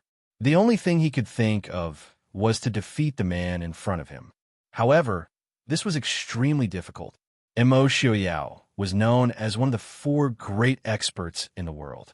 Today, Mu Qingcang had always been known as the true #1 expert in Dechu State. After his attack failed, Tan Jiji flew back and roared, "Release the arrows!" The forest was quiet, but there wasn't the expected sound of arrows piercing through the air. Tan Jiji's expression changed slightly. He stared closely at the green-robed man in front of him. However, he saw that Mo Xiaoyao didn't even look at him. He turned around and lifted the curtain of the carriage behind him. He looked at the woman in the carriage with a gentle and warm smile. "Lili, I've come to take you home." "Xiaoyao." In the carriage, Yili stared blankly at the green-robed man who was smiling and reaching his hand out to her. The faint setting sun shone through the forest and onto his body. Through the faint light, Yili could clearly see that his face was even paler and thinner than before. She didn't know why, but Yili felt her heart ache. Before she could stop it, sparkling tears had already fallen from the corners of her eyes. Looking at the graceful woman in the carriage, his gaze fell to the tears falling from the corners of her eyes.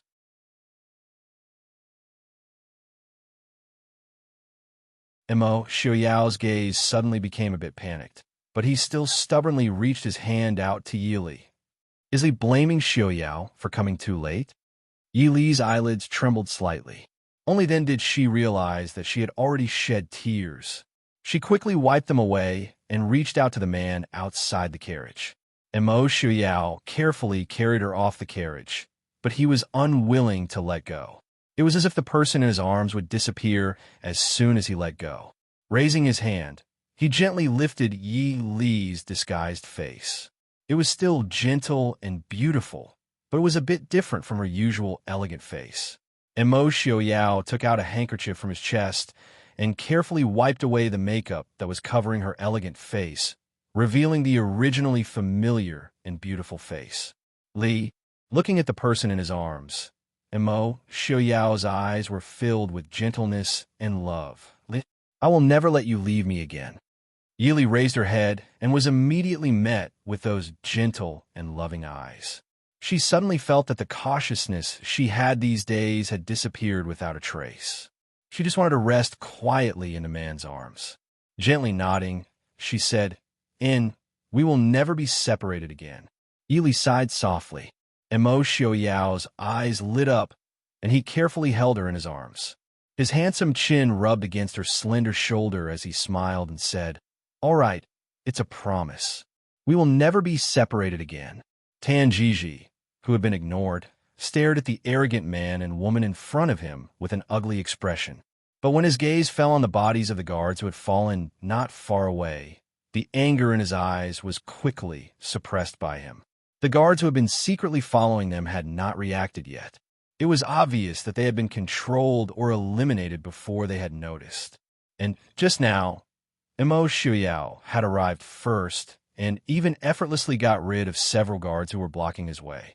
Just this skill alone was enough to make him arrogant. Tan Jiji had never underestimated Mo Xiaoyao in Dingwa manner. Otherwise, he would not have carefully hidden behind Mo Jingqi for so many years and secretly manipulated everything, because he knew that once he exposed himself, what awaited him would be a fatal blow from Mo Xiaoyao.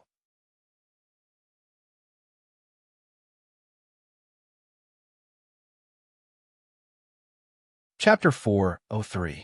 Suzuki, this slut. At this point, he was even calmer. Whether he was willing or not, he had to admit that Suzuki had betrayed him. Behind his back, Tan Jiji clenched his fists tightly, thinking quickly about how to escape. This subordinate greets His Highness and Her Highness. After Qin Feng and the others dealt with the guards that Tan Jiji had secretly arranged, they waited in the dark for a long time, but they still didn't see the prince and princess consort summons. They couldn't bear it anymore and had to show themselves. Moreover, as they wished, they received a sharp glare from Mo Xiaoyao. Subordinate greets prince and princess. There were many people scattered in the forest, and they all saluted the two people. They seemed to be standing casually, but they completely blocked Tan Gigi's escape route. Seeing this, Tan Gigi's face changed and finally calmed down. Taking a step forward, Tan Gigi smiled and said, "Subordinate greets Prince Ding." Mo Xiaoyao seemed to have just noticed that there were outsiders here and gave him a little bit of attention. Glancing at Tan Gigi, who bowed, Mo Xiaoyao asked faintly, "Lord Tan, where do you want to take Ai's princess?" Tan Gigi's heart sank, and he couldn't decide whether he should take a gamble or not. If he won the gamble, maybe he had a chance to leave here safely. But if he lost, no, if he didn't take this gamble, he wouldn't be able to leave here alive today. And looking at Prince Ding's expression, it didn't seem like he knew about that matter. Soon, Tan Gigi had made up his mind, and he cupped his hands and smiled apologetically. It was indeed a moment of greed that made a mistake. Since Prince is already here, this subordinate also congratulates Prince and Princess for a family reunion. Today's matter, I asked for Prince's forgiveness. Forgiveness? Mo Xiaoyao's smile was very faint, but made people feel cold in their hearts. Nodding slightly, he said, "I remember that Lord Tan almost took away Ai's beloved princess, and I'm in a bad mood. If Lord Tan is hurt in any way, please forgive me, Lord Tan." After saying that, he seemed to have lost all interest in Tan Gigi. He waved his hand and said, "Take him away and kill him." Tan Gigi's heart tightened. He hadn't expected Mo Xiaoyao to be so decisive.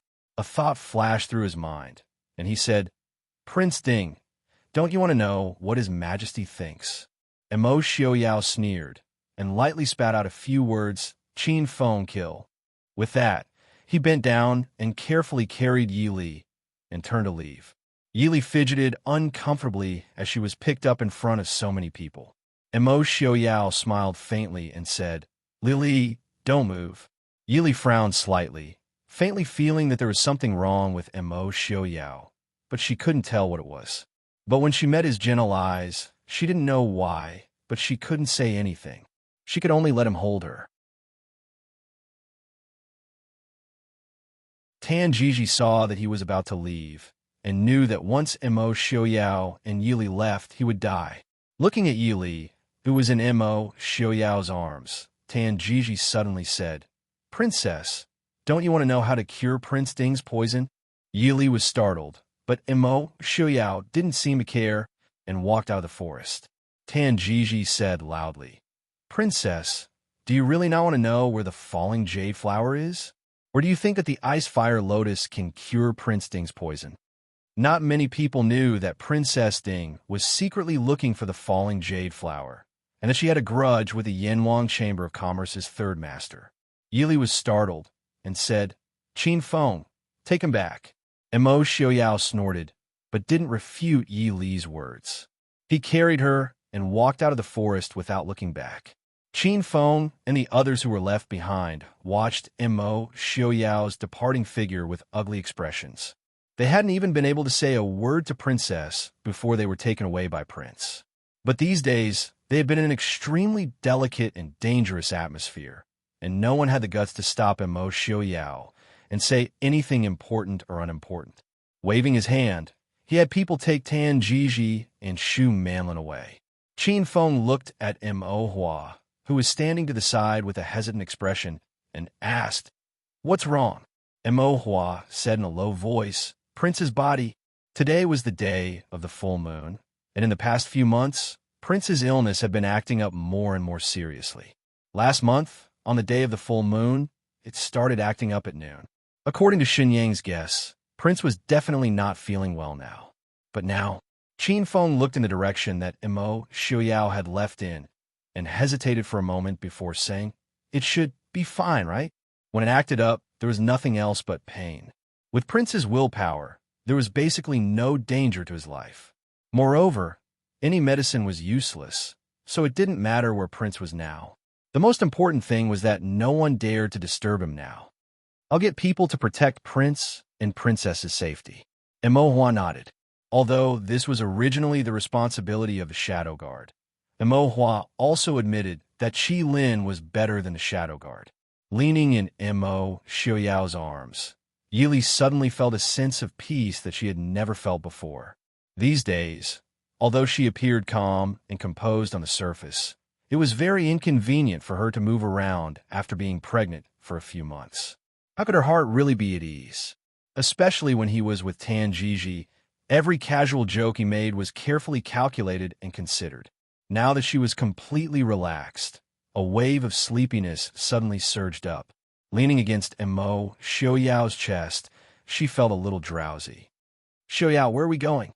Mo Xiaoyao lowered his head to look at her half-closed eyes and smiled gently. "Sleep if you're tired." Yili shook her head, forcing herself to open her eyes and look at the road ahead that was getting more and more secluded. As long as one paid attention, they would notice that even Mo Xiaoyao himself did not have a fixed destination. He was just picking a secluded path and walking forward. Yili did not know where Mo Xiaoyao wanted to take her, but she could feel the rare stubbornness and determination in Mo Xiaoyao's eyes. Sighing softly, she said, "Xiaoyao, I'm a little tired. Let's rest for a while before we continue. Okay?" "Tired?" Mo Xiaoyao lowered his head to look at her. As expected, he found that there was an unconcealable tiredness on her thin face, and there were faint shadows under her eyes. Looking around, Mo Xiaoyao tapped his foot and took Yili into the air. Stepping over the treetops on the side of the road, they flew towards the road on the opposite side of the mountain. Behind them, Qin Feng, who had silently followed, pulled back Mo Hua, who was about to use Qin Gong to fly over. Mo Hua turned back to glare at him in dissatisfaction. Qin Feng shrugged. "Can't you see that the prince wants to avoid us, so he keeps walking forward? If we follow, the prince will still have to walk forward." Mo Hua silently stopped, frowning. The prince and Wang Fei's safety. Qin Feng rolled his eyes at the sky. He picked a flat stone to sit down on. "The Maist army is at the foot of the mountain, and the Shadow Guard and Qi Lin are in the middle. If assassins sneak in, we don't need to live. Let's jump down from here." Mo Hua was silent for a moment, and then silently sat down on the stone at the side. Qin Feng propped himself up on the stone and looked at the blue sky. He sighed in a good mood, so blue.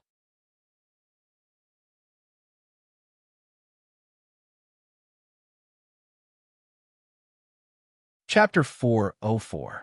Mo Xiaoyao turned around to look at the other side. He hugged Yili and turned into an even more secluded path. Very quickly, he found a secluded and flat area. He hugged Yili and sat down. Only then did he smile at her and say, "We finally got rid of them." Yili was speechless. She finally understood what she thought was wrong. She had never seen Mo Xiaoyao like this before. In the past, Mo Xiaoyao would occasionally tease her. After he succeeded, he would proudly smile at her. But that smile was always gentle and confident. Even if it was gentle, it still made people feel strong and at ease. But now, Mo Xiaoyao's proud smile had a trace of willfulness and recklessness. "Xiaoyao, what's wrong?" Yili frowned. She raised her hand to touch his pale face.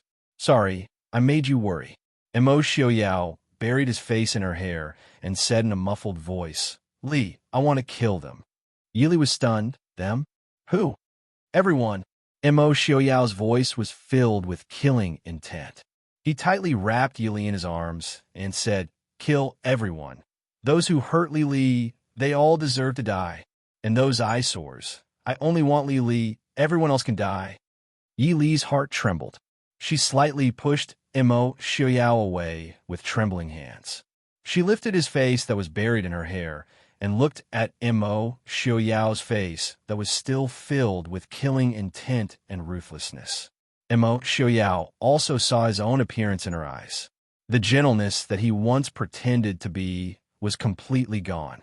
Actually, Mo Xiaoyao had never been truly gentle, and he had never felt that there was anything wrong with it. However, in Yili's eyes, he was undoubtedly ugly. His mask was easily removed by Yili, revealing the hideous scar on the left side of his face and the remaining murderous aura on his face. He didn't look like the gentle and cold prince that people usually thought of. Instead, He looked more like a life-reaping Azura from hell. Li, are you afraid of me? Mo Xiaoyao stared at the woman in his arms. His voice was filled with a trace of grievance and fragility, but the arrogance on his face only grew stronger. His gentleness, indifference, and wisdom had always been a pretense. The real Mo Xiaoyao had always been someone who made a clear distinction between love and hate and acted recklessly. The Mo Xiaoyao of the past rode his horse around the capital in high spirits, using the long whip in his hand to punish the hedonistic scoundrels, and above, to punish the descendants of the imperial family. The treasured sword in his hand would slay gods and Buddhas if they tried to stop him. But the current Mo Xiaoyao, without that pretense, was covered in wounds, and his heart was filled with resentment and killing intent.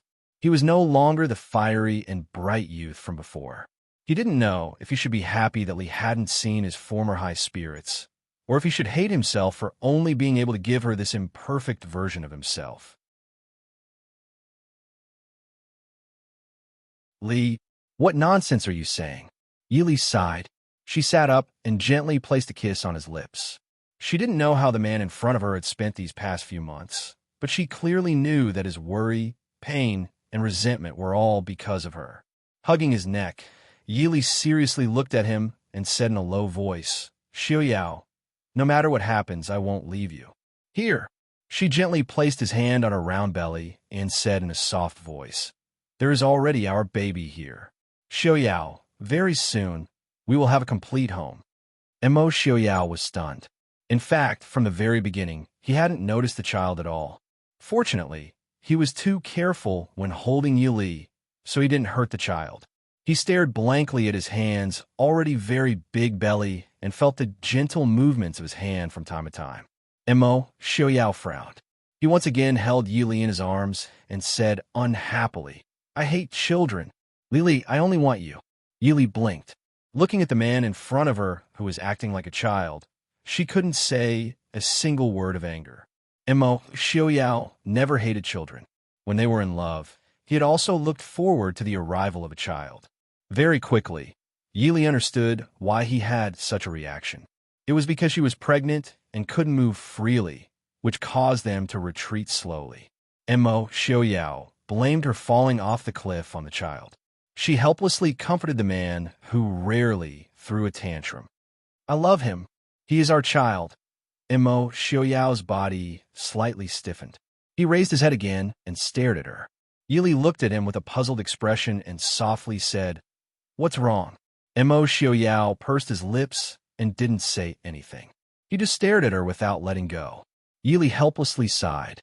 It was hard to guess the thoughts of a man who was throwing a tantrum. Mo Xiaoyao looked at her for a long time. His gaze moved to that round belly, and his eyes were filled with anger and jealousy. Yili was stunned. Thinking back to what she had just said, she couldn't help but smile. She reached out and raised Mo Xiaoyao's face to face her. Yili softly smiled and whispered in his ear, Xiaoyao, I love the baby because I love his father more. Do you understand? In an instant, it was as if spring had returned to the earth. His originally gloomy eyes were filled with gentle starlight. Mo Xiaoyao lowered his head and fiercely kissed those sweet lips. He had never felt that there were such moving words in the world. He couldn't help but want to drown in them and never wake up. Li, I love you. Mo Xiaoyao will only love Li alone in this life. Yili raised her hand and hugged his shoulder. She responded to this long-awaited kiss. I know. I also, under the evening sun on the quiet hillside, the two people who had been separated for a long time exchanged their love and longing for each other. Their lips and tongues intertwined, and their breaths became one. Mo Xiaoyao tightly held the gentle woman in front of him in his arms. Li, no one can take you away from me, Xiaoyao. The evening breeze gently blew, bringing a trace of coolness to the hot summer day. Yili opened her eyes and looked at the man who was hugging her and sleeping soundly on the hillside. She couldn't help but smile. They were both too tired. Two adults sitting here actually fell asleep without any warning. If their enemies knew about this, who knew how they would wring their hands and sigh. As soon as she moved, Immerse Xiaoyao immediately opened his eyes. Yili comforted him with a faint smile. It's okay. If you're tired, then rest for a while. We'll go back later. Since it was already so late, it didn't matter if it was a little later. Immerse Xiaoyao still frowned even in his deep sleep. Yili's heart ached slightly. Immerse Xiaoyao closed his eyes again. He buried his face in Yili's arms and breathed in the familiar fragrance. His furrowed brows gradually relaxed. The familiar pain gradually spread from his leg to his entire body, but he didn't want to pay attention to it. Only after a few months did he realize that the monthly pain was nothing at all. Sometimes he even looked forward to that kind of pain, because only when he was in that kind of intense pain could he ignore the endless darkness and coldness in his heart. Only then could he suppress the crazy thoughts that wanted to destroy everything in his heart. Right now, it was very good. Yili lowered her head and gently flicked the leaves that fell on his shoulder. The afterglow of the setting sun shone on his black hair. Yili's hand paused for a moment, and her fingertips trembled slightly. She carefully touched his hair, and a wisp of gray leaked out from his jet black hair. She raised her hand and gently stroked his hair. Her fingers were gradually dyed with a faint black color. Suddenly, her beautiful eyes were filled with tears, like a broken string of pearls sliding down her cheeks.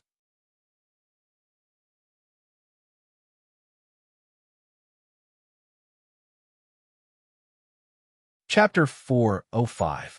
Immerse Xiaoyao called softly. It's fine, sleep. The wind is very comfortable, Yili said with a light smile. Drops of glistening tears fell silently and soaked the back of her hand. Ruyang City was filled with joy. The reason was that Princess Ding, who had been missing for more than half a year, had returned safely. Not only had Princess Ding returned safely, even the 7-month pregnant little Shitzi was also safe in Princess Ding's belly. All of Ruyang City was bustling as though it was a festival. Everyone knew that Wang Fei, as a woman, had led an army of 200,000 to fight against Genom of Gojoseon of Xiling and had almost wiped out Genom of Gojoseon's army. Now that Wang Fei and the little Shitzi had returned safely, wasn't the heavens protecting His Highness Prince Ding? In this kind of chaotic world, the common people rarely had the time to pay attention to the teachings of the saints. Whoever gave them a peaceful life, they would love and support that person. Now that the Dechu state was in chaos, the Northwest, which had been the first to experience the chaos of war, had become a place of peace. Most of this was due to the efforts of Wang Fei. Thus, Princess Ding's return naturally made the people happy. At the same time, it gave them more confidence in the future of the Northwest. Amidst the celebration, the governor's foo in the center of the city was still silent. Even though everyone's faces were filled with joy, this was still not the time to celebrate. In the bedroom, Yili sat by the bed and looked at the pale-faced man who had fallen into a deep sleep. She felt waves of pain in her heart. Xinyang carefully removed the silver needles from Immerse Xiaoyao's body and retreated to the side to wash his hands. Yili asked worriedly, "Mr. Shun, how is Xiaoyao?" In the afternoon, Yili had jumped in fright. Immerse Xiaoyao, who had been fine, had suddenly fainted and even showed signs of bleeding from his 7 orifices. Xinyang looked at Yili and comforted her. "Wang Fei, don't worry. The prince is fine for now. It's all because of me that I forgot today's date." How could Prince? Yili had been in the mountains for a few months, and there had been no sun or moon for a few days in the Imperial Mausoleum, so she had forgotten the time. She didn't expect today to be the day of the full moon. Xinyang said, Prince only used the pulse-cutting technique to seal off the pain. However, the pain during the full moon was not something that could be suppressed. Prince forced himself to do so, so naturally, he couldn't avoid some internal injuries. Fortunately, we discovered it early, so it's not a big deal. Yili frowned and said, I've seen Xiaoyao's appearance when he flares up, but it's different this time. Mr. Shun, did something happen to Xiaoyao? Please tell me the truth. Xinyang sat down opposite her and said, Princess, please calm down. These few months, Prince has been much calmer.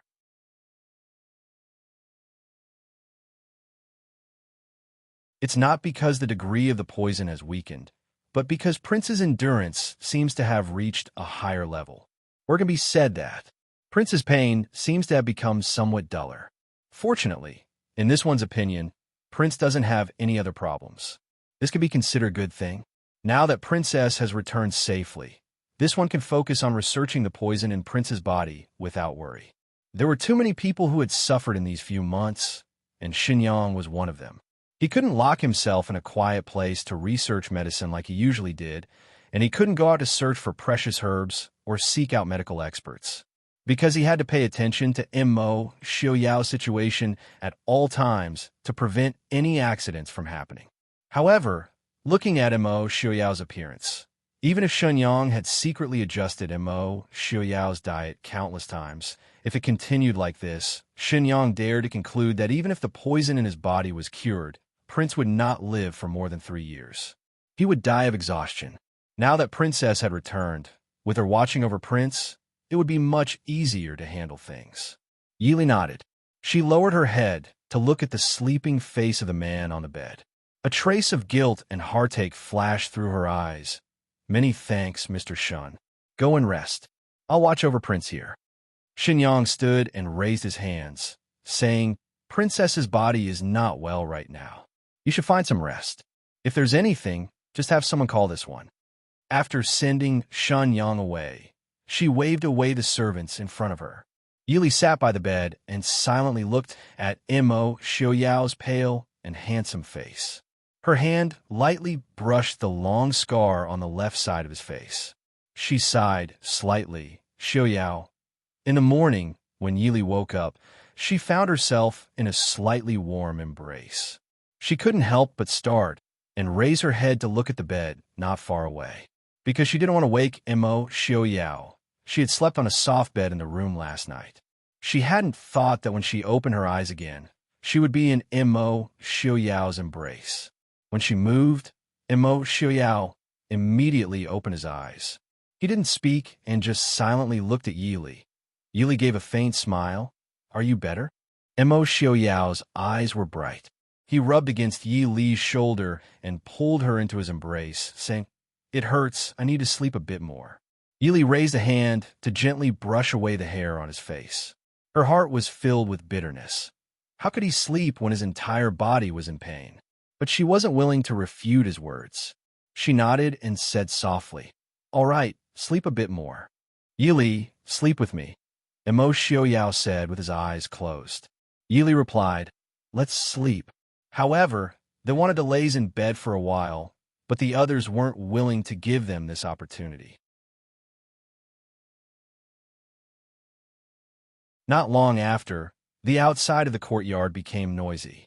Yili could faintly hear the voices of Han Mingxi and the others. When they returned last night, it was already nighttime. Because Immo Xiaoyao was still unconscious, they only called for Xinyang to treat him. They didn't see anyone else. It was no wonder that Han Mingxi and the others came to make a ruckus early in the morning. Yili sat up helplessly. Before she could say anything, Immo Xiaoyao also sat up. However, her face was so gloomy that it was frightening. They didn't summon any servant girls to serve them. The two of them slowly tidied up. By the time they left, the outside was already noisy. However, the shadow guard was very diligent in blocking the entrance. No matter how anxious the people outside were, they couldn't enter. Looking at the angry Han Mingxi standing at the entrance of the courtyard, Yili smiled faintly and said, Mingxi, I heard your voice early in the morning. What are you making a ruckus about? Suddenly hearing Yi Li's voice, Han Mingxi was startled. He quickly turned his head and saw the girl in green standing at the entrance, smiling faintly. He couldn't help but reveal a look of ecstasy. Junwei. For a moment, Han Mingxi didn't care about anything else. He rushed towards Yi Li. However, although Han Mingxi's Qigong was known as the best, there was someone faster than him. Immo Xiaoyao, who was beside Yi Li, didn't give him a chance to get close. He blocked Yi Li behind him and mercilessly sent a palm strike toward Han Mingxi. Han Mingxi jumped in fright. He flipped in midair and retreated a dozen steps to avoid the palm strike. Imo Xiaoyao, you lunatic, what are you doing? The people around couldn't help but secretly sweat for Han Mingxi because they could clearly see how scary the man in front of them was. Imo Xiaoyao didn't say a word. He moved forward and sent a few palm strikes towards Han Mingxi. Han Mingxi's martial arts were mediocre to begin with. How could he be a match for Imo Xiaoyao? He immediately scrambled to dodge. Fortunately, his Qinggong was the best in Jianghu. Otherwise, with the strength and ferocity of Imo Xiaoyao's palms, it was hard to say what the consequences would be.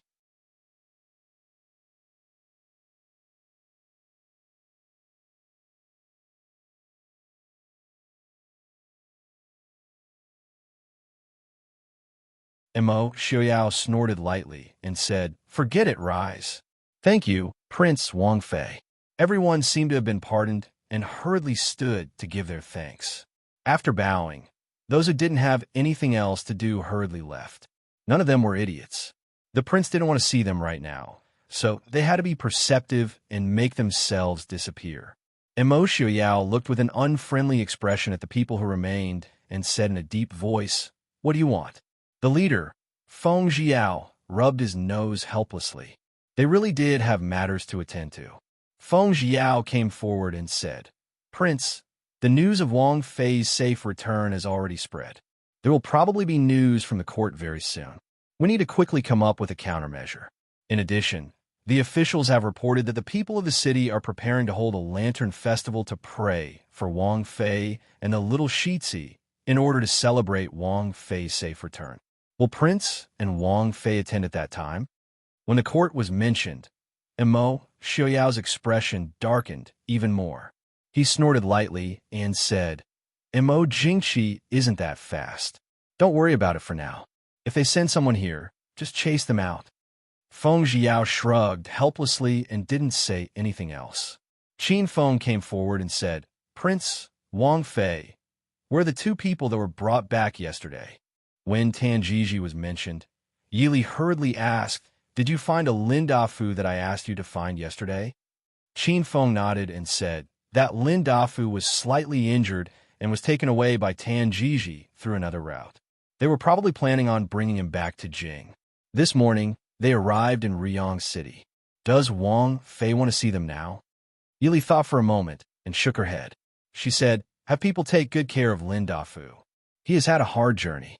We'll talk about it after he's rested." Qin Feng nodded, indicating that he would make the appropriate arrangements. He glanced at Imo Xiaoyao, who was standing to the side, and continued, "Tanjiji wants to see Prince and Wang Fei." Yili naturally remembered why she had spared Tanjiji's life yesterday. She raised her head to look at Imo Xiaoyao and clearly saw the displeasure on his face. He smiled helplessly at her and said to Qin Feng, "Later, I'll go see him with Prince." Imo Xiaoyao held Yi Li with one hand and swept his gaze over everyone's faces. "Are you done?" Zhuo Jing and Leng Haoyu, who had wanted to speak, tactfully swallowed the words at the tip of their tongues. The prince looked at them with a threatening gaze. It wasn't an urgent matter.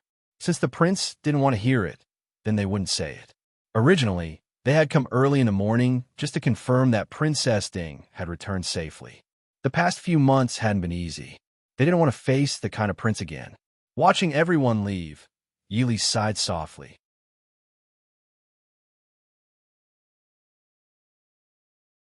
She didn't know Imo Xiaoyao's thoughts, but they were already in this kind of position.